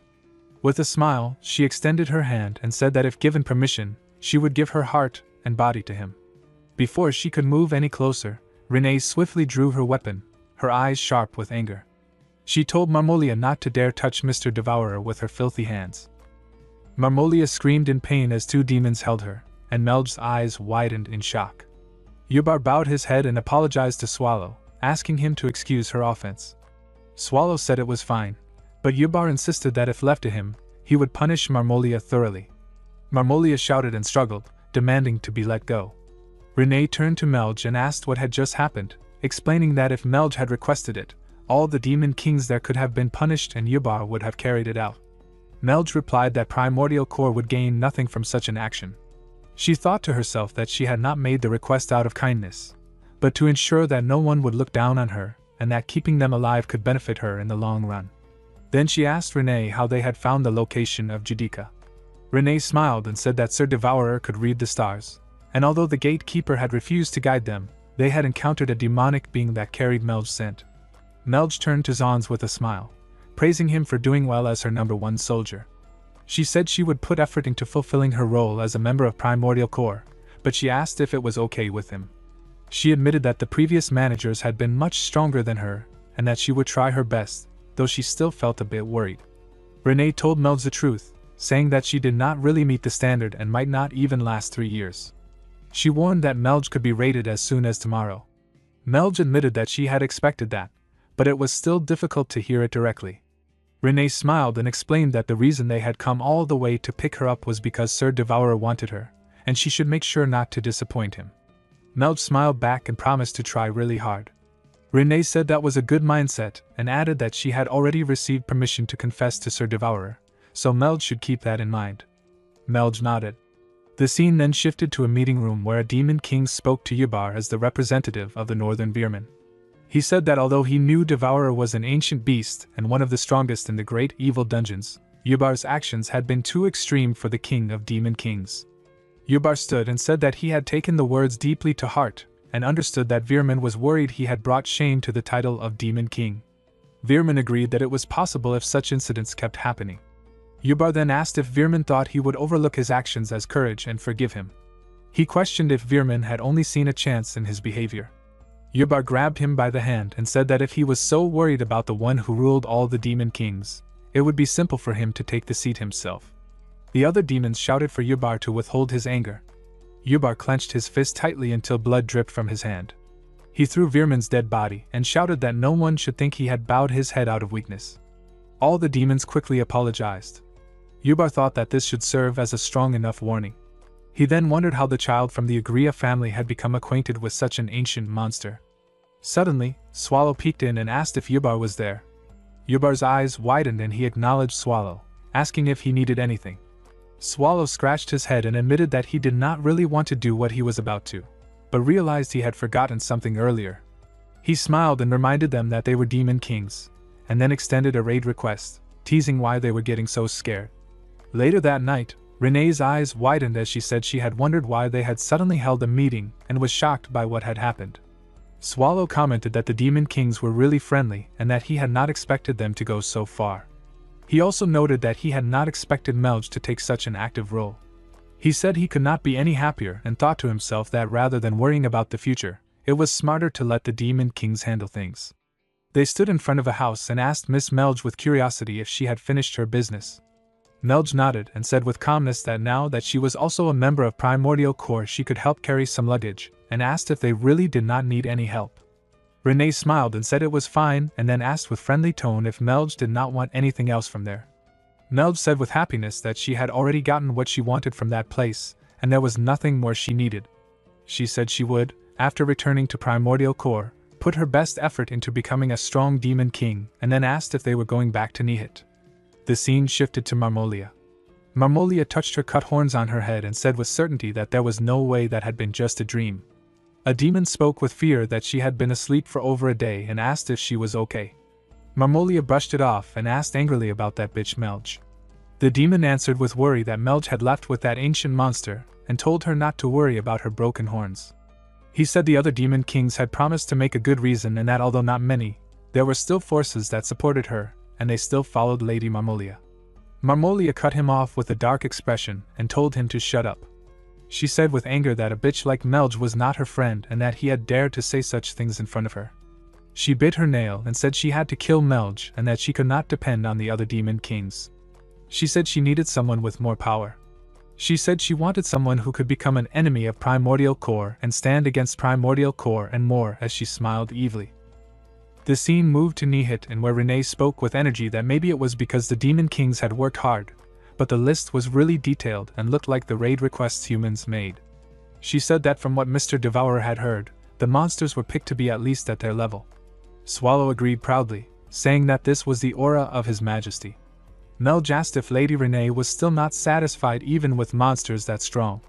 Renee replied that about the succubus Queen Elizabeth, just from her race and profile, she looked like a harlot who would hit on people. Melge's eyes widened in surprise and she pointed at another name called Under Mountain's Giant Lamia, asking if that one was fine. Renee refused again, saying that the notes mentioned her skin was really beautiful and complained that all of these monsters were useless. Melge looked at her with wide eyes and thought in shock that when Renee said that before, could it be that she had been wary of her because of her beauty? The scene then shifted to the castle where Livison spoke coldly that he must take down the damned devourer for the safety of the Empire. Soon after, Garrett arrived and knocked on the door, asking if the captain had found anything. Livison looked calm and said he would like to have some tea first. Garrett nodded and prepared tea with magic, then said softly that it should be good now. Livison sat quietly while sipping his tea and said that the only information in the books he found somewhat credible was about the Primordial Corps. He mentioned that it was already known information, but as he read further, certain things began to bother him such as the identity of the gatekeepers and the purpose of the dungeon. He explained that the tentacles could be ignored since most of those creatures came from unknown origins, but even after carefully searching through the books, there were no records of the other two. He thought that even after considering many possibilities, too many things felt strange. While most of the great evil dungeons focused on expanding their forces, the primordial core showed no sign of doing the same. What troubled him most was that the Devourer's goal remained completely unknown. Garrett then closed her eyes and said that she had something to tell him first and that it would be best if he listened. Livison looked surprised and asked what she had come for. Garrett smiled faintly and said that the Third Eye had sent an emergency message and that Demon King Marmolia had requested a meeting with him. The scene then shifted to the Third Eye, who greeted him and thanked him for accepting such a sudden meeting. Livison stood in front of him and said that he heard the Demon Kings wanted the meeting. The Third Eye nodded and explained that the place had been chosen by them and that they seemed to be in quite a rush. He added that he had not wanted to recommend this meeting because it felt dangerous. Marmolia stepped forward and teased, saying she had expected the leader of the humans to be an old man, but he was actually young and handsome. Livison stood tall and proudly declared that he was Are Delbriasgar Livestein, reminding them that the message had said he would come without bodyguards. Marmolia grinned, noting that he was not exactly alone either. The Third Eye moved closer and suggested they all sit down. Livison asked bluntly if they should get straight to the point. Marmolia replied with a cold smile, calling him impatient, and warned him that near her castle was a small village of 400 humans called Rosed. She threatened that if he tried anything sneaky or if the meeting failed, she would destroy the village. Livison reacted with anger, calling her the more suspicious one, and refused her offered tea while warning her not to attempt any tricks. Marmolia admitted she had tested him because she felt no aura or mana from him, then ordered him to assassinate a demon king who would soon leave Nihit. She named Melge as the target and promised a rich reward if Livison killed her before she left Nihit. She added that demonic beings in robes would be useful for her experiments. Livison listened calmly and refused the request. Marmolia snapped that he was refusing the deal and asked if the pay was not good enough. She said that since he was called the leader of the humans, and had come all this way, he must want something in return. Livison thought she looked hurried and smirked as he noticed she had no fangs and her horns looked cut. He felt her sudden request for a meeting was either a trap or something serious. Marmolia's face darkened as she demanded whether he was looking down on her. Livison accused her of hiding things and said that asking him to kill a single demon king meant there must be someone behind her. He stood up to leave. Marmolia shouted that there was someone behind Melge, and then admitted it was the ancient monster from Primordial Core called the Devourer. Livison paused. Marmolia insisted there had to be a way to avoid the Devourer's eyes and kill Melge. Livison stepped forward, accepted the offer with a smile, and declared that they would kill the demon king Melge de Lymphagria. Marmolia looked surprised as she realized she had never mentioned Melge's surname. She wondered if Livison already knew about her. Livison replied that he was well aware of the demon king near Liaise and mentioned that if the demon king would soon leave Nihet, they should act quickly. Marmolia felt something was off. She remembered how Livison had laughed at the name Swallow and thought there was something behind his reaction. She told him to drop the act, reminding him about the 400 hostages from the village of Rosed. Livison spoke coldly and said they could all be killed, as dying for the Empire's revival would be an honorable death. He then demanded the promised reward, saying she had agreed to provide a demon for testing. Marmolia looked toward a large demon and said there was one right there, a demon king suitable for the purpose. Her anger rose and she shouted for her soldiers to kill them all, furious that a human dared to underestimate her. Livison only smiled in response. The scene then shifted to an inn room where Renee cheerfully called Swallow to wake up, saying it was already morning. She smiled and asked him to get up, but Swallow mumbled that he needed to sleep a bit longer. Renee reminded him that he had said the same thing 3 hours ago. Swallow lazily waved his hand and asked when they had ever cared about day or night anyway. Renee then turned toward Melge and told her it was time and she needed to use her power. Melge held her staff tightly and asked if they were talking about that forbidden magic which could bring total destruction. As she spoke, bright light burst from her staff, filling the room. Swallow suddenly sat up and shouted for her to turn it off, asking what it was and how a demon could use divine magic. Melge calmly said it was not divine but radiant magic called genocide. Renee walked over with a cheerful smile and handed him a bowl of food, saying it was breakfast she had prepared, grilled goat meat with steamed vegetables. Swallow looked at it suspiciously and asked where the original ingredients were, wondering if it was made from a homunculus. Renee nodded and mentioned that a reply from the messenger she had sent to Patrick had arrived on their way back from Judecca. She extended her hand and showed him what was inside the letter. Swallow looked at it and muttered that it was a mirror named Glass, asking if they were supposed to use it to look at their reflections. Melge examined it and guessed it was a magic item for communication, then poured mana into it. The mirror suddenly glowed and Patrick's face appeared on the glass as he asked if they could hear him. Swallow looked unimpressed and commented that Patrick's nostrils looked weird. Patrick sighed and asked why his boss always started a fight whenever he saw him. He then confirmed that everyone could hear him and said he had learned from Renee's messenger that Lady Mel's would help them. He explained that he was contacting them to assist with recruiting more monsters. Swallow asked where he had gotten the mirror, and Patrick admitted he had borrowed it, saying it was a piece of the large mirror from Bathory's room. Swallow looked surprised and asked if Bathory had really lent the mirror just like that. Patrick explained that it was not so simple. According to the trade conditions, she had requested blood, but since he was a Death Knight with no blood or tears, he had to find another solution. He added that Bathory had been curious about the blood of a homunculus, so he decided to offer Renee's blood instead. Then he asked if Renee was there at the moment. Renee's face turned cold as she said she was right there. Patrick's image on the mirror suddenly disappeared and then reappeared, his face covered in sweat. He nervously said that the connection was finally restored and insisted he was the real Patrick. He quickly mentioned that Mel's would help them in recruiting. Renee replied sharply that it was already too late because her knife was ready. Patrick brushed past her threat and changed the topic, saying he had reviewed the subjugation request Renee sent and found no particularly strong monsters listed. He said he had therefore included information about some monsters he had prepared. Renee looked confused and asked about the monster information since she had not seen it.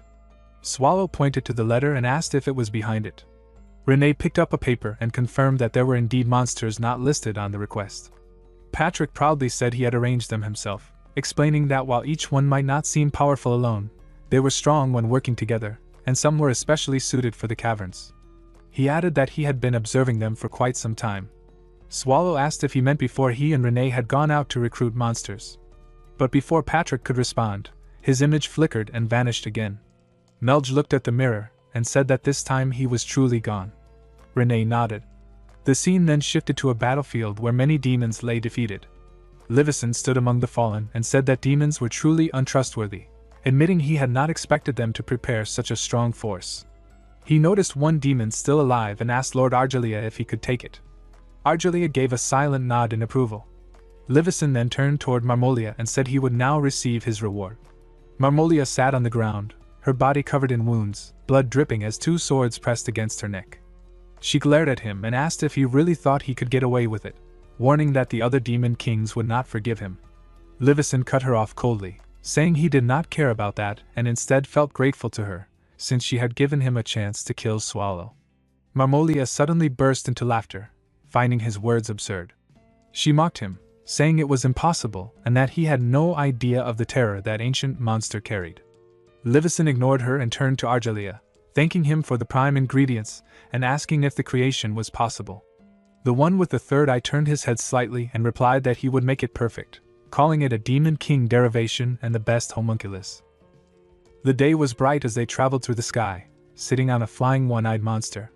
Melge looked serious and said it seemed there had been an enemy among their ranks. Swallow remembered Patrick's words about trust between a lord and their vassals, how loyalty could only grow if the leader personally handled recruitment. Melge then pointed ahead and said they had arrived. She looked toward the ground and saw a large stone creature, recognizing it as the guardian golem Patrick had mentioned. She explained that it endlessly regenerated and said such regeneration was possible as long as its magic stone core remained intact. Swallow understood and said they only needed to find the magic stone and take it. Renee turned her head and asked if the giant creature could even fit into the cave. The massive stone monster stood before them, its body rumbling with power. Melge lifted her staff and said she would restrict its movements so they could take the magic stone before it regenerated. Swallow thanked her for bringing him there and said they would finish it quickly.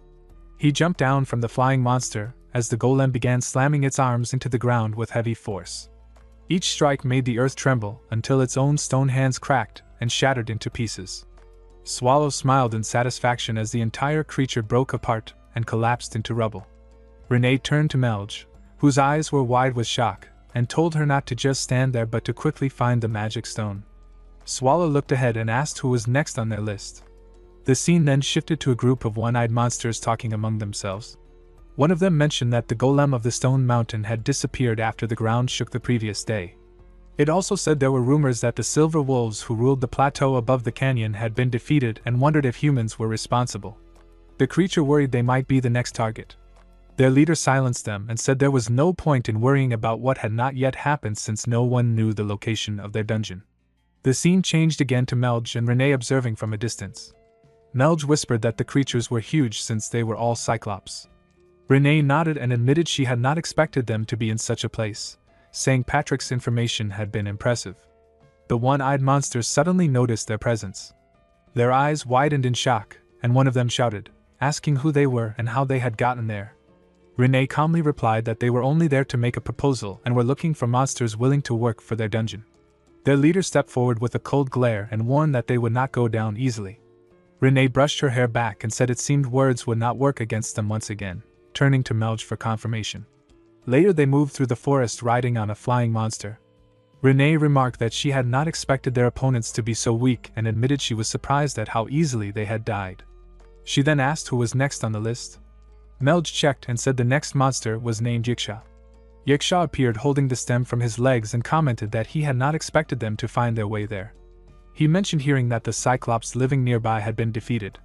Renee said that news spread quickly. Yiksha landed on the ground and explained that they had survived so long without being discovered by humans because they were very quick at gathering information. Renee smiled and said that meant Yiksha must already know what was about to happen. Yiksha confirmed this and agreed to work for their dungeon but set one condition: Swallow had to be the devourer himself. Swallow nodded. Yiksha then smiled and challenged him to a spar, saying he had always wondered how strong an ancient monster could be. Renee shouted in anger at Yiksha for speaking rudely to Swallow and said he did not need to respond, promising to handle the situation herself. Swallow stepped forward and said that since Yiksha had asked for it, he had no choice but to comply and was ready to see what Yiksha had. Yiksha took his stance and challenged Swallow to come at him with everything he had. Later that night, Swallow collapsed on the ground, exhausted. He complained that he was done, tired of moving for 2 whole days without rest. He muttered that doing something out of the ordinary could get anyone killed, whether human or monster. Renee offered him some food, explaining that she had not had enough time to prepare a proper meal, so she had bought it from the city. She then looked at a paper and summarized their progress. She said that so far, the only monster they had recruited for sure was the golem. The Cyclops and Yiksha had been defeated and sent to the afterlife, and Arachne had already apologized for rejecting their offer. Despite this, she noted they had gained a lot. She looked at the gold and boxes they had collected and said it was a remarkable conquest, and she was curious about what was inside the boxes, guessing the monsters had earned them from hunting humans. Swallow stepped forward to examine the spoils. He wondered if there was a tool that could break Patrick's bone. As he looked closer, his eyes widened in confusion at a red flower artifact. The third eye bowed and thanked Livison for providing such a great test subject. Livison replied that he was only doing what he could for the sake of the Empire. The third eye smiled and said it was wonderful, admitting he had never imagined Livison would find a subject in such perfect condition. Before them, a body was trapped inside a glass case, unconscious and still. Livison nodded and said softly that the appearance did not matter since the experiment was only meant to test its progress. The third eye explained that if the body were removed now, it would break down within 2 days and the suppression of the mind might not hold. Livison calmly said that it did not matter. The third eye accepted his words and added that he would see the results of the experiment no matter how it was used. Livison smiled quietly and thought that he had already decided what to use the thing for. The scene shifted where Swallow asked Melge about the red flowers. He wondered if they were also a magic tool. Melge nodded and said they were, but it seemed they had already been used and could not be activated again. Only the preservation spell was still working. Renee admired the flower and said it looked very pretty. Melge smiled and agreed. Swallow then clipped the flower into Renee's hair. Her eyes widened in surprise, and he smiled, saying it looked good. Renee smiled softly, the red petals glowing gently under the light. Swallow watched Renee and thought that she always worked hard. She looked a little different since coming to Nihit. He could not tell what it was, but it felt like she wanted something from him too. He realized he had never given her anything before. Renee asked with a smile if the flower really looked good. Swallow nodded and asked if she did not like it, saying he could get her something better later. Renee laughed and bowed, saying she was really happy. Swallow turned and said their work was done so they could rest. But Renee quickly said they still had to stop by 2 more places. The scene shifted to the castle where Wen lay on the sofa and complained that she was bored. She remembered Livison's words telling her to rest and not show that she was recovering too quickly, especially in front of nobles. Tears formed in her eyes as she thought he said that only because he was worried she might be sent to the front lines again. Still, doing nothing felt worse. She stood up and thought that there might be people in danger at that very moment, and she wanted to make sure Reyes was peaceful. Standing on the balcony, she decided that going out for a short while would be fine. But before she could leave, Livison's voice came from behind asking where she thought she was going and if they could talk. Soon they were both inside the room, and Wen shouted angrily that he should at least say something before coming in. Livison said he had not spoken earlier because he knew Wen would try to sneak out. She quickly apologized and then hesitated before asking about Garot. She said she had been meaning to ask for a while since she had not been able to talk to her after the incident with her arm. Clenching her fists, she admitted it was her fault that Garot had lost it. Livison told her not to take on all the burdens of the Empire alone. He said it was admirable for a hero to think that way, but she needed to remember that everyone in the Black Wolf Knights would willingly sacrifice themselves for the Empire, including Garot. He explained that Garot had given up her arm for the cause and was not too bothered by it, likely only acting strong for Wen's sake. He told her not to feel too guilty. Wen nodded quietly, and Livison changed the topic. He asked her for a favor related to the artificial creatures once studied by the Empire. He said there had been reports of incidents at a research facility where the remaining artificial beings had escaped. Fortunately, the facility was far from any towns, so no one was hurt. Wen stood up in shock and said they needed to tell everyone immediately. Livison shook his head and said it was something they needed to handle in secret with as few people as possible. He reminded her that she could not appear on the front lines yet, as the Imperan family and their close allies might find it suspicious. When asked what he wanted her to do, Livison explained that he had already arranged things with the palace's West Gate teleportation hub. He told her he would be there and had already given the coordinates, so she only needed to arrive in 3 hours. Wen ran off, saying she would get ready right away, but Livison called out to her. When she turned around, he told her to come exactly in 3 hours. She nodded and clenched her fist with determination. As Livison stood up and opened the door to leave, his eyes widened. An old man stood there smiling and greeted him, saying it had been a long time. It was Pope Euronisia. Livison asked the Pope why he had come all the way here when he served someone other than His Majesty. The Pope laughed and said Livison's words were sharp as always. He claimed he only wanted to see how their hero, the pillar of the Empire, was doing. Livison replied that as far as he knew, Wen Historia and the Pope had never met, not even once. He stepped aside and said that even so, the Pope was claiming he came to check on her, but he was too busy for this. The Pope then asked if Livison would believe him if he said he had come to see him instead and asked for a moment of his time. Later, Livison thought about the strange visit. He could not understand what kind of scheme the Pope was planning to make such an absurd proposal at such a time. Nihit was a mercenary city where 1/3 of the residents were registered as part of the raid squad, and Devourer was hiding somewhere among them. To eliminate that ancient monster, he needed more information. To achieve that, he would have to take a risky approach. An old knight named Storman informed him that the preparations were complete, and they were awaiting his orders. The third eye also said that their preparations were finished and asked how Livison planned to find the Demon King believed to be hiding in the city. Livison answered that as an ordinary human, he had no special method. Instead, he planned to use someone who was searching for the Demon King even more desperately than they were. He then asked how much time they had left. Storman replied that there were 78 minutes before the hero arrived. Livison said it was a little early but decided they should begin right away. Everyone nodded in agreement. The scene shifted to a lively bar where men were cheering and drinking together. One of them, Barchus, stood up unsteadily and went outside, complaining that he felt sick and should not have accepted every drink offered to him. He muttered that someone nearby must have had too much to drink, then suddenly covered his nose as a foul smell filled the air. Looking ahead, he froze when he saw a monster holding a man and sucking his blood. Shocked, Barchus drew his sword and shouted, demanding to know how a monster had entered the city. The creature attacked, slamming its hand down at him, but Barchus managed to block it while gritting his teeth, realizing how strong the thing was. Before he could react further, more monsters appeared from the darkness.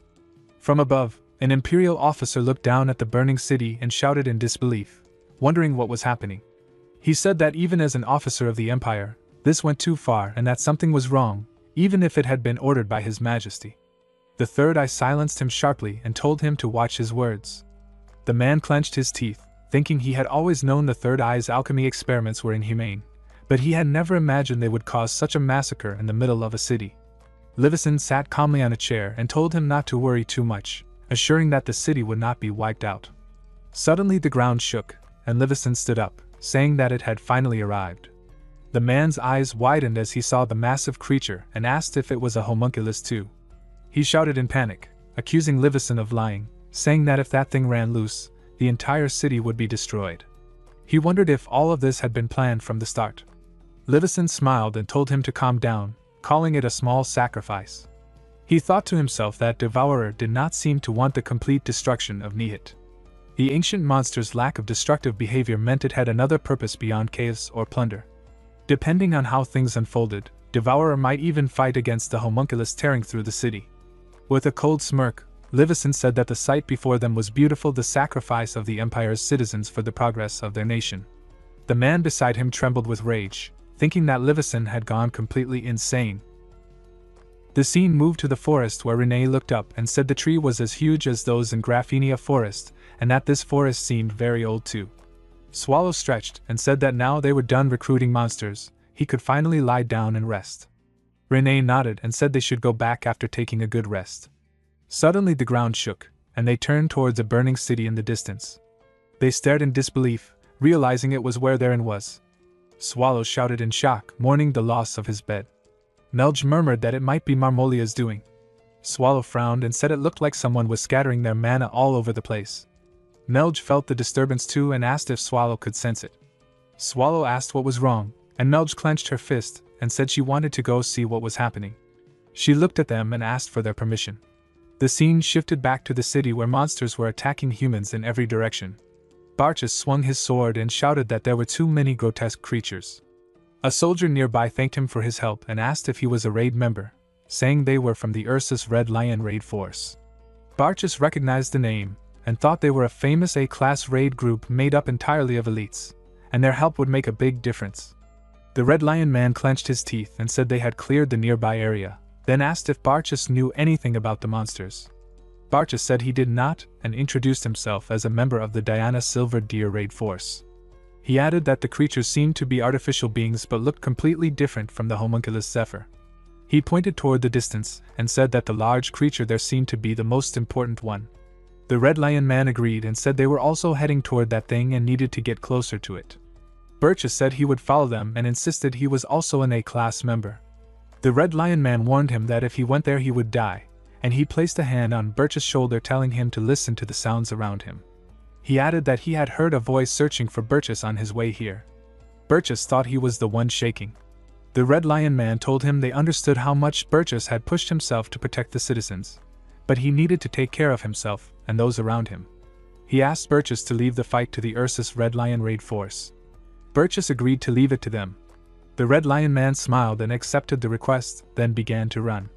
A knight shouted that he had never seen a monster like that, and that the beast had wrecked the city. He warned that the amount of mana inside the creature was immense, and they should not underestimate it. Another knight told everyone to step back. The Red Lion man explained that a detection magic had triggered and it was not for attack. Someone asked if the magic was searching for something and suggested they attack with a volley. Magic circles formed above them, and they raised their hands to cast.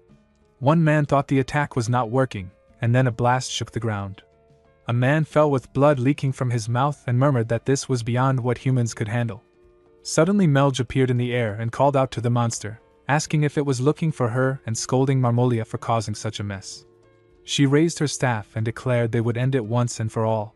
She used high-class magic and a dark aura flared around her. Melge flew through the sky, her thoughts heavy. It had been a few days since the battle at Judica ended.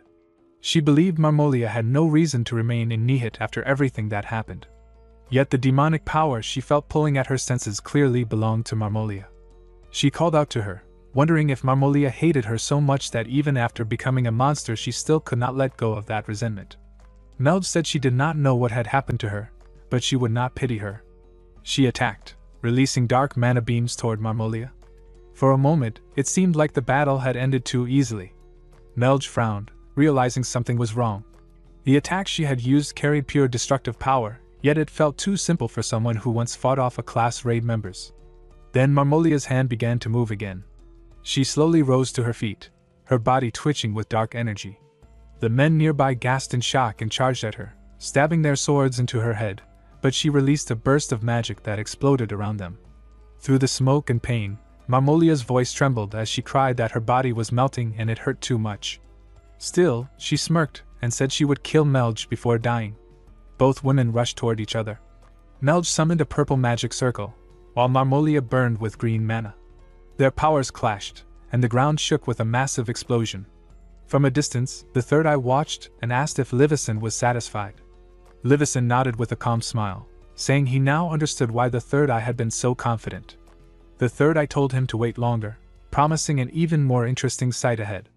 Livison replied that he could not wait and thought to himself that everything was going exactly according to the plan.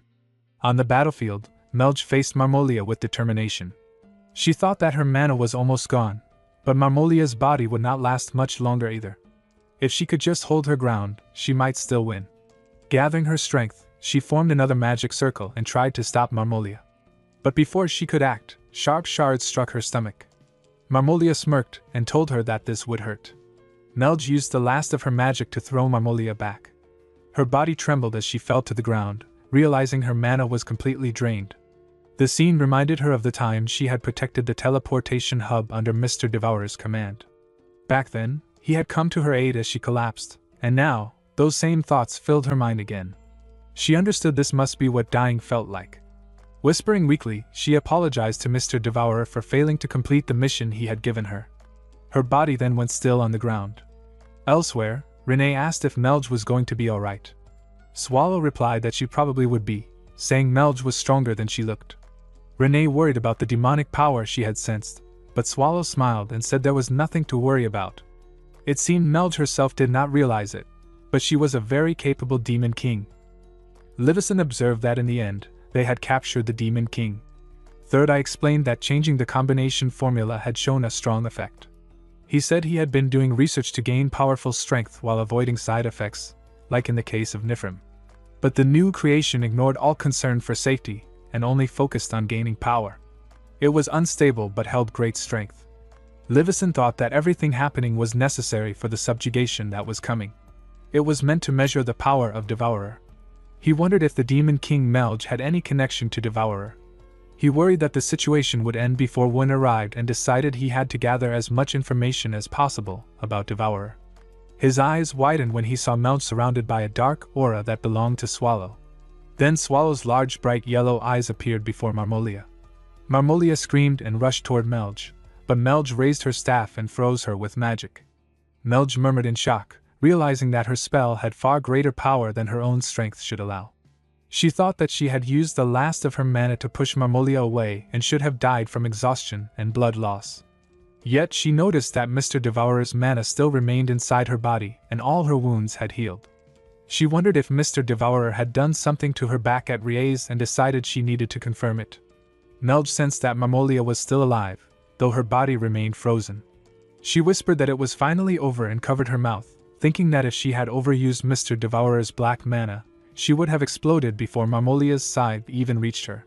She turned and said it had been too close and that she needed to return to Mr. Devourer as soon as possible to ask about the mana in more detail. As she started walking, she murmured that she might have pushed herself too much since she was beginning to hear things. Suddenly, a large green fluid-like monster rose from Marmolia's body. Melge's eyes widened in shock as she realized it was devouring Marmolia's corpse, or perhaps absorbing her mana. She decided that whatever it was, she had no duty to interfere. Marmolia was dead, and she had fulfilled her role as a friend. She planned to distract the creature with a simple spell and escape with teleportation. But when she tried to run, she collapsed to the ground, frustrated by the rebound effect from using unfamiliar mana.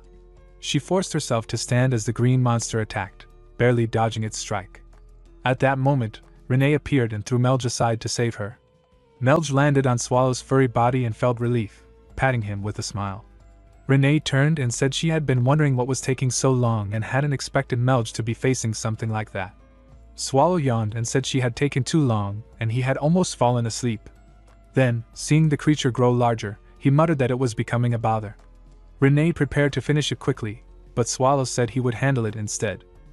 The green monster attacked Swallow, but he blocked it with his hand, causing the ground to shake under the pressure. He looked at the creature with a cold expression and mocked it by asking if it wanted a handshake. The scene shifted to Renee, who calmly held a kettle and asked if anyone wanted tea. Melge looked at her in confusion and asked where that even came from. Renee replied that being this prepared was a basic requirement for a maid. Swallow lifted the monster into the air, spun it around, and slammed it into the ground. Dust rose as the impact spread through the area. Melge asked if that was really alright, but Renee smiled and said not to worry since it was Mr. Devourer. Swallow stood before the monster and commented that it seemed sturdy, then placed his hand on its body. The monster lifted into the air again and shattered into countless pieces as green fluid rained down. Swallow muttered that he might have used too much mana. Renee quickly opened an umbrella to shield herself. Melge thought that the creature had been incredibly powerful, stronger than any dragon or most demon kings, or so she had believed. Swallow yawned and said he felt sleepy. Renee panicked and told him not to let any of the filth enter his mouth. Swallow scolded her for bringing something so dirty. Melge quietly said that the flesh on the ground had once been Marmolia. Swallow said he remembered her, and explained that Marmolia had looked strange even when he first saw her. He added that the creature had emerged from within her and consumed her body. Though there were still a few things that bothered him, he believed it was likely caused by a parasitic organism. Burgess said there was a hub around the corner that would lead them to Rie's and mentioned he had already contacted a subordinate he had placed there earlier. At the same time, Sir Stormin reported to Livison that an unknown intruder had appeared at the teleportation hub, describing it as a monster shaped like a maid. Livison immediately realized it was the dagger maid and thought that she must be trying to block their escape route. He concluded that she must already know humans were involved in the incident, and that the homunculus could recognize its own kind. He then ordered everyone to return to the Mage Tower and prepare a temporary hub, saying that with the amount of mana around the tower, they could use it for long-distance teleportation. One man stepped forward, holding his sword, and volunteered to hold off the enemy so the others could escape. Stormin objected, saying he could not leave him alone, but the man shouted that there was no time left and urged them to hurry. Stormin agreed and told Livison they should go. Livison warned the man, named Gwyn, that he did not forgive unplanned deaths. Gwyn nodded and stayed behind as the others left. Amid the dust, a shadowy figure spoke, accusing Gwyn of killing thousands of raid members and saying they had heard plenty of his infamous reputation. Gwyn called out for the dagger maid to show herself. The dust cleared, and Renee stepped forward. As they walked across the battlefield, Stormin admitted that he could not understand Livison's actions. He asked why the captain had allowed Gwyn to stay behind alone. Livison calmly asked if it truly seemed like Gwyn was alone. Stormin replied that he knew Gwyn was not completely alone but still found it hard to understand. Livison reminded him that he should already know Gwyn's abilities well. Stormin agreed but insisted they should have left another night for support. Livison refused, explaining that anyone else would only become a distraction. He said Gwyn was a man who carried the blessing of the spirit. The scene then shifted to Gwyn standing against Renee. Renee said that Devourer had ordered her to destroy the teleportation hub and eliminate all suspicious humans. Gwyn clenched his teeth and asked if she intended to play with him since he was the last human left. Renee told him to stop joking and said she knew he had been running to buy time for the others to escape. She rushed forward with her sword, saying he had done well despite being alone. Gwyn grinned and released green mana that struck her with force. Renee realized he was not an ordinary swordsman and noticed the strange nature of his mana. A spirit appeared beside Gwyn, and when Renee attacked, she was blocked and thrown back by its power. Sitting on the ground, she murmured that it was a wall of wind and stone. The air twisted into a storm of wind, stones, and green mana, sealing the entire area. Renee understood that he had trapped her inside with a high-level spell fueled by immense mana. She admitted to herself that this was payback for underestimating humans. She smiled and said that being able to control two high-level spirits at once made him quite an interesting human. The scene shifted to the temporary shelter in Nihit. A man asked what Burgess planned to do alone. Burgess admitted he did not know but said he could not stay there and needed to check the city. The captain stopped him and said he could not allow that. He ordered Burgess to listen and explained that since there might be survivors, they would head to the raid site and the magic tower to open a path for the people. He raised his hand and shouted for the Diana Silver Deer raid force to prepare themselves. With determination, he commanded everyone to push out the monsters that had destroyed their beloved city. One man pointed excitedly toward the distance and shouted that the Guardian had arrived. He said it was the Guardian Golem from the Nihit mountain range, believing it had come with the raid force to save them. But Bircha suddenly widened his eyes in horror and shouted for everyone to run. The next moment, a massive dust explosion erupted. Moments earlier, Swallow had been speaking with Patrick through a glass connection. Patrick explained that they believed Swallow had lost control of something and made up a fake story to cover it. He said the only place capable of creating a homunculus was the Imperial Alchemical Society, which meant the Empire had to be involved. Patrick guessed that the Demon King Marmolia had made contact with a human, which led to a conflict and her defeat. He added that when humans defeated a Demon King, they would cut off the head and display it before the demon army, or in a grand plaza. Though they claimed it was to raise morale, Patrick said it was simply cruel. Swallow then asked why humans did such things. Patrick said that if they had sacrificed that much to make a homunculus, and then released it in the town, something else must be going on. Swallow said it had seemed suspicious to him. He recalled seeing a flying homunculus when they were looking for Renee, but this new one was on a completely different level. He added that all their research data should have been gone since he had destroyed their materials. Patrick snapped that calling it merely suspicious was not enough, and warned that at this pace the humans would be able to produce homunculi on Renee's level within a few years. Swallow said that was scary and then flopped onto the ground, saying he was tired and asking if they could just leave it. He wondered aloud where he was supposed to look for clues and whether he could just destroy the whole village. Patrick said humans would not simply experiment on a demon king and do nothing. He thought they were probably watching the experiment from somewhere, and that they had messed with Melge and seen Swallow. He complained that the humans had even left the problem of disposing of the experiment to them and asked if that was not going too far. Swallow agreed to handle it, and told Patrick not to regret pushing him. Patrick nodded and said that if it became necessary they would simply level the entire city. Melge widened her eyes when Swallow raised his hand and said that their great Patrick had allowed them to destroy everything. He looked toward the fire and admired the sight, saying it was quite a spectacle and that the humans had gathered there. He added that it had actually become easier to track their movements. Then he turned his head and sensed the mana around them, realizing there were two greater spirits nearby. He guessed that Renee was fighting a strong opponent and smiled, saying that if someone that skilled was present, then the top leaders of the Empire must still be hiding somewhere. Melge told him not to worry about the main gate of the city, and explained that she was already watching that area using shared vision. She smiled and said her body had healed completely, so he could leave that part to her. Swallow said that since everyone was doing their job well, he should also get started. He lifted a large metal piece, saying he would see what caught his attention first, and began running. He threw the metal piece toward a tower, and it hit with such force that the tower collapsed from its roots. The humans were shocked when Stormen shouted, asking where the attack had come from and if it was the ancient monster's doing. The tower started to fall, and the humans quickly formed a blue shield around themselves. The falling structure crashed against the shield, shaking the ground. The third eye shouted that, just like the main hub gathered mana into the crystal, they needed to accumulate mana in the temporary hub as well. However, since the tower had collapsed, it would take at least 10 more minutes.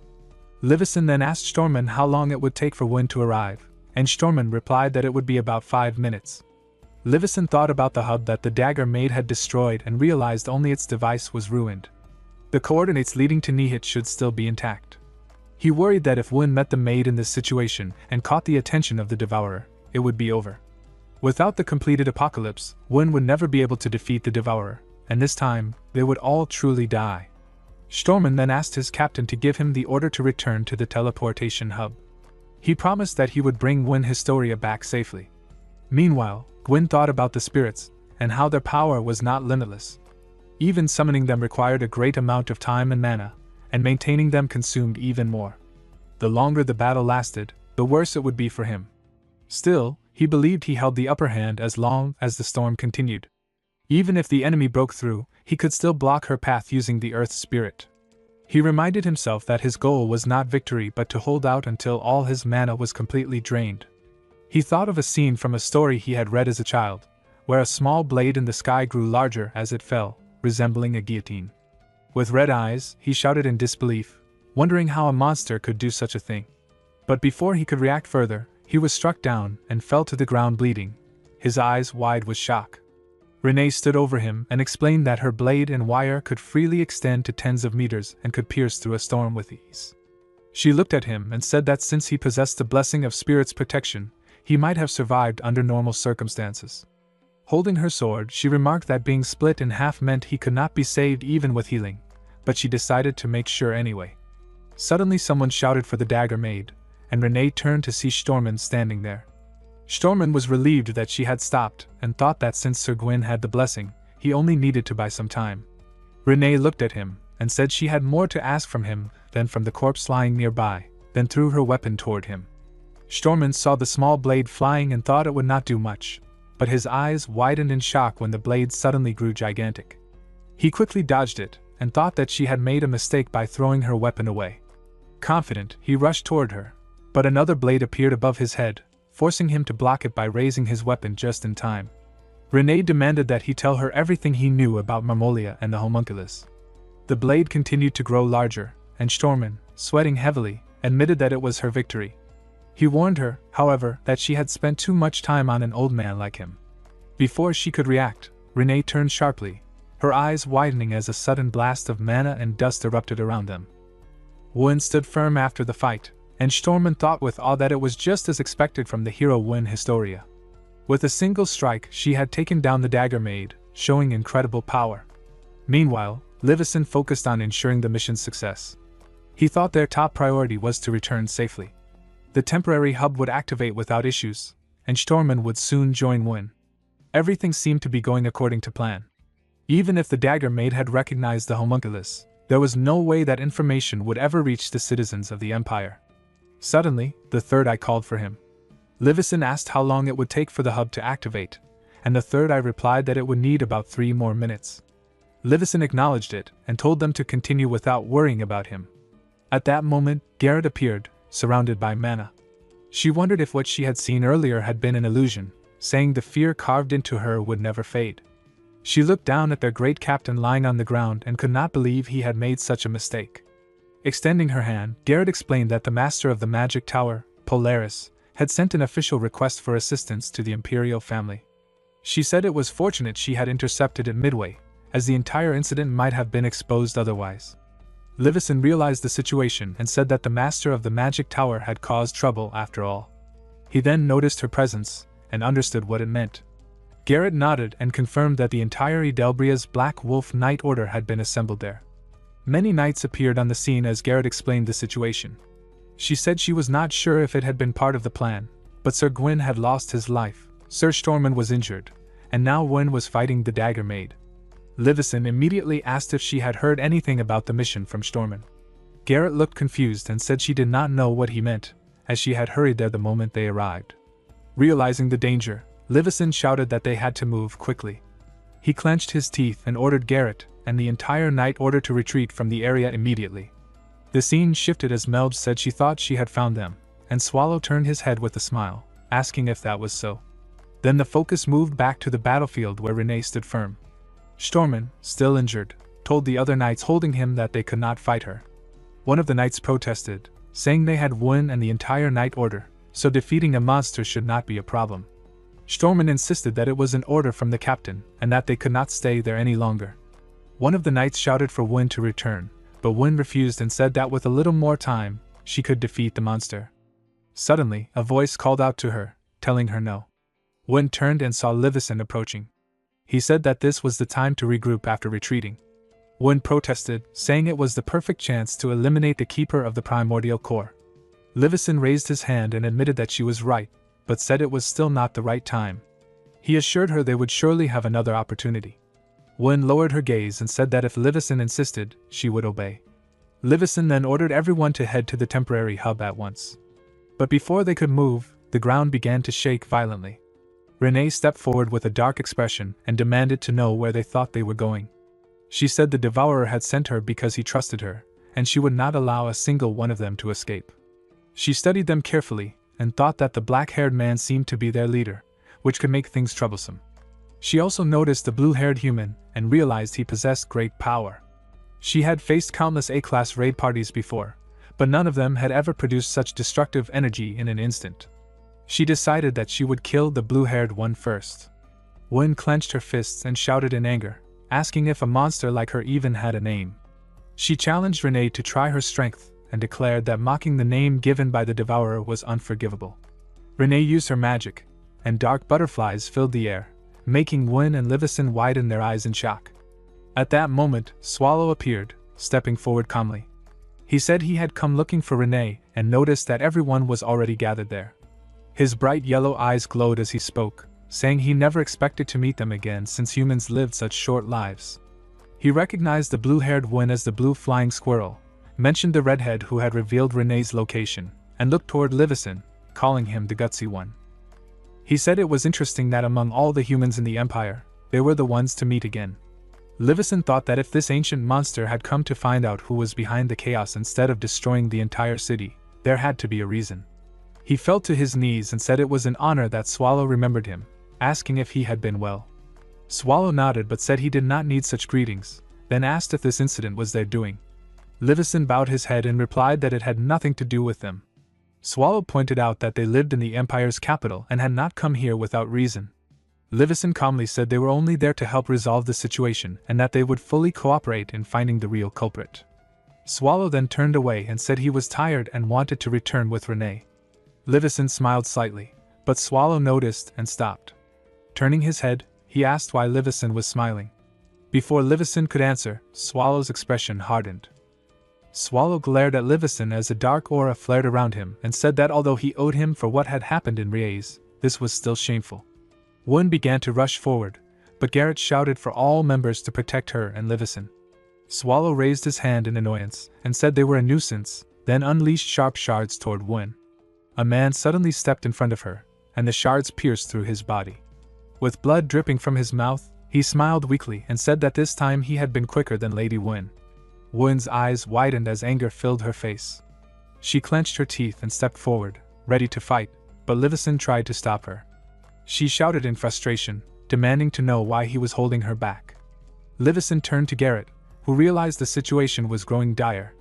Garrett thought that if she wanted to prevent a direct clash between Wen and the Devourer, she would have to use teleportation. However, the black mana around them was like poison gas, making it hard to breathe and slowing everyone's movements. It was becoming impossible to calculate the teleportation coordinates properly, so they had to use their strength to buy time.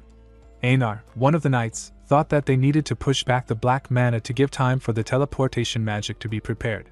He decided that he would block the Devourer's energy himself and charged forward, screaming with determination. But before he could reach Swallow, Renee stepped in. She told him that she did not know what he was trying to do, but as long as Renee was there, he stood no chance.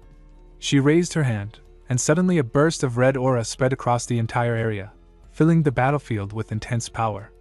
Wen's eyes widened in fury, and she screamed for everyone to kill them all. Livison grabbed her tightly and begged her to stop.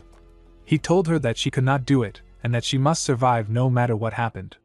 With his eyes closed in desperation, he pleaded with her to stay alive. Swallow turned to Renee and asked what the humans were doing, his tone sharp with impatience. Suddenly, Stormen appeared among the knights, holding his shield high as he created a barrier around the humans. Swallow attacked, but his strike was blocked by the strong shield. He smirked and said the barrier was impressive, then added that he should get a bit more serious. His form began to shift as he transformed into his monstrous state.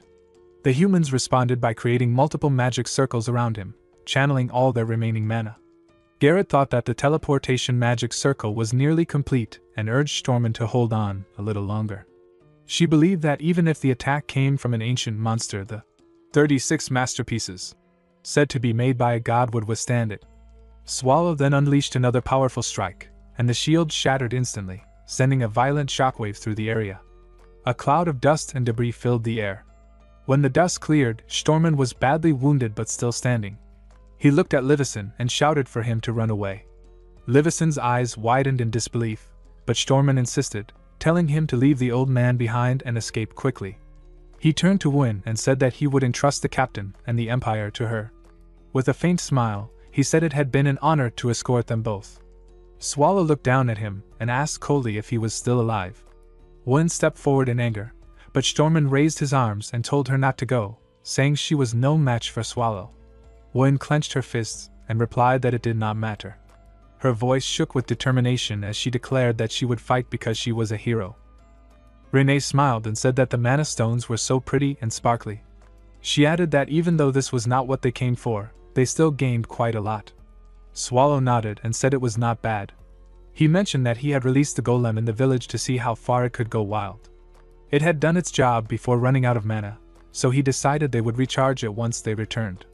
Renee looked surprised and said that it took him longer than usual to show his true self. Swallow held the mana stones and said he could have just stomped them to death, but when he thought about all the trouble they caused him, killing them right away felt like a waste. The scene shifted to Win, who was holding a blue flower. Barizik, a member of the Black Wolf Knights, told her that thanks to her, they had avoided complete destruction in the raid against the Primordial Core. He said that this time, they only lost 4 members and a masterpiece. Win closed her eyes in silence until Garrett arrived. Garrett said that everyone must be thankful for her help. Win's voice trembled as she said there was no way. She believed everyone must be resenting her. She thought if she had arrived a little earlier or been a little stronger, she could have defeated the Dagger Maid. Her voice broke as she shouted that if she were even stronger, she could have killed Devourer and saved everyone. Tears ran down her face as she cried in guilt. Garrett stepped closer and told her she would defeat him one day. She said that everyone was fighting for that one victory, the day Win would defeat Devourer. Then Garrett hugged her gently and told her to forget what had already happened. Win broke down completely and cried loudly in her arms. The scene shifted to Livison, who wondered how he was still alive. He questioned why Devourer had not killed him when it was the perfect chance to do so. His mind replayed the moment on the battlefield when Swallow had spoken with a bored tone. Livison felt that the ancient monster had said something to him at that time. He wanted to look deeper into it but knew there were too many eyes on him. He decided not to act rashly. He could not even attend the funeral of his fallen subordinates, so for the moment, he focused on completing reports. Suddenly, a sharp pain struck his eyes, and it felt as if they would burst. He wondered if it was just the result of fatigue, but the pain only grew worse. Later, Garrett called out to him, asking if he was all right. Livison vomited blood, and Garrett panicked, shouting for someone to call the medic immediately. As the pain consumed him, Livison finally understood. It was not that Devourer had spared him. Devourer had already doomed him. He cursed under his breath and remembered Swallow's smirk as the words echoed in his mind, telling him he had about 6 months left. Garrett bent down to collect the pieces of broken glass and asked if the hallucinations were getting worse. Livison said he had gotten used to them and considered himself lucky that he could still see humans the way he used to. Garrett stood up and said that it had already been 4 days, and it was only a matter of time. She explained that the cure did not work, the symptoms were not improving, and they still could not find the cause. Livison said that meant this was not something modern medicine could fix. He thought about Devourer, realizing that the being who caused this might have created something truly incurable. Accepting this, he decided there was only one choice left. Livison then gave Garrett an order using his authority as an officer. He told her that no one must know about his condition, not even Win. He said the project called Apocalypse must be completed before his death, and that restoring the destroyed masterpiece and rebuilding the Night Order's lost forces should be their top priority. Garrett lowered her gaze and said she would handle the Night Order on her own. She planned to gather the talented people Livison had been watching. Since the teams had already departed a few hours earlier, some might have already reached their targets. Livison asked if she should have reported all this to him first. Garrett's body began to glow with pink mana as she said she saw no point in reporting to a superior who was already in bad condition. It would only make things more complicated. She promised to give a full report once everything was finished. Before leaving, she said she needed to stay away from the office for a while because on her way there, she had seen the one person Livison hated the most heading toward him. Livison warned Garrett that she could not use magic in that room. Just then, there was a knock at the door, and he turned his head toward the sound. The Pope entered with a gentle smile and said he had come after hearing the news.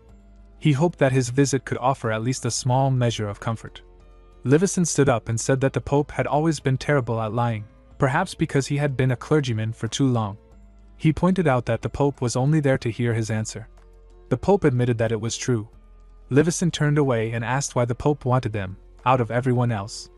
The Pope explained that he wished for one of the Empire's strongest forces, the Delbria's Black Wolf Knights, to stand with the Church. He said that in the Empire, Religion was treated as nothing more than a means to maintain relations with the Holy Kingdom. In reality, their institution was secretly oppressed, and at times his life was considered worth no more than that of an ordinary noble. Livison sat down and said that he made it sound like they were suppressing the doctrines. He added that even if God truly existed in the empire, their God was none other than the emperor himself. The Pope laughed softly and agreed, saying that for now it was true. But he added that soon blessings would reach every part of the land touched by humanity.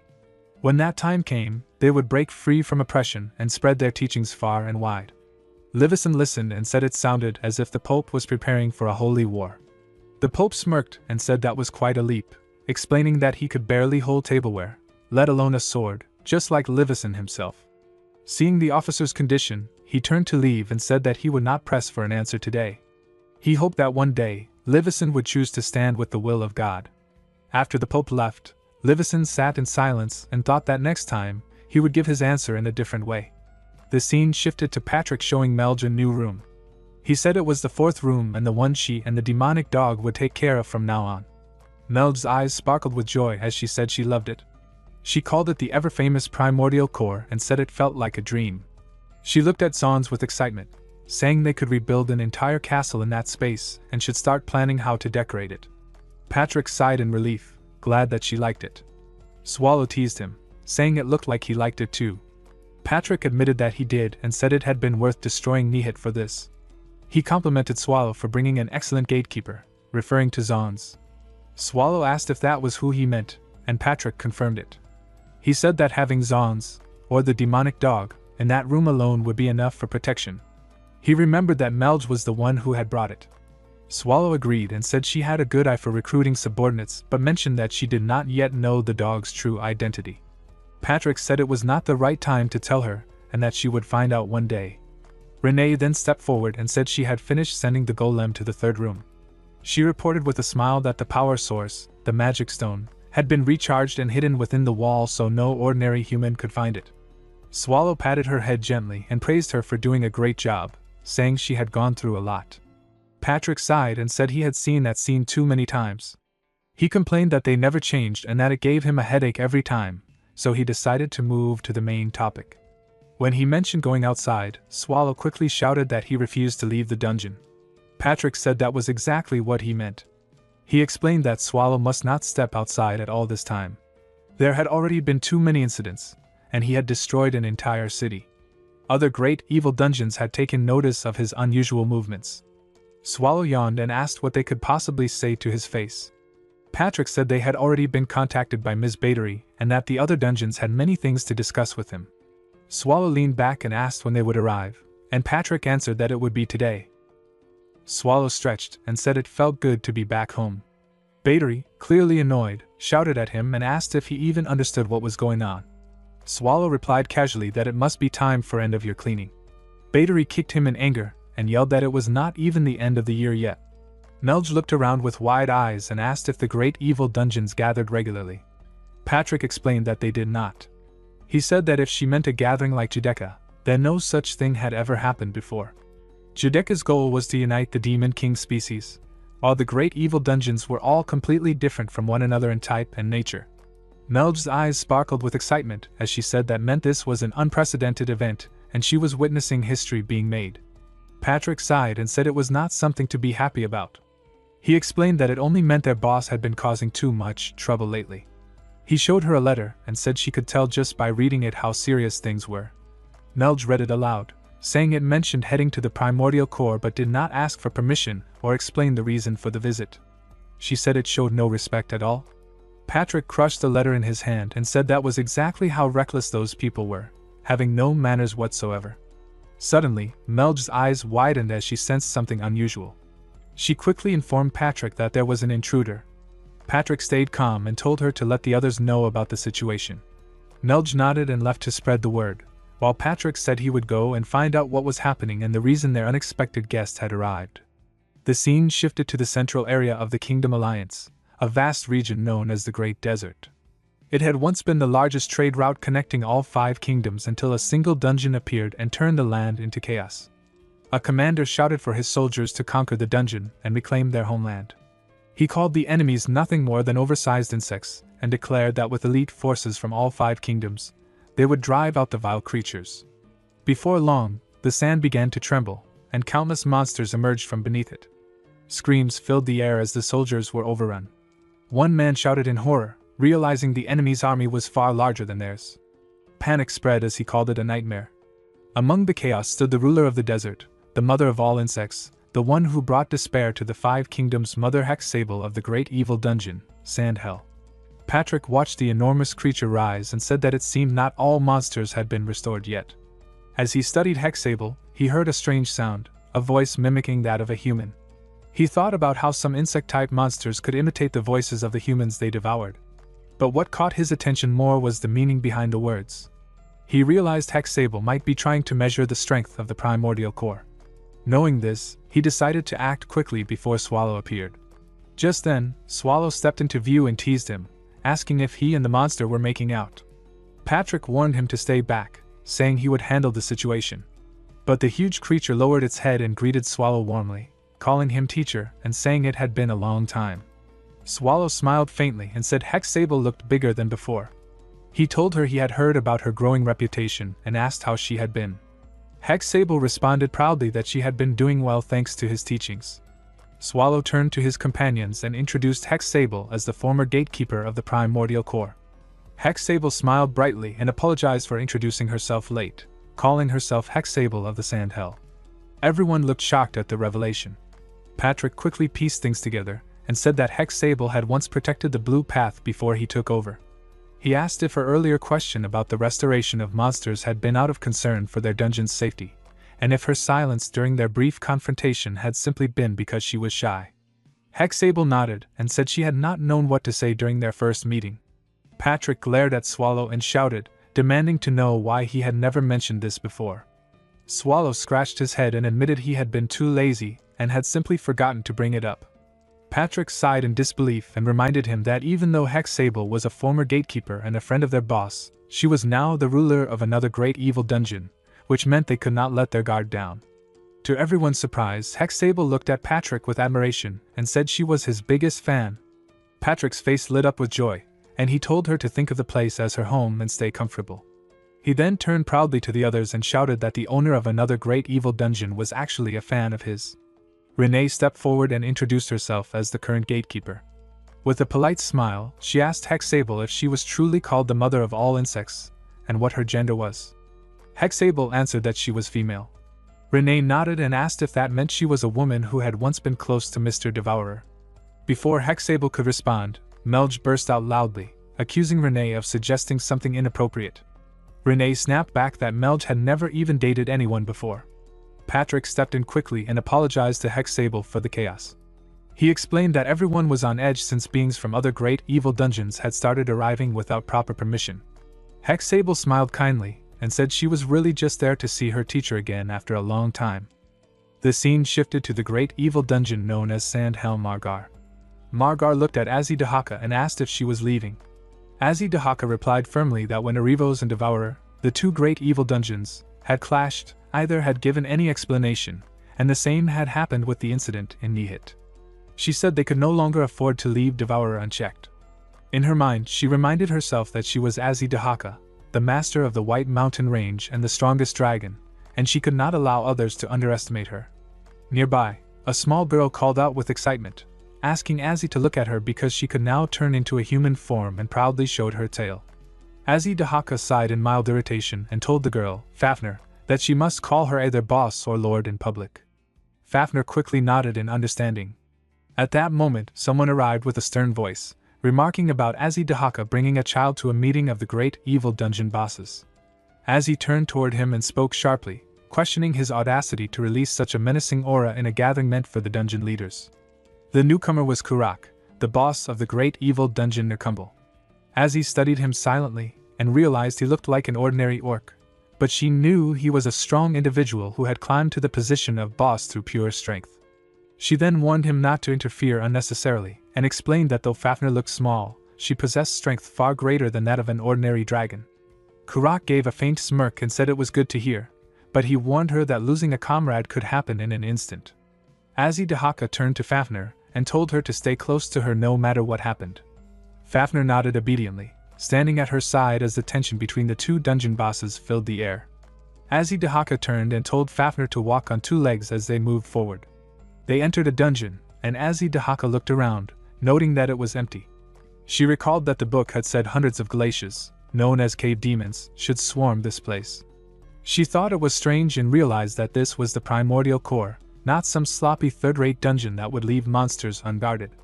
She suspected it was a trap meant to test her, the great Azidahaka, and she would not tolerate such disrespect. As they continued, she exclaimed that it was still empty. When they saw a large stone monster, Fafnir asked if golems could sleep and wondered if this was part of their test. Azidahaka roared in anger, demanding to know how long they planned to mock her and threatened to burn the entire cave to ashes. Patrick then stepped forward and asked what they were doing there. He explained that he had come after Melv's instructions and confirmed Azidahaka's identity. He also asked Kurak if they had arrived together. Kurak said they had only met at the entrance. Patrick said that was good and mentioned that the others were already waiting. He invited them to join the first Great Evil Dungeon Bosses conference. Azidahaka thought that most of those gathered had likely suffered from Devourer's rampage. She decided that the only course of action was to unite against Devourer, even if it meant confronting him directly. She smiled, realizing that everyone seemed to have something to say to him, though she was unsure what he was thinking. Patrick thanked everyone for waiting as the meeting began. When Swallow arrived, Azidahaka's eyes widened as she realized who he was. She thought that he was the Black Disaster and the strongest of the great evil dungeon bosses, Devourer. Patrick bowed while Swallow calmly sat in his chair. Azidahaka worried that it might be dangerous even to look at him, and tried to steady herself, reminding herself that she had come to represent the dragons. The others seemed to feel the same pressure but stayed silent. Battery said she had nothing to say and that she had come for fun, then accused Swallow of acting too proud and told him to act like the owner of the place. Swallow responded that he could be sleeping right now. Azidahaka was shocked that Battery from Chite Castle already knew Devourer and seemed close to him. Hexable said she had little to say since she had only come to see her teacher. Battery complained that the visit was no fun and urged Azidahaka to speak up. Azidahaka clenched her fists, feeling watched by Fafnir, and prepared to speak when Kurak interrupted. Kurak announced that he would wage war against the Empire. He said he had sent word to gather everyone at the primordial core, and that he had come to ask for their help. He declared that before winter ended, Nerkumbel would bring down the Empire. Battery asked what his request was and wondered if he wanted reinforcements. Kurak replied that he was not there to ask for that, and only wanted them not to intervene in the war between Nerkumbel and the Empire. Hexable interrupted and asked if he knew how much time was left before winter. Kurak said it was 1 month and repeated that Nerkumbel would destroy the Empire within that month.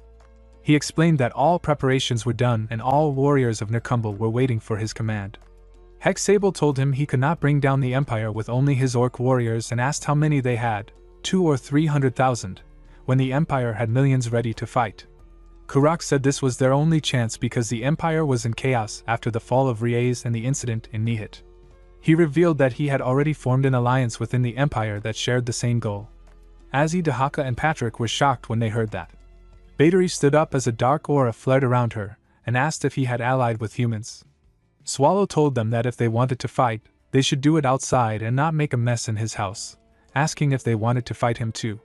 Battery turned away and said she had nothing more to say to someone who had sold his pride as a monster. Later, Patrick said that Swallow had wanted them to leave and actually managed to send them all away. Swallow replied that he was not the one who started the trouble this time. Patrick said that judging from Kurak's confidence, the alliance he mentioned must be a strong one. Swallow said that bringing down the Empire was a common dream and that everyone was overreacting. Patrick told him that he was the only one in the world who could say that, and added that it was not the right time yet. The scene shifted when Fafnir looked at her lord with wide eyes and asked if he believed Kurak truly meant what he said about bringing down the Empire. Azidahaka replied that she too sometimes wished to wipe out humans when they crossed their limits, but destroying the entire Empire was a completely different matter, and not an easy task. Then she looked ahead and noticed Hexable and Kurak together. She thought it was strange because she had assumed they returned separately, and wondered why those two were together now. The scene then moved to the southeast of the Empire in Yobath. Inside a cafe, Wun sat quietly with Berizik. He noticed her untouched meal and scolded her for not eating, saying that starving herself would not bring back her fallen comrades. While eating, he said he understood why Garrot had sent him with her, explaining that the other members had gone in search of Xian. When he mentioned another hero, Wen looked at him curiously. Berizik asked if she was interested because of that, and said he was sure those people were still hiding somewhere under new identities. Wen asked if they could really bring them back, and Berizik said they could try since at least those heroes were people they could talk to. He added that maybe they were the ones given the harder task and told her not to leave the table until she finished her food before heading off to his own work. Berizik called for the chef, and when the chef arrived politely, Berizik asked if he had seen the person in the photo they were looking for. The chef said he had never seen anyone like that but admitted he could not remember every customer's face. Berizik found that suspicious and suddenly attacked. The chef quickly blocked his strike with a knife, and Berizik smirked, saying that he looked far too similar to the person they were searching for. He called him the former hero. The chef, Rashmir, replied calmly that he did not know what Berizik was talking about. Berizik said it was hard to believe after the chef had blocked his blade so easily and that they had a request for him. When he attacked again, Rashmir blocked and refused to listen. Berizik told him he had not even heard the request yet. Rashmir said that the Empire already had enough chefs and they probably wanted to drag him back to the battlefield. He suggested that Berizik should go home while they could still laugh about it. Berizik laughed and said that Garrot had warned him this would happen and even told him what to do if Rashmir refused. He said he preferred that method anyway. Then he raised his weapon as a dark aura burst around him. Rashmir's eyes widened in shock. Berizik held his weapon tightly as his aura shook the ground and introduced himself as Berizik from the Black Wolf Knight's Order. Rashmir calmly replied that he was Rashmir, the chef. Berizik rushed forward while thinking about the strange steel grinding sound but brushed it aside. Rashmir moved swiftly, grabbed him mid-attack, and slammed him onto the floor. He said it had been a long time since he used his body like that and admitted he was struggling to control his power, though he was glad he had not broken the wall. Wen ran to Berizik and asked if he was okay. Berizik groaned and told Rashmir that he could have caught him more gently. Wen then introduced herself respectfully, saying it was an honor to meet the hero of the previous generation. Rashmir looked at her and asked if the great hero of the Empire had really come to see someone like him. Wen explained that they had their reasons and told him the Empire was in crisis, mentioning the passing of Sir Vern. Rashmir nodded and said that the rumor must have been true. Wen asked if he would come with them, but Rashmir questioned if she knew why he now carried a kitchen knife instead of a sword. Holding up his knife, he explained that it was because they were living in an era of peace. He said Riez had become richer and more abundant than any other nation, yet the Empire's greed still drove young people to their deaths under the excuse of dungeon raiding.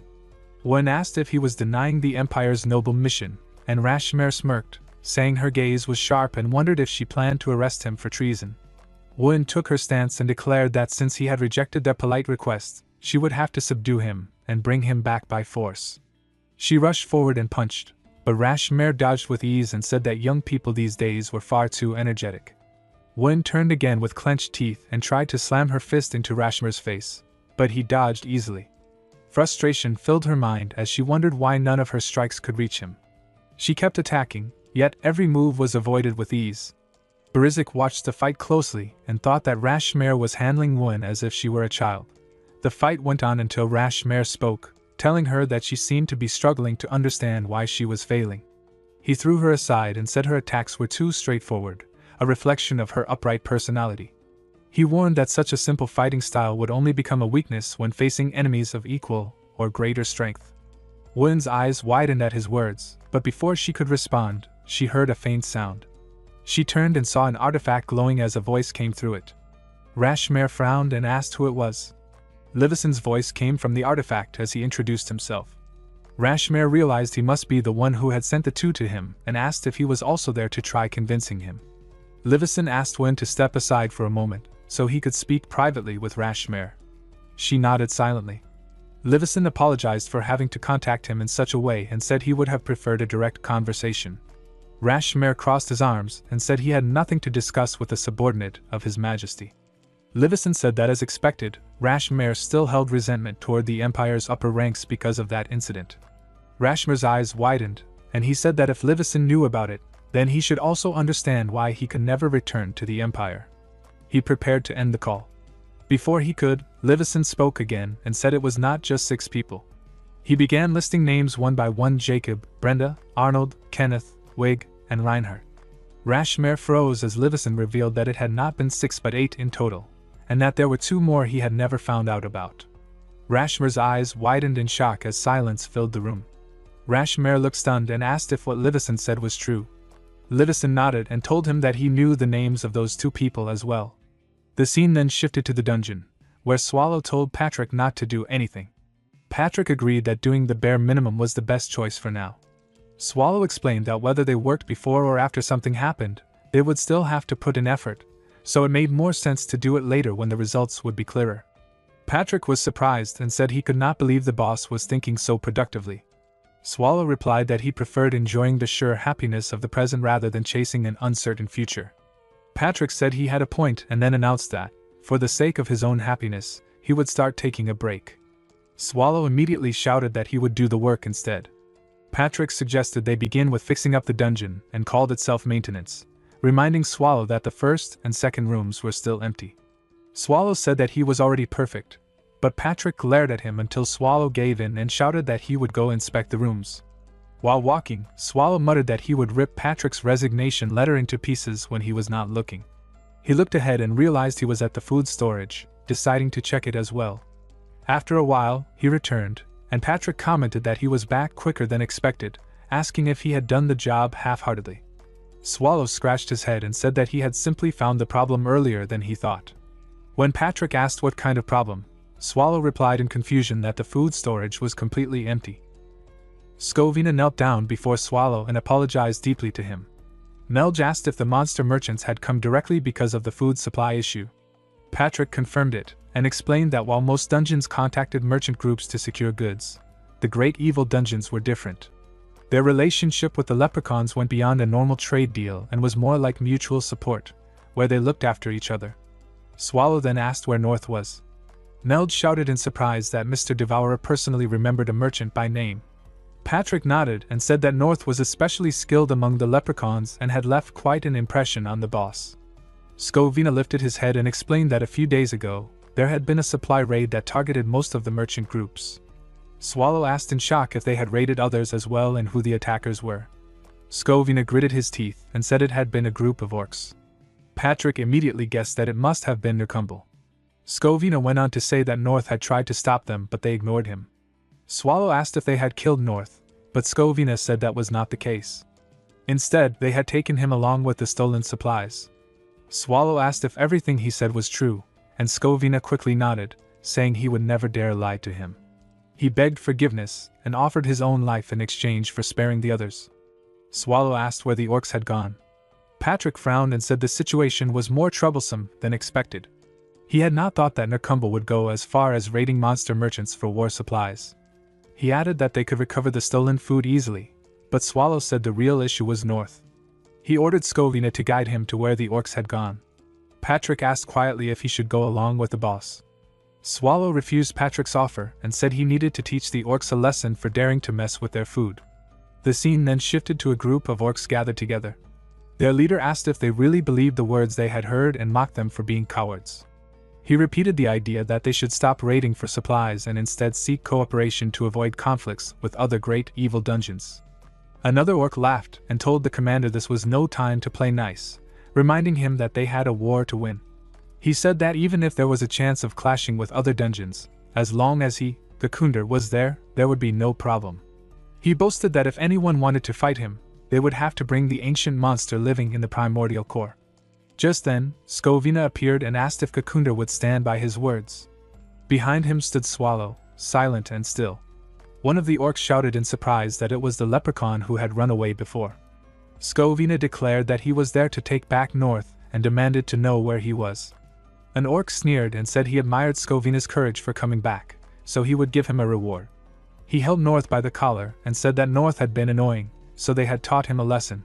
He then threw North towards Scovina, but before Scovina could catch him, the orc drove his weapon through North's body.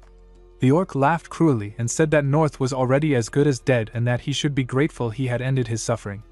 He said this was the price for challenging him and for daring to mention the primordial core. Scovina fell to his knees, crying in grief. Moments later, the battle erupted, and Swallow destroyed all the orcs in his fury. Their leader stared in disbelief as Swallow approached him. Swallow's voice was cold as he said they should not have done that. He explained that he had planned to let them off with only a warning for stealing their food and speaking against the primordial core. Then his form began to change, monstrous and terrifying, as his rage took over. He said in a low voice that they should never have harmed North in front of his eyes. The leader thought was surprised that the ancient monster might be real and shouted for a caster to teleport him, saying he could not die there and he had to survive for a greater cause. Suddenly Commander Kurak appeared and slashed the leader's neck.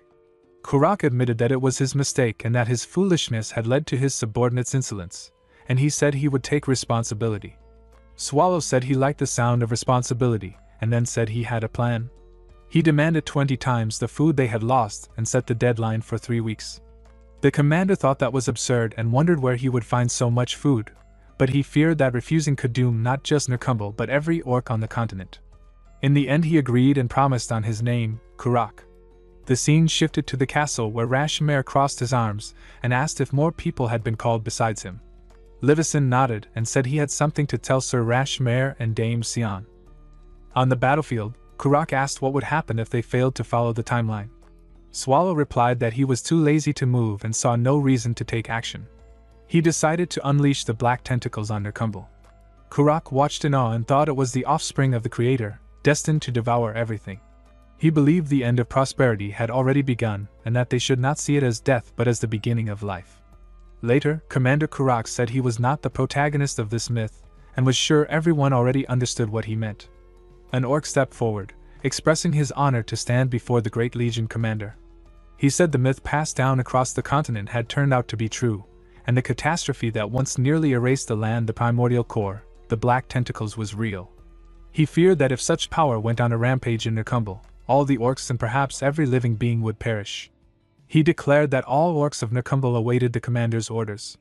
Kurak announced that they would march forward and shouted that all humans would be wiped from their lands. The orcs clenched their fists with determination as Kurak declared his belief that Nerkumbel would claim victory and rise to take over the empire, building a new nation in its place. The scene then shifted to the castle, where Livison said that war was coming and that it would be a civil war with no easy victory. Rashmare raised his hand in disbelief and said Livison had gathered 2 heroes only to claim a civil war would soon break out, thinking it a joke, and demanded evidence. Livison calmly replied that he had something, though he was not sure it could even be called evidence. Rashmare frowned and asked if Livison was playing with words. Livison said it was the Pope Eurenesia III. He had never used the word war but had come to declare war twice already, bringing no escorts and coming by himself. Rashmare asked if Livison was sure he had not been hallucinating. Livison told him that if he did not believe him, he could confirm it himself, and that Sir Sion could figure it out. Sion said he had already checked the integrity of the Pope's words with magic and that the Pope had spoken no lies. Livison said that he loved the Empire. Rashmare rushed forward and shouted that he had not come all the way here to listen to petty jokes. He then saw Livison face and asked about the wound and if it had been caused by the Devourer. Livison asked Sir Rashmare to calm down and reminded him that he had not forgotten what he had promised. He handed Rashmare a file and said it contained the 2 names Rashmare could not find and the context of the incident, so the final decision would be up to him. Rashmare bowed his head and apologized for letting his emotions get the better of him for a moment. Livison said there was no need and that he understood because he also knew what had happened. Sion asked to move to the main point and asked what Livison wanted them to do. Livison repeated that war would come and that he had judged they were already past the point of taking preventative measures. He asked the 2 of them to side with the Empire in the coming civil war. Sion said he did not think the Pope had enough strength to lead a coup. Rashmare agreed and suggested killing the Pope since it would be treason. Livison argued that they had not fully figured out the Pope alliance, so killing him would not be the wisest move and that outside interference could spark the war whether the Pope lived or died. Sion let his mana flare and said that he understood and that he would take his leave. Rashmare said that he could not side with the Pope anyway and that he could not understand why the Pope was leaving like that. Livison asked if the 2 of them were not close. Rashmare said they were not at all and that he had always preferred working alone. He added that they had been assigned to different raids and that once things calmed down he had been busy mentoring Vern. He said Vern had lost his life in the Devourer raid and that it was a natural result. Livison said he had something to ask regarding the Devourer. Rashmare said that for the sake of defeating him and for humanity's future he wanted Livison to take charge of training the current hero in Historia. He insisted that no matter what he taught her, the devourer could not be. Livison walked to the window and interrupted, saying that Rashmare was right, that the devourer could not be defeated, and that he understood that well. He said wood still needed to grow further, and that everything had steps, so they had to try even if it seemed impossible. He smiled and said he loved the Empire. Later Garrett held Livison and said that in the end he had managed to make them join, and asked if they really could not stop the war now. Livison said they could not, and that the best they could do was stand victorious. Garrett frowned and said she was worried. We gave that list to Sir Rashmare too easily. Are you sure he'll cooperate now? She added that they needed his trust more than hiding the list, and if they hadn't handed it over, he would have tried to reveal the real identities himself, which they could not allow. Livison thanked her for the help and prayed for the coming war, the Empire's future, and peace. The scene then shifted to the dungeon, where Swallow protested that he had not done anything wrong yet. Patrick said it was not that, but that his ears had started itching for some reason. Sometimes it felt like someone was calling him. Maybe it was a sign that the mana inside him was about to awaken. Swallow teased that Patrick could use some simple magic. Patrick said that if he could use major magic like Ms. Meljet would be convenient, and wondered if he would become the second Erevos. Swallow joked about splitting his skull in two beforehand. Nifrim thought about the past, and his mind shook with pain. He remembered how he abandoned his comrades and ran after devouring them. He never wanted that. He feared cannibalism more than anything. He only did it because that skeleton tortured him, and he wanted to live. He kept thinking he should never have done it, but he had to survive. Patrick's cold voice echoed in his memory as he asked how far he could regenerate, and told him to devour the remaining bodies. Nifrim kept telling himself he could not help it while the memory crushed him. In the present he fell to the ground and cried while apologizing to no one and everyone. Later an old lady placed a warm bowl of soup in front of him, and told him to try to eat even if he felt like throwing up.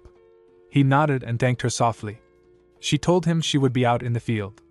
Suddenly the door burst open from a powerful kick. A girl shouted at him for eating breakfast so late, and reminded him they needed to gather wild herbs before sunset. She then shouted again when her grandmother walked away. The old lady scolded her for being loud and told her to stop harassing the boy and come help her in the field. Nifrim quietly drank his soup while listening to them. The girl told him to hurry and finish. He sighed and told her he only needed a minute. Later in the forest the girl asked Nifrim if he still remembered nothing about his real name or his past. She said he had looked scary when her grandmother first brought him home, and she wondered if he had been a mercenary because of the armor he wore.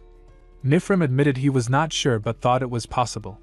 She told him not to worry and said his memories would return soon. A man then arrived carrying a hunted animal on his shoulder. Pezel's eyes brightened as she asked if he had just hunted it. The man explained that hunting had been good because the guardian spirit seemed to have cleared out the monsters. He mentioned finding a dead troll near the wall and guessed the guardian spirit had killed it. He told them not to tell the grandmother. Pezel promised to keep it a secret and suggested they should head down. Nifrim asked if monsters used to come near the village often. Pezel explained that people avoided dangerous places, but monsters had been showing up more recently. She added that things had calmed down lately. Nifrim said that was good to hear. She asked if his memory as a mercenary was coming back, but he said he was not sure if he had even been one. She laughed and told him to come down the mountain with her, calling him a freeloader. Later in the burning field a man noticed Nifrim's expression and said he looked amazed, as if it was his first time seeing a slash and burn field. Nifrim nodded and asked if they always farmed this way and left once the land dried. The man confirmed it and said it was not efficient, but it was the only way people like them could live. He asked if Nifrim had thought about staying even after his memories returned because he was one of them now. He added that Pezel seemed to like him and said she was a tomboy who might be giving him trouble. Nifrim smiled and said she helped him more than anything. The man agreed that her energy was her strength and admitted she could talk too much. When he spotted her calling for Nifrim, he told him to go. Nifrim walked away and thought about how they called him Lancelot. He remembered how they accepted him after he fled from the primordial core. They were good people who never questioned his secrets, even though he could not reveal anything. He looked at Pezel and thought she was the only exception because she always tried to drag things out of him. But they were all weak and unable to protect themselves. Even a single troll could shake the whole village. He clenched his fist and thought about how he went out each night to secretly hunt the monsters near the village. He told himself that once they were safe enough he would leave, and after that he could die. Nifrim moved through the forest with his cloak pulled tight around him. He thought that more monsters would come after seeing the smoke, but none appeared, so he decided to check the other side. He marked a stone and noted that the patrol on this side was complete. The number of monsters had increased over the past few days, and it was too many to blame on winter hunger alone. When he saw smoke rising from the mountain, he murmured with wide eyes and wondered what was burning. Later he asked a passing man, and the man replied that he was not sure and guessed it might be from the bigger village under the mountain. Nifrim reacted with surprise and asked if there was a village there. Nifrim listened as the man explained that there was a village 3 times bigger than theirs, and with that much smoke he wondered if there was some kind of celebration. He tried to say more, but another man quickly covered his mouth. Nifrim thanked them for the information and wished them luck on the hunt. The man turned back and said they were only going to retrieve the animals they had hunted the previous day. He gave a thumbs up and promised to treat Nifrim to a feast. He added that Pezel had been looking for him. Later in the house, the children played with Nifrim and told him his hair felt soft. Pezel arrived and said they had not done his welcome ceremony because everyone had been busy. All the adults had been planning one for him, and she ordered the children not to tell anyone she said that. One of the kids shouted that their mother said she liked him a lot and that people who liked each other had to get married. Pezel turned red and denied it loudly. Another child asked if Nifrim was getting married and said Pezel must like him a lot. Pezel told Nifrim not to misunderstand and said she had only said he looked good. She wondered why the others were taking so long and asked him to check with her. When they stepped outside, Nifrim noticed the smoke from the mountain again and felt uneasy. He told Pezel to take the children inside before they panicked. She nodded and he assured her he would bring the others back soon. He entered the forest and found blood on the snow. As he examined the area, he saw an army of orcs and immediately jumped in front of them. Moments later he stood on a pile of their corpses. Then he heard a distant scream and realized it was Pezel. He rushed toward the village and found more orcs there. Their leader stepped forward and welcomed him, calling himself Kaltum of the Karim tribe. He told Nifrim to come closer and claimed he would not harm him yet. Nifrim demanded to know where the villagers were. Kaltum said he had seen the pile of bodies under the cliff and wanted to fight him. Nifrim asked again where the villagers were. Kaltum ordered his men to bring the rest of them out and said he wished for a duel. If Nifrim won, he would free them. If he lost, the outcome would be obvious. Nifrim drew his dagger and told the orc to take his stance. Kaltum lifted his arms with a pleased smile and declared that their duel would begin. Kaltum slammed his hammer into the ground and the earth shook. Nifrim rushed in with his dagger, but the hammer blocked his strike and the dagger shattered. He grabbed a sharp fragment and threw it, piercing Kaltum's flesh. He then appeared above the orc and cut down, but Kaltum spoke calmly and said that fighting needed unconventional thinking and that knowing oneself and the opponent was the key to winning. Nifrim kicked him and thought that his defense was too hard and that he needed a real weapon. Kaltum caught his leg and reminded him that this was a proper duel before throwing him across the ground. Nifrim lay bleeding while Kaltum said the fight had been more fun than expected and that he had taken one step closer to becoming the strongest warrior again. He added that now he could kill all the humans as promised. Nifrim's eyes widened when he heard him order the others to kill the villagers quietly since they were only food. Kaltum looked at his own wound and thought that Nifrim was skilled enough to injure him that badly with such a poor weapon.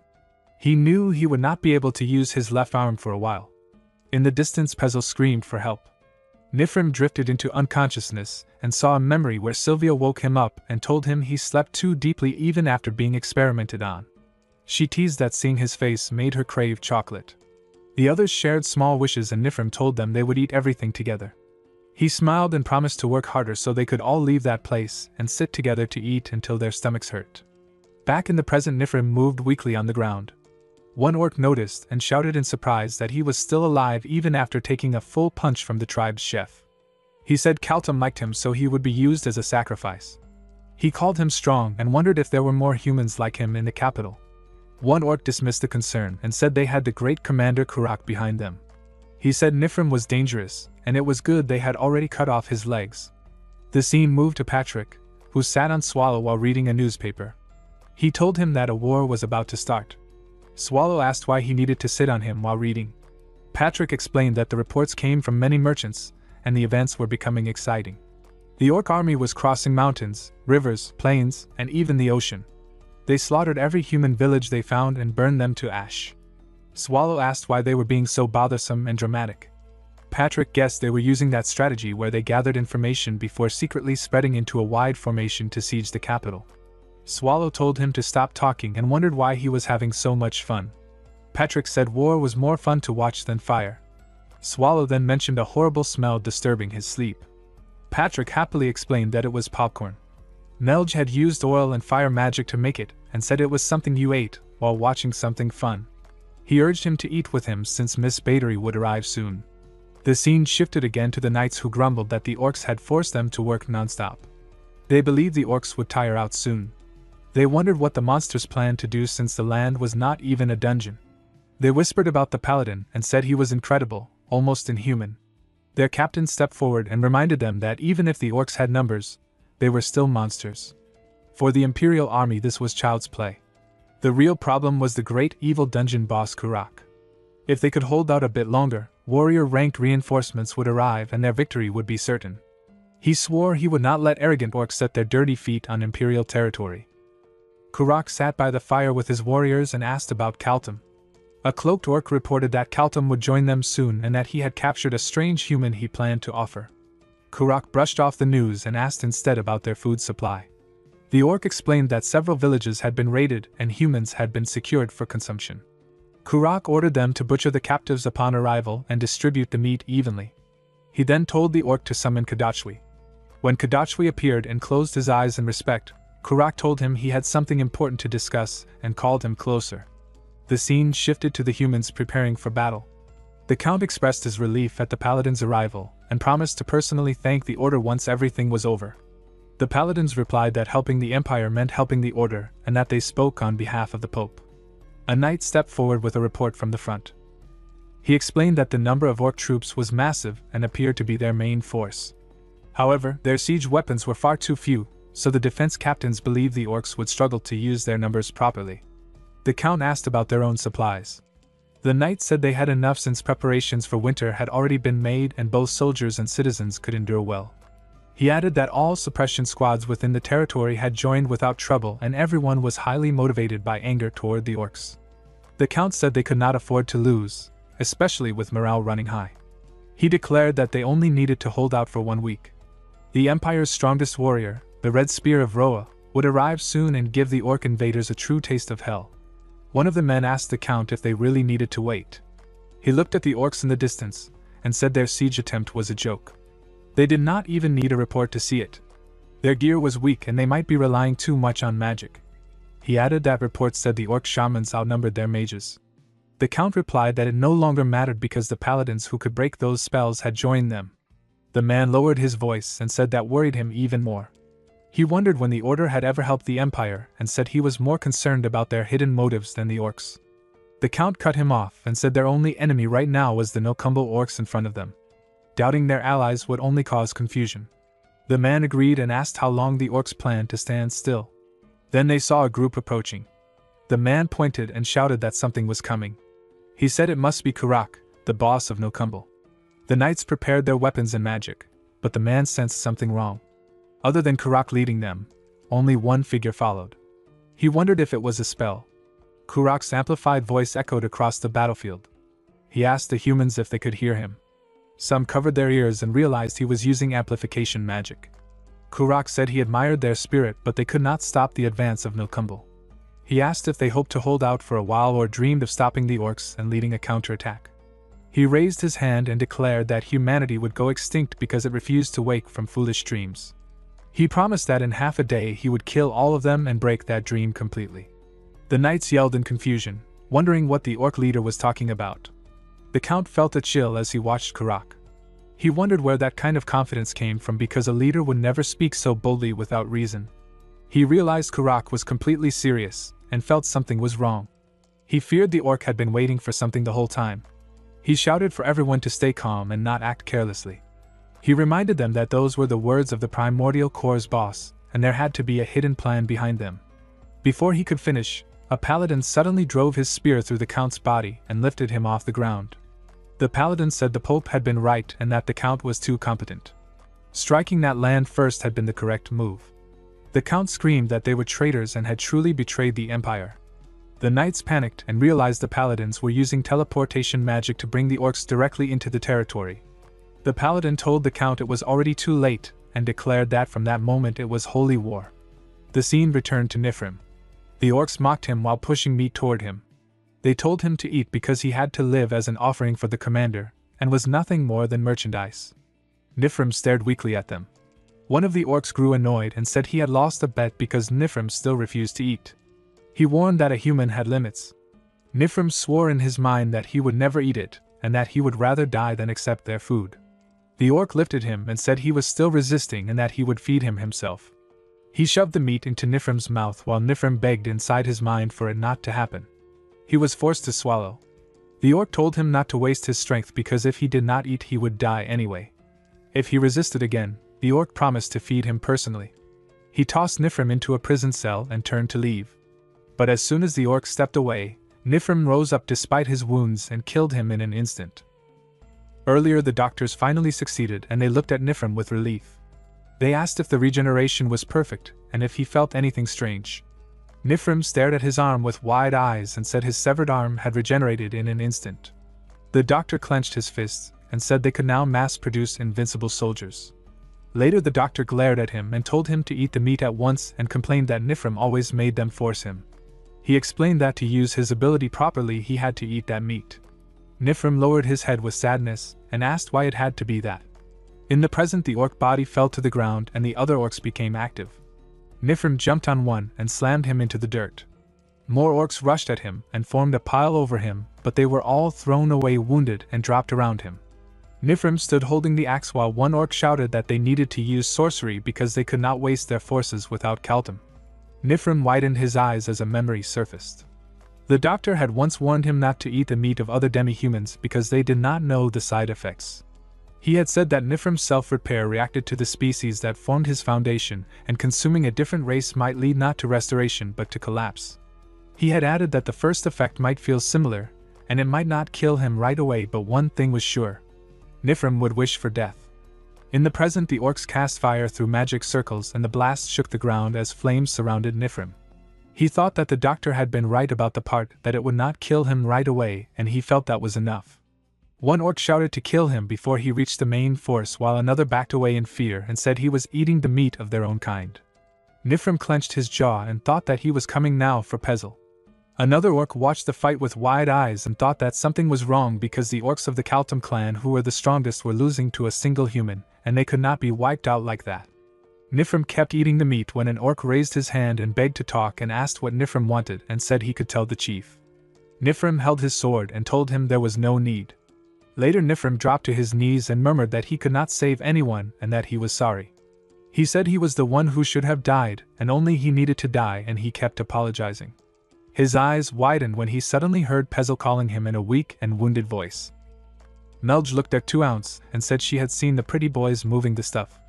She remembered that she had once been a demon king with many servants like them, and hoped she would reclaim that glory again. She shouted at 2ounce that his responses had been weak lately, and asked if he was annoyed by her. She bit the dog and scolded it for talking back, attacking it repeatedly. Patrick asked what she was doing. Melge wondered if it was okay to have so many other monsters inside the dungeon. Patrick said it was not a great feeling, but they were not hostile, and it was not her problem because it was the boss of the Primordial Core's issue. Melge admitted she sometimes forgot this place was the Primordial Core. Patrick reassured her it was fine and that it was the boss's problem, not hers. She said she had not expected to find a mythical grade magic tool so easily. Patrick noted there had been something useful among Lady Bathory's tools and thought she had tried to kidnap him just to get the magic crystal orb from the number 2 ranked demon king, Obscuritas. Bathory stepped forward and said she did not need to come out since her people were carrying things. She greeted Melge with a smile and called her a cute demon king, noting it had been a long time since they had met. Melge looked confused and said she meant that Patrick had arrived.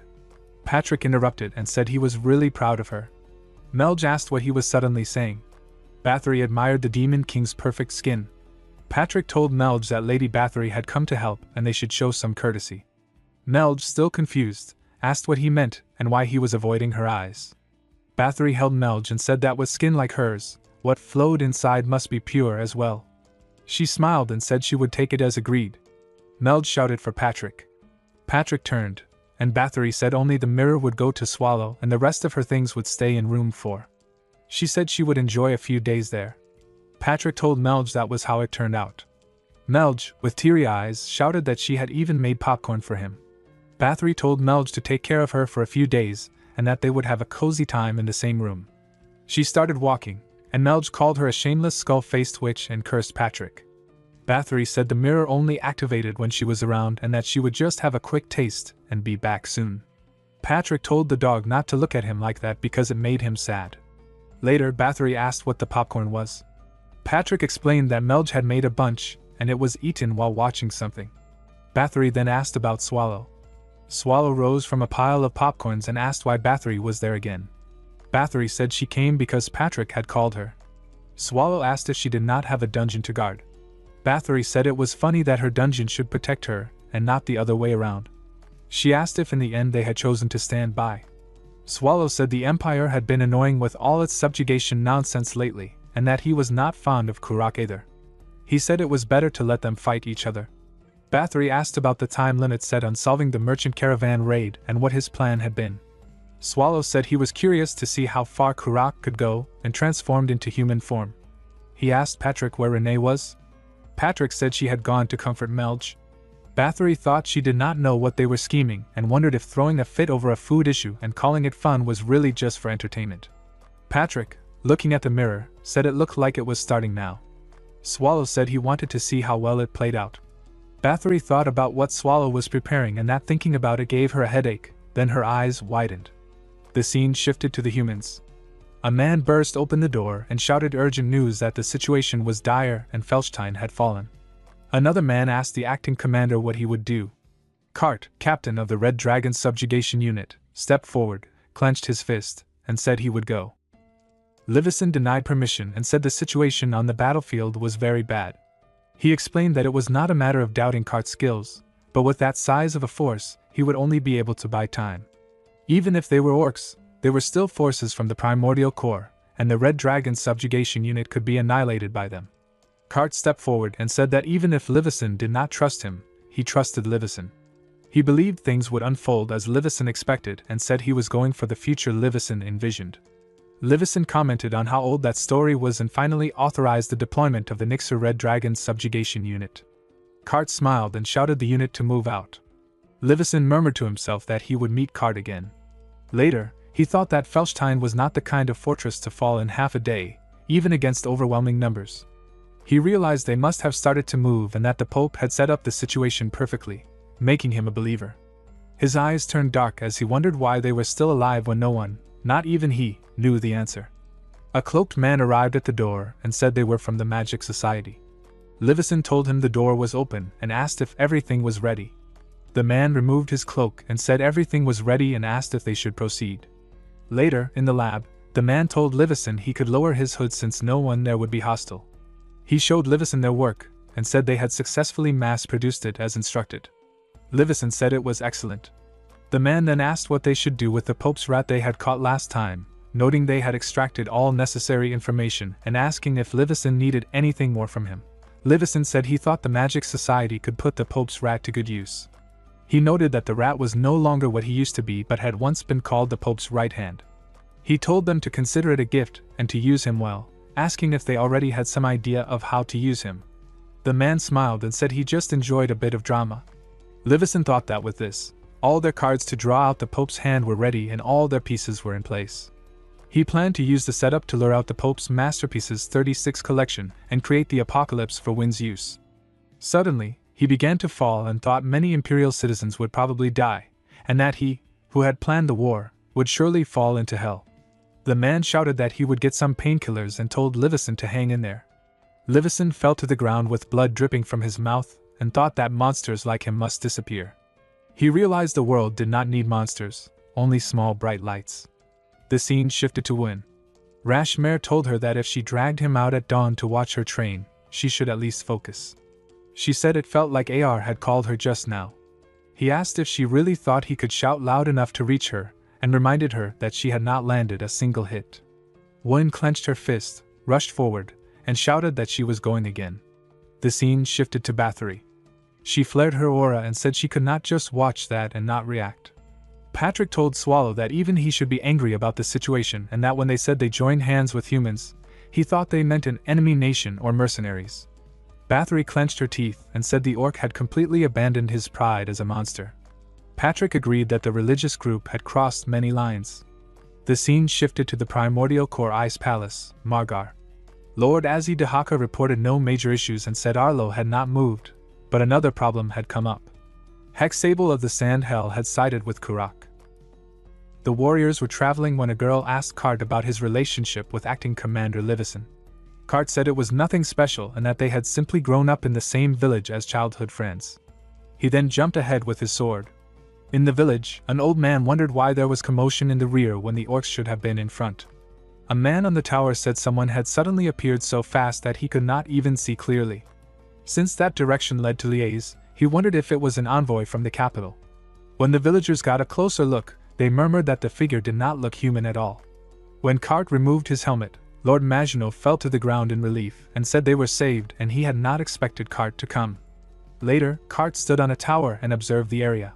He noted there had not been enough time for the people to evacuate, so they had built fortifications in a rush.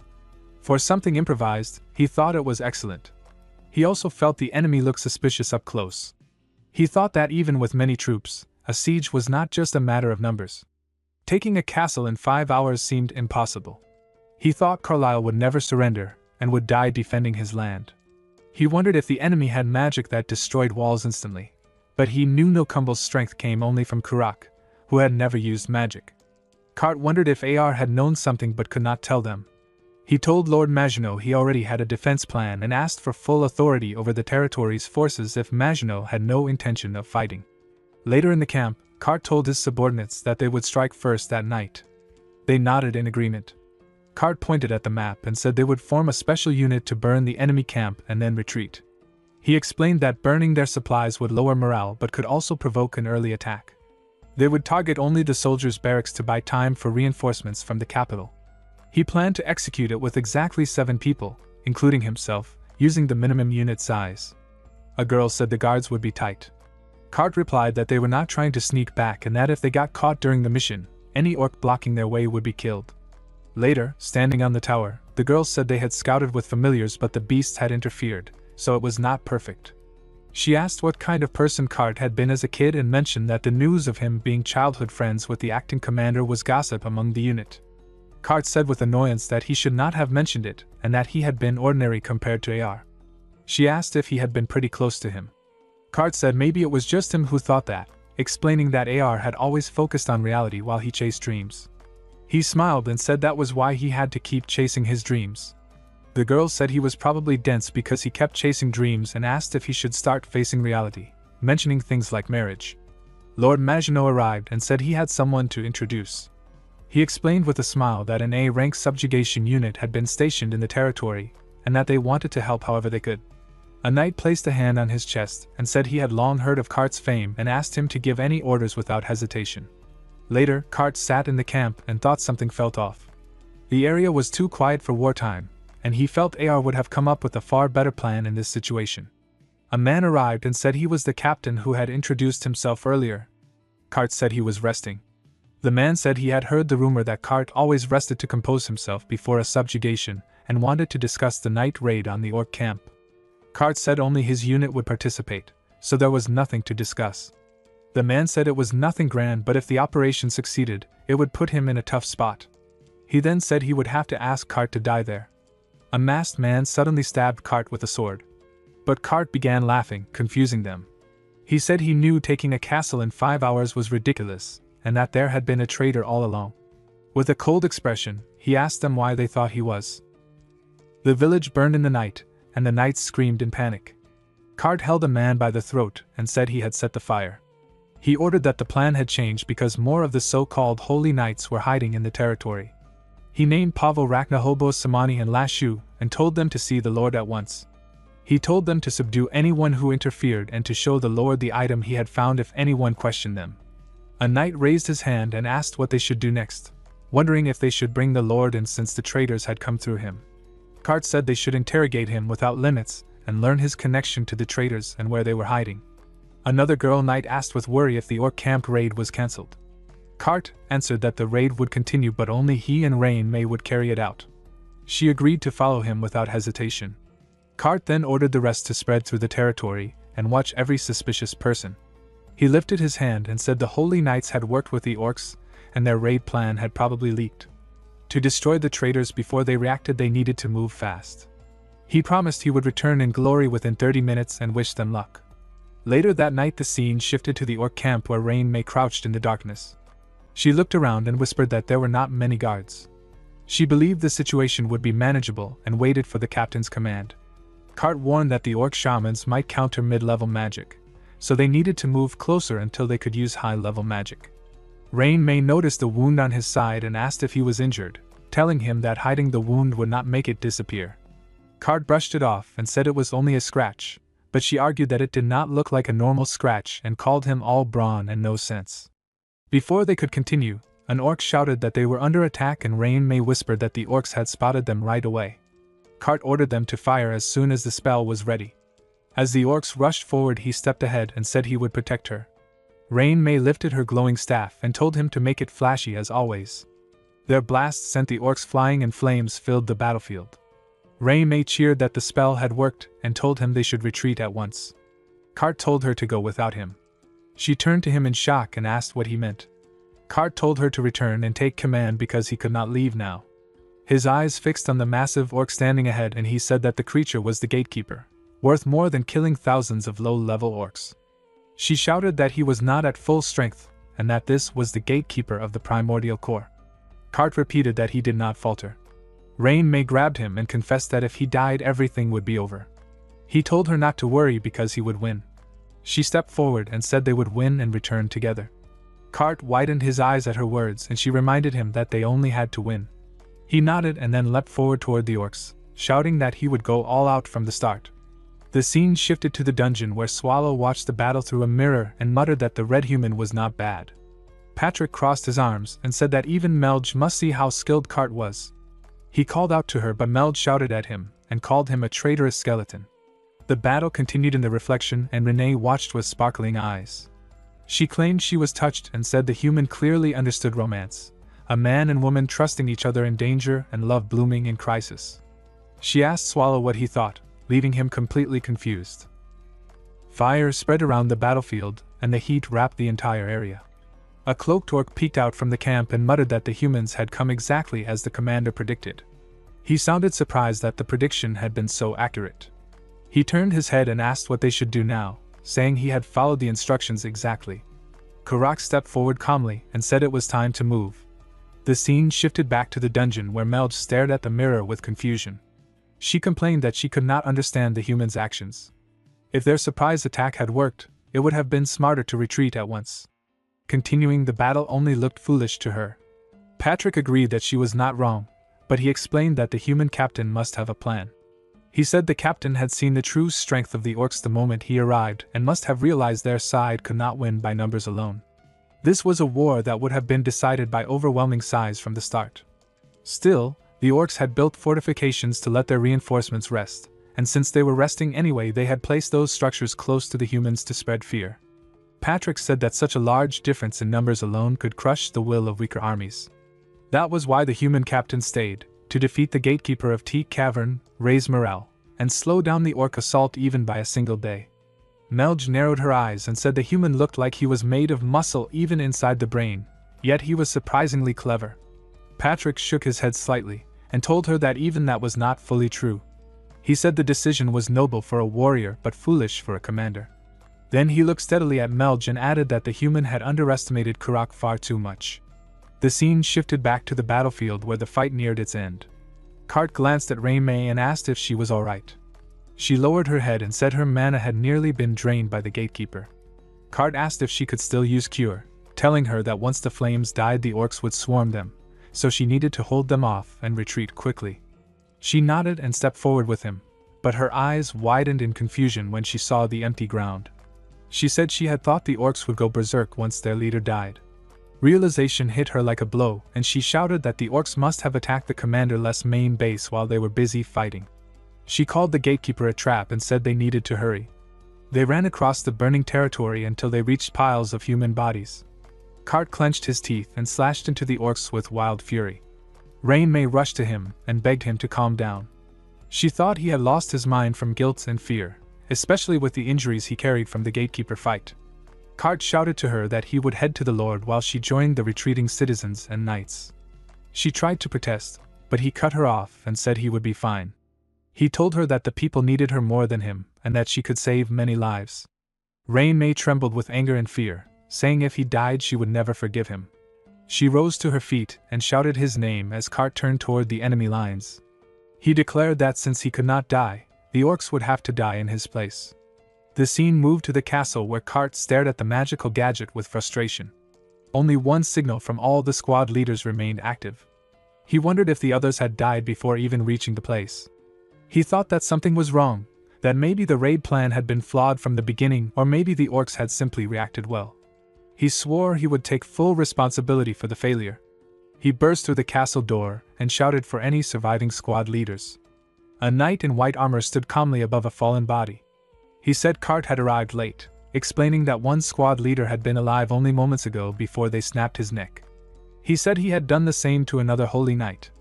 Rage filled Cart and his body began to transform. The white-armored knight smirked and said he finally understood the rumors. He asked if this was the Crimson Dragon armor and said he wanted to test which was stronger between Cart's armor and one of the Holy Sea's 36 masterpieces.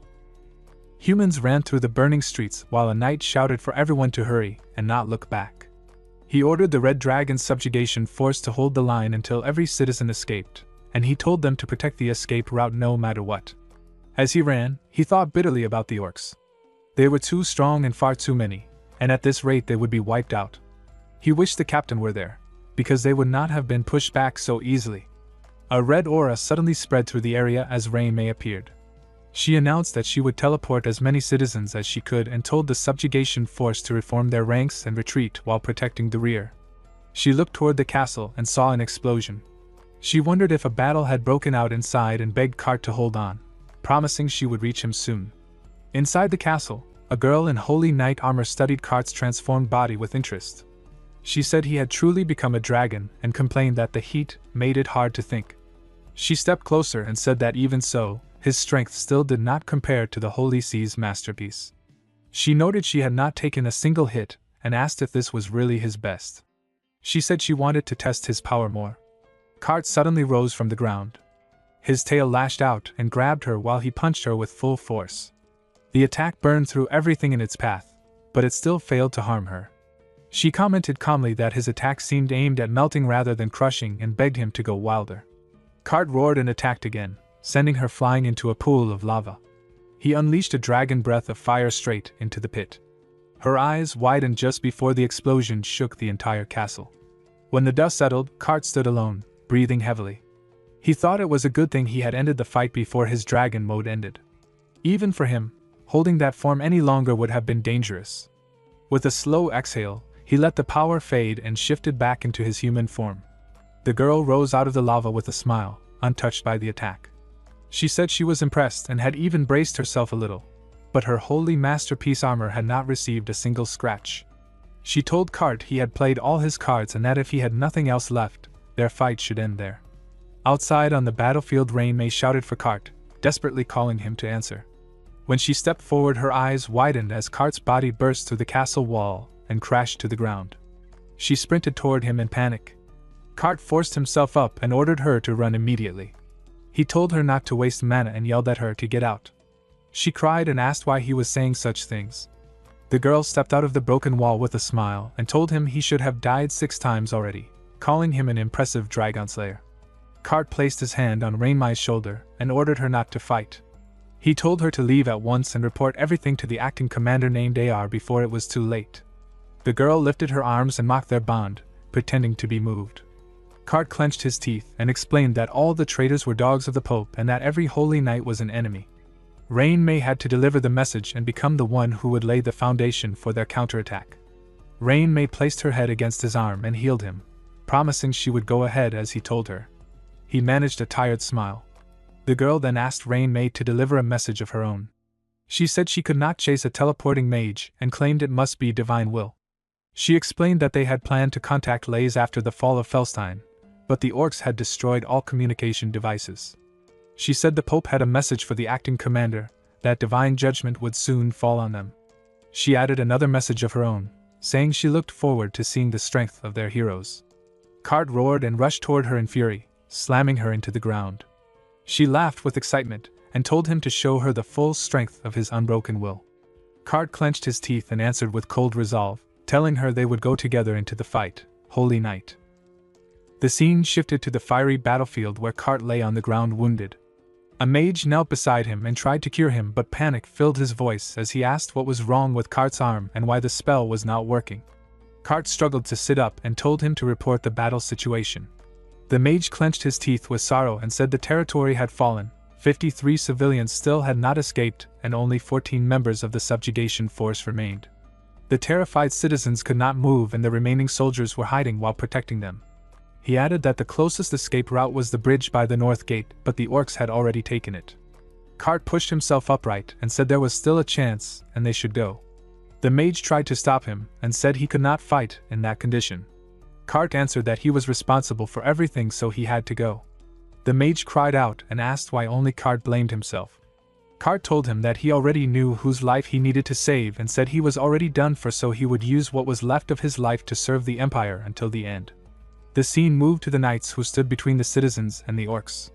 One knight shouted that he would take at least 10 orcs with him, and another warned that a big one was coming, but they had no choice because their duty was to protect the citizens. An orc rushed forward, but Cart suddenly arrived and slammed its head into the ground. He stood before the frightened people and shouted that all remaining citizens of the Empire should hear him. He said he was Cart the Dragon Slayer, and he would ensure their escape. He reminded them that they were citizens of the Empire whose virtues were courage and pride, and begged them to rely on him one more time. He promised to open the escape route and told them to follow him. The door opened and the people finally stepped forward. Cart looked at their faces and called out to the Nixer Red Dragon subjugation force, telling them to protect the citizens and follow him since he would open the way no matter what. The humans ran and murmured to each other that they should hurry, and that once they crossed the bridge they would be safe. A knight rushed to Cart and said that all civilians had crossed the bridge and now they could cross as well. Cart told him to go. The knight stared in shock and asked what Cart meant. Cart said he would destroy the bridge and ordered the knight to escort the people to safety. The knight shouted that they could not leave Cart behind, but Cart repeated the order. He turned his head with a small smile and said it had been an honor to fight with them. Then he clenched his fist and brought the bridge down. Cart stood before the remaining orcs and said none of them would get past him. The orcs whispered among themselves and said he was only one man and they should take him down with a curse before chasing the humans. But suddenly their bodies vanished from where they stood. Cart's eyes widened as Karak appeared in front of him and asked for his name. Cart gave it with his eyes closed. Karak said he would remember him and then drove his axe into Cart's body. Cart collapsed on the ground defeated.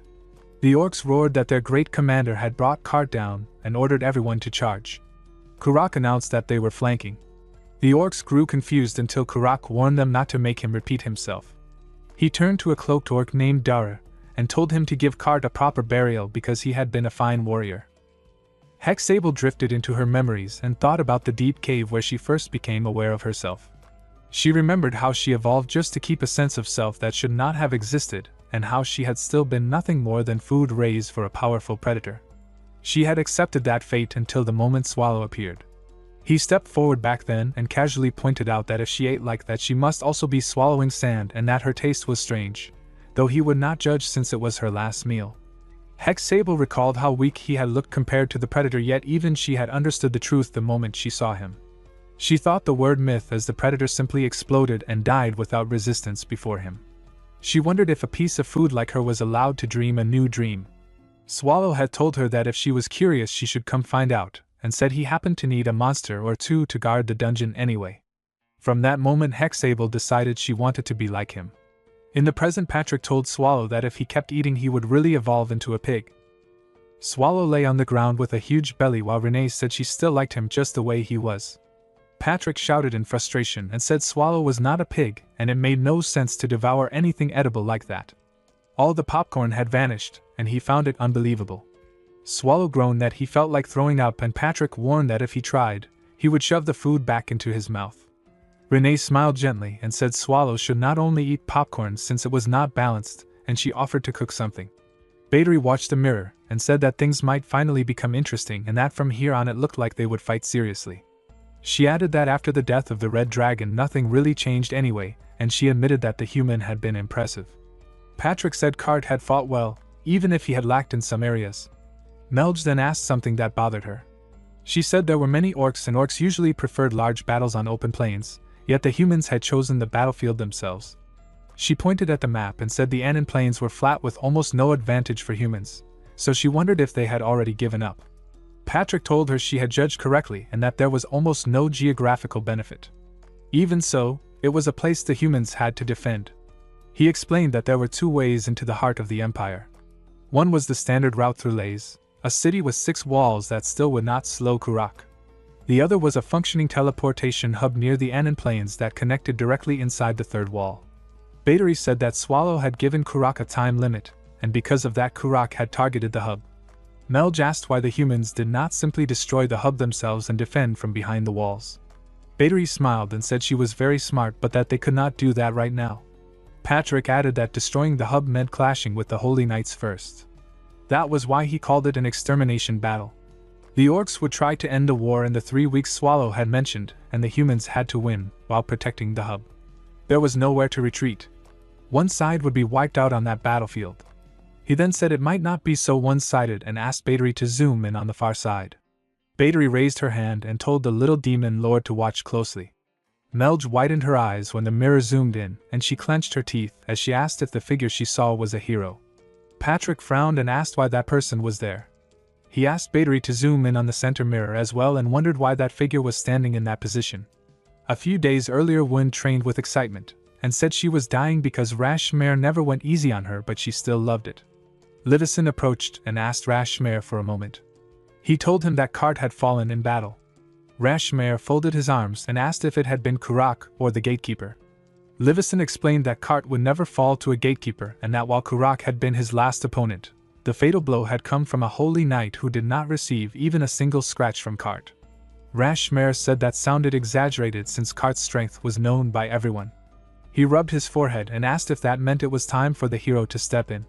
Livison said it would be fine if Rashmare stepped in instead. Rashmare refused and said he had no desire to get caught in the acting commander's schemes. Livison then asked how Wynn was doing. Rashmare tried to explain. He said Byrne had been a genius, and so had he. Byrne had taken a week to get used to a sword, 2 months to follow what he was taught, half a year to truly master it, and a year to add his own style. Yet Wynn had trained only a few days. On the first day she could not land a single proper hit, but they were already exchanging forms now. He still landed far more blows on her, but the training gauntlet he used could not even produce shockwaves. If he had used the real thing he might not have been able to handle it. Livison thanked him for teaching her well. Rashmare said she still had not added her own color to the technique, so the training was not finished, and yet Livison planned to deploy her. Livison answered that it was time to prepare because since the masterpiece had appeared, the Pope's side would push everything. He said they should talk to Wynn as well. Rashmare refused again and said worrying would only look like meddling. He said they wanted to expand the war, crush the Pope's faction, seize the masterpiece, and defeat Swallow, and it was a noble goal, but tens of thousands of Imperial citizens had already died because of the game they created. That number would grow many times over. He asked what Livison would do when Wynn found out. Livison said that he would face it when the time came. The prince shouted in anger and demanded to know how Livison planned to take responsibility. He accused him of incompetence, and reminded him that they had not won a single victory. He cried out that many noble elites had died and asked how Livison intended to resolve the crisis. He declared that even if the king forgave him, the empire and he himself would never forgive Livison. Livison turned to leave but the prince shouted again and demanded he stop. He said he could strip Livison of his position and mocked him as street scum desperate for a petty title. Livison kept walking and told him to go ahead and try if he could handle the consequences. The prince continued shouting as Livison left. The scene moved to the royal hall where the king said he had heard the war was not going well. Livison knelt and said he had no excuse. The king said the process meant nothing in war and only the ending mattered. He asked if Livison could bring them victory in the end. Livison answered that he would without any doubt. The king told him not to worry about his second son who only cared about what he could see in front of him. Livison expressed his gratitude for the king's concern for his vassals. The king looked out the window and simply said he wanted results. Later Livison lay on a sofa and thought the king looked like a ruined man. He sat up and thought about how badly the king's mind had deteriorated already, and how his body barely functioned. He believed the king might not last 6 months, maybe even less, because the progression was too fast. By the time the war ended, he himself would probably be different. He wished he could predict the symptoms. First came collapse, then hallucinations, and he wondered what would come next. He felt something crawling through his body and a floating feeling as if he was turning into something else. Suddenly he heard a sound and froze. He wondered with shock if that noise was another hallucination. Garrett warned Livison not to cause trouble again, and said cleaning up after him was difficult. She told him they needed to start preparing because everyone would gather soon, though the church still made no move. Livison said the church likely planned to stay still for now. The Pope wanted to overthrow the royal family and gain full power, and wasting forces on this battle would not help them. Even so, everything felt too easy to predict, which made him uneasy. He remembered what Rain May had repeated about the Holy Knight's claim. Garrett held a stack of papers and said that even if the church had a powerful masterpiece, handling 2 heroes would be difficult. From her judgment, Wen alone could overpower them. But she asked about the list she held. Livison said it was the list of those who had to exit the battlefield at the Annan Plains. She asked if he planned to continue the plan. He nodded and said they must lose the battle no matter what. She accepted it and asked if he was studying the primordial core records again. He said he had not found anything useful. Renee was definitely a second-generation homunculus, but all records from that generation had vanished. Patrick was a strong skeleton, and there had to be something about his human life, but too many people had the name Patrick. When he searched deeper, he found even more, including Patrizio Ranchel-Suev, the founding hero whose grave he had once prayed at. Garrett asked if it could really be that Patrick, even though it sounded like a dangerous idea. Livison said there was no chance because the grave had never been opened since the Empire was founded. Suddenly he lost strength and collapsed. Garrett hurried to him and gave him a potion. She told him it was time to let her handle things. He drank it but said he could not hand over his duties. At least for this war he needed to be the one to finish it. Later all the knights gathered and Livison stood on stage to speak. He thanked them for coming despite their busy duties. He began to speak about mankind's long struggle to build nations in search of freedom, and how all failures had led to the creation of the Empire. Then his eyes widened and his body started to transform. Blood dripped from his mouth and he fell unconscious. As he opened his eyes, he heard Wen crying out to him. He thought that she must promise to do what he needed her to do. In the mirror the knights appeared and Patrick looked at Rashmare with suspicion. He said in a tired voice that the man belonged to the royal family, and he never expected a cowardly royal to show up on a battlefield. He thought the man was probably the highest among the humans but doubted he would truly command anything. Something felt wrong to him because the capital was not under attack and no full mobilization had been ordered. If the royal had come just to raise morale, it felt strange. Patrick searched the battlefield and noticed that no one seemed to be leading the Imperial army. He turned to Swallow and asked if he had messed with the human command structure again. Swallow looked shocked and denied it before admitting he might have done something but could not remember clearly. The scene moved to the castle where Wen stood with the other knights outside a room. She turned to Garrett and asked if she had known the truth. Garrett lowered her gaze and finally nodded. Wen looked at the others and whispered with hurt that she had been the only one kept in the dark and even the old man had known. Anger and sadness rose inside her and she clenched her fist. She said everyone had left her out and demanded to know why they had not told her. She slammed her fist on the floor and shouted through tears that if everyone knew, someone should have stopped things from turning out that way. She begged for at least one excuse. Rashmare stepped forward and held her hand, telling her to calm down and reminding her that he had not trained her to break the ground whenever she was upset. Xian then stepped in and said the acting commander had not wanted her to know. Sir Livison had chosen to keep it hidden and that was the only reason. Wen asked why they had kept the truth from her and demanded a reason. Xian pulled up his cloak hood and said he did not know, then reminded her that it was wartime and they had no time to stand around arguing. Wen gritted her teeth and said everyone was hiding something. Garrett stood silently, and her thoughts drifted to Commander Ribison. She remembered how he had always been a master strategist, trusted more than the royal family, and second only to the emperor in authority. No knight or citizen had ever doubted him. But she wondered if this path was really right. She questioned why he hid his condition only from Wen. Wen would have blamed herself, yet the commander would have given her a reason she could overcome. Garrett felt something was wrong because he hid something that would be discovered anyway. She knew letting doubt become suspicion was dangerous, but she also felt determined. She touched the door handle and thought that whatever he was hiding, she could cover all of it. The scene shifted to the battlefield where the prince stepped forward and asked if the Black Wolf Knights did not trust him. Starman turned and said the prince had come without an escort, and asked what brought him there. The prince admitted he understood their distrust because he had once been their enemy. He said he opposed the acting commander's one-man rule but still acknowledged and respected him. He explained he wanted to face the commander fairly one day and for that they needed to win this battle. Starman listened as the prince spoke plainly. The prince said he needed to earn merit and asked Starman to fight beside him. He admitted he had planned to burden their order with minor tasks while he chased the glory, but the orc numbers were too large and the empire would fall if he acted selfishly. He said he did not like the knights, but he respected their strength and wanted to entrust his back to them for this battle. After the war ended they might clash again, but for now he asked for unity. Starman accepted and said he would give his life to the cause. The scene returned to the room where Garrett stared at the papers in shock. She shouted in disbelief and wondered how anyone could do something so terrible. She thought with wide eyes about the commander and asked herself how a person could carry such a burden. The orc ran toward Dara and reported that the human forces had started moving and everyone was waiting for his orders. He added that the other chieftains were already at the front. Daru understood and sent him back to the lines, then told Kurak that the battle had finally begun. Kurak asked if the hero had appeared and Daru confirmed that he had taken a bold position high in the sky. Kurak understood that the one in the sky had to be Sion, the strongest mage on the human side, and said everything had to go as planned. On the ground the army of knights stood opposite the massive orc army. Both sides rushed forward and the battle broke open. Sion hovered above them and created many magic circles that fell onto the orcs in a burst of explosions.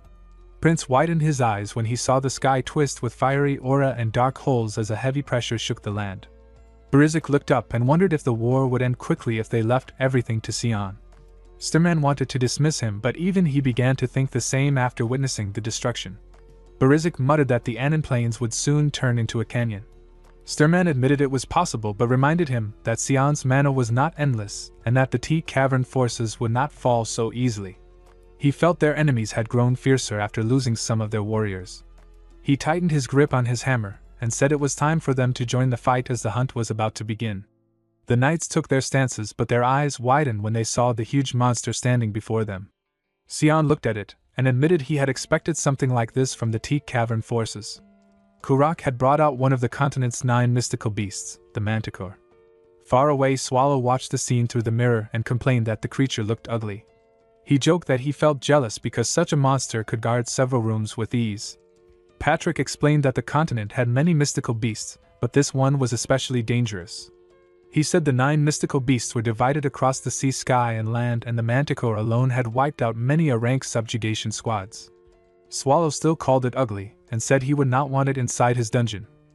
Patrick told Swallow to sit properly. Swallow did not understand the problem and said he was comfortable in his own house. He then asked Azidahaka why she had come and warned her that if she wanted something he would not do it, so she should speak quickly. Azidahaka said it was not a request. She had come to report something she found suspicious. The last time she visited, she saw Kurak having a private meeting with Hexable. Swallow reacted with surprise and joked that Hexable was already at that age. Renee smiled and reminded him that she was also old enough to date, and that love was a wonderful thing. Patrick grew frustrated and asked if she was bringing that topic up again. Swallow sighed and asked why it mattered that Kurak and Hexable had met. Azidahaka explained that it seemed suspicious for them to meet alone right after Kurak declared war. It made her think Hexable might be involved in something. Patrick agreed, saying the timing did seem strange. Swallow ordered Patrick to send everyone out except Azidahaka and not allow anyone else inside. Patrick understood and obeyed. Once they were alone, Azidahaka grew uneasy. She felt the air grow heavier and wondered if she had made a mistake. She questioned whether she had done something wrong. When Swallow calmly asked what Hexable had done, she panicked and stood up. She realized that if she had been wrong about Swallow's involvement, she might have walked right into danger. Swallow's expression turned cold as he repeated his question about Hexable. Under the pressure, Azidahaka released a dark aura and declared that she, Azidahaka of Margar, would not go down quietly. Swallow calmly asked what she meant by going down, and what she was doing, but Azidahaka transformed into a dragon.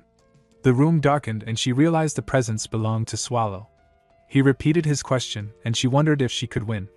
She knew she was also a master of T-Cavern and might not win, but she believed she would not die easily as she formed a magic ball. Swallow scratched his head and asked her to stop because it was noisy. He said he knew she was a dragon, but he only wanted her to answer about Hexable plotting something. He reminded her that he had already asked several times.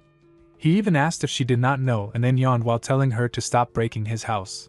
Soon she sat down in confusion and apologized. Patrick said it was clearly Swallow's fault for pretending to act serious for no reason. He looked at Swallow and told him to apologize too. Swallow did, and Patrick said that was better. Swallow admitted he had become tense because she spoke so seriously. Patrick reminded him that he had messed up like this before when he got tense. Swallow asked if he really had to keep poking at his weak spots. Azidahaka looked exhausted and thought she could not understand this place at all. Patrick said that what she reported and Hexabel's behavior in the meeting did not match. That meant Hexable must have been acting from the beginning to deceive them.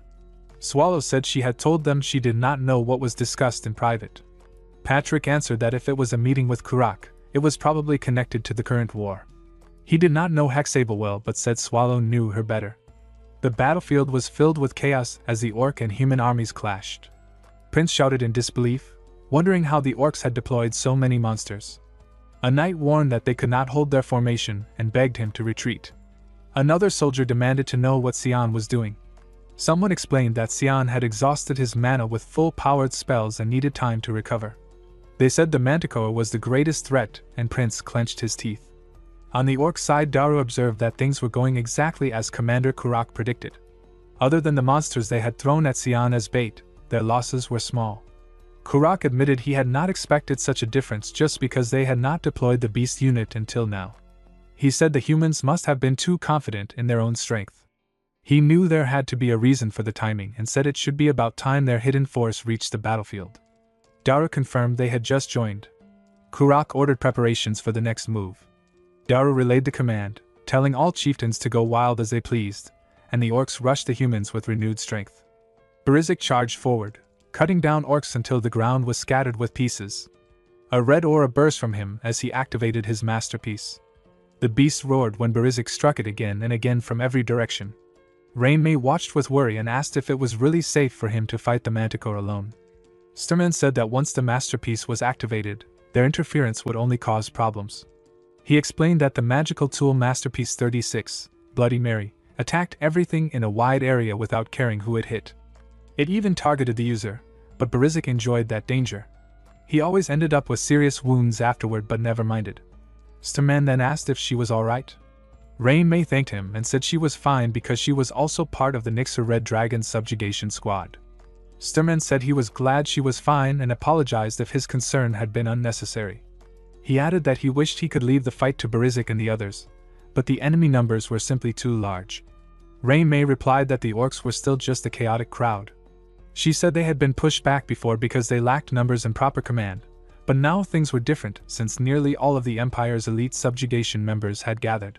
She believed the outcome would change this time. Suddenly a freezing blast shook the ground and Rainmei shouted that it was an ambush. Sturman warned that they could not relax and ordered all subjugation forces to prepare for battle and form ranks. The scene shifted to the dusty ground where Berizik glared at Kurak and asked what he was planning. Kurak said he had only been waiting for his turn because he wanted to test himself against Berizik.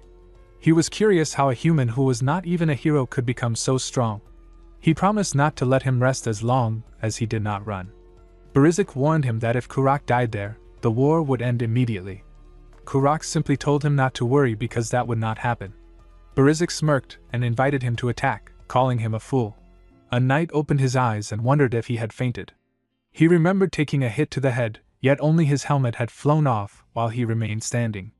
Another knight yelled at him to get up because a retreat order had been given. If he wanted to live, he had to run. The knights rushed toward the fortress, and one of them shouted that they needed to reorganize the troops, and that they would be safe as long as the prince was there. Prince watched the battlefield and thought that things had not gone as planned, but they could not afford to lose more soldiers. Since it was an open plain, there would be no ambush. If they retreated to a siege, they might still have a chance. He wondered if the subjugation squad was alright, and hoped Sturman was safe. A knight informed him that the troops had been received and urged him to enter the fortress. Prince agreed. Before he could move further, a heavy pressure struck the ground and someone landed on the ice. Prince looked up in shock as a giant orc asked if he was the humans' leader. In the dungeon, the group watched through the mirror and said it was over. Swallow replied that many humans were still alive and killing one leader would not end a war. Battery complained that speaking with that creature felt disgusting and said she would sleep, leaving the mirror on for later. Swallow told her to go home because he felt like heading out himself. Renee and Meld stared at him in surprise and he asked why they were looking at him that way. Renee panicked and asked if he had eaten something bad. She wondered how long he had been awake and said he must have lost his senses from eating too much popcorn. She insisted he needed rest. Swallow said it was nothing and he simply felt like visiting Liage or maybe the Annan Plains. Battery asked if it was because of Kurak and Swallow quietly admitted it was something like that. Patrick said he was ready. Battery asked if this meant it was not just a simple trip. Patrick urged Swallow to go and whispered a question about bringing waiting darkness. Swallow said there was no need since he would handle it himself. Battery asked why he was going and Swallow said it was nothing huge. Then his expression darkened and he said he simply wanted to have a talk with Hex Sable. Battery asked how he planned to travel and if she should send some men. Swallow pointed at Azidahaka and said he would ride her since she seemed to fly well. Azidahaka stared at him in shock. The scene shifted to the orcs. Dara asked Kurak how it went. Kurak said he was grateful for the fight and admitted humans had many talented people. Dara looked at Barizik's fallen body and asked what they should do with it. He wondered if they should hold a funeral like they had done for Kart and then give the weapon to a new chieftain, but then said it was too much trouble. He suggested sending both the body and the weapon back to the humans. He questioned if that was wise because the weapon was a masterpiece and learning it had been taken would crush human morale. Kurak said it did not matter. Masterpieces were useless against him and human morale had already fallen enough. The scene shifted to Sturman fighting Kaltum. Sturman thought the orc was strong but not someone he could not defeat. However, he was worried that the battle situation would cause a break in the commander's orders. Kaltum noticed his distraction and asked if the other humans were bothering him. Sturman admitted it and said beasts would not understand. Kaltum told him to focus because he had no one left to guard his back. Sturman called it a pathetic attempt to provoke him, but Kaltum said he was only telling the truth and pointed behind him. Sturman turned and his eyes widened as he saw the prince's head hanging from a sword. On another part of the battlefield, an orc faced Rashmir. The orc said it had been a long time since he had a real fight, and he was not sure how well he would do. Rashmir said he might warm up a little. The scene shifted to earlier when Win shouted in frustration and asked why they would not let her go. The knight answered that it was the princess' order and that Hero Win had been commanded to focus on defending the capital. Win argued that she was supposed to kill the orcs to protect the capital. The knight tried to explain that her presence in Liage alone would calm the citizens. She became even more upset and asked what nonsense that was when everyone else was fighting. The knight reminded her that the strongest warriors were already on the battlefield and she needed to trust them. She clenched her fist and insisted that trust was not the point because she needed to be out there right now. Rashmir stepped in and told her to calm down. When he held her by the shoulder, she shouted for him to let go. He told her to calm herself and said she was blaming the wrong person. She demanded to know who she was supposed to blame. Later, Rashmir stood before Princess Rebecca with his sword raised. A priest shouted in outrage and called for the guards. Rashmir greeted the princess calmly. Princess Rebecca exploded with anger and called him a lowborn who dared point a sword at her. She threatened to hang his head at the castle gate. The prince intervened and told her to be quiet.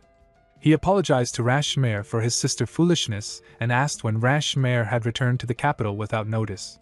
He addressed him as Sir Razumir Lichtenauer the hero. Rashmir greeted the first prince and said it had been a long time since the demon lord's subjugation. He skipped the formalities and demanded that when Historia be sent to the Annan Plains immediately.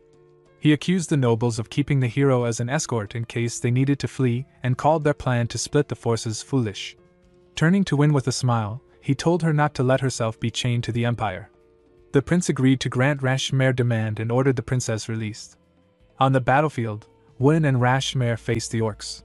Win blocked an orc weapon with ease, making the orc wonder how she could stand firm and even joke while being attacked. She clenched her fist and slammed the orc away with a blast. Rashmir remarked that it did not look like something he had taught her.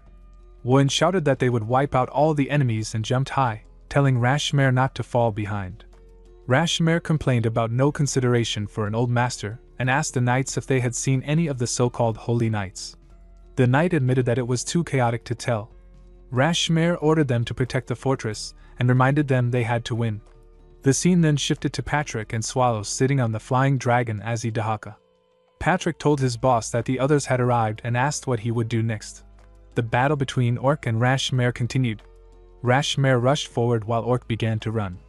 Wen shouted, asking where he was running and telling him to stop. Rashmare told her it was enough, and that she should not chase, as Orc had too much to do. Patrick watched from above and thought things were getting interesting. He noted the human hero called Iron Fist, and said he had seen many heroes but never one like him. Swallow remembered the hero and said he was pretty strong but could not recall his name. Dahaka asked if the appearance of the human hero meant Kurak had lost. Patrick said not yet, explaining that no matter how strong the hero was, he could not handle all the orcs alone and might not even defeat Kurak one-on-one. He also wondered at the depth of Kurak's grudge against humans, saying even Erebus had not gone all out like this. Swallow argued that Kurak had already brought Nilkumble to massacre humans, and did not seem to hate humans that much.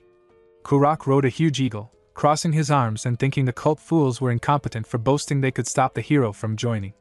Daru spoke through an artifact, suggesting they could still capture the city if they ignored their losses and advanced.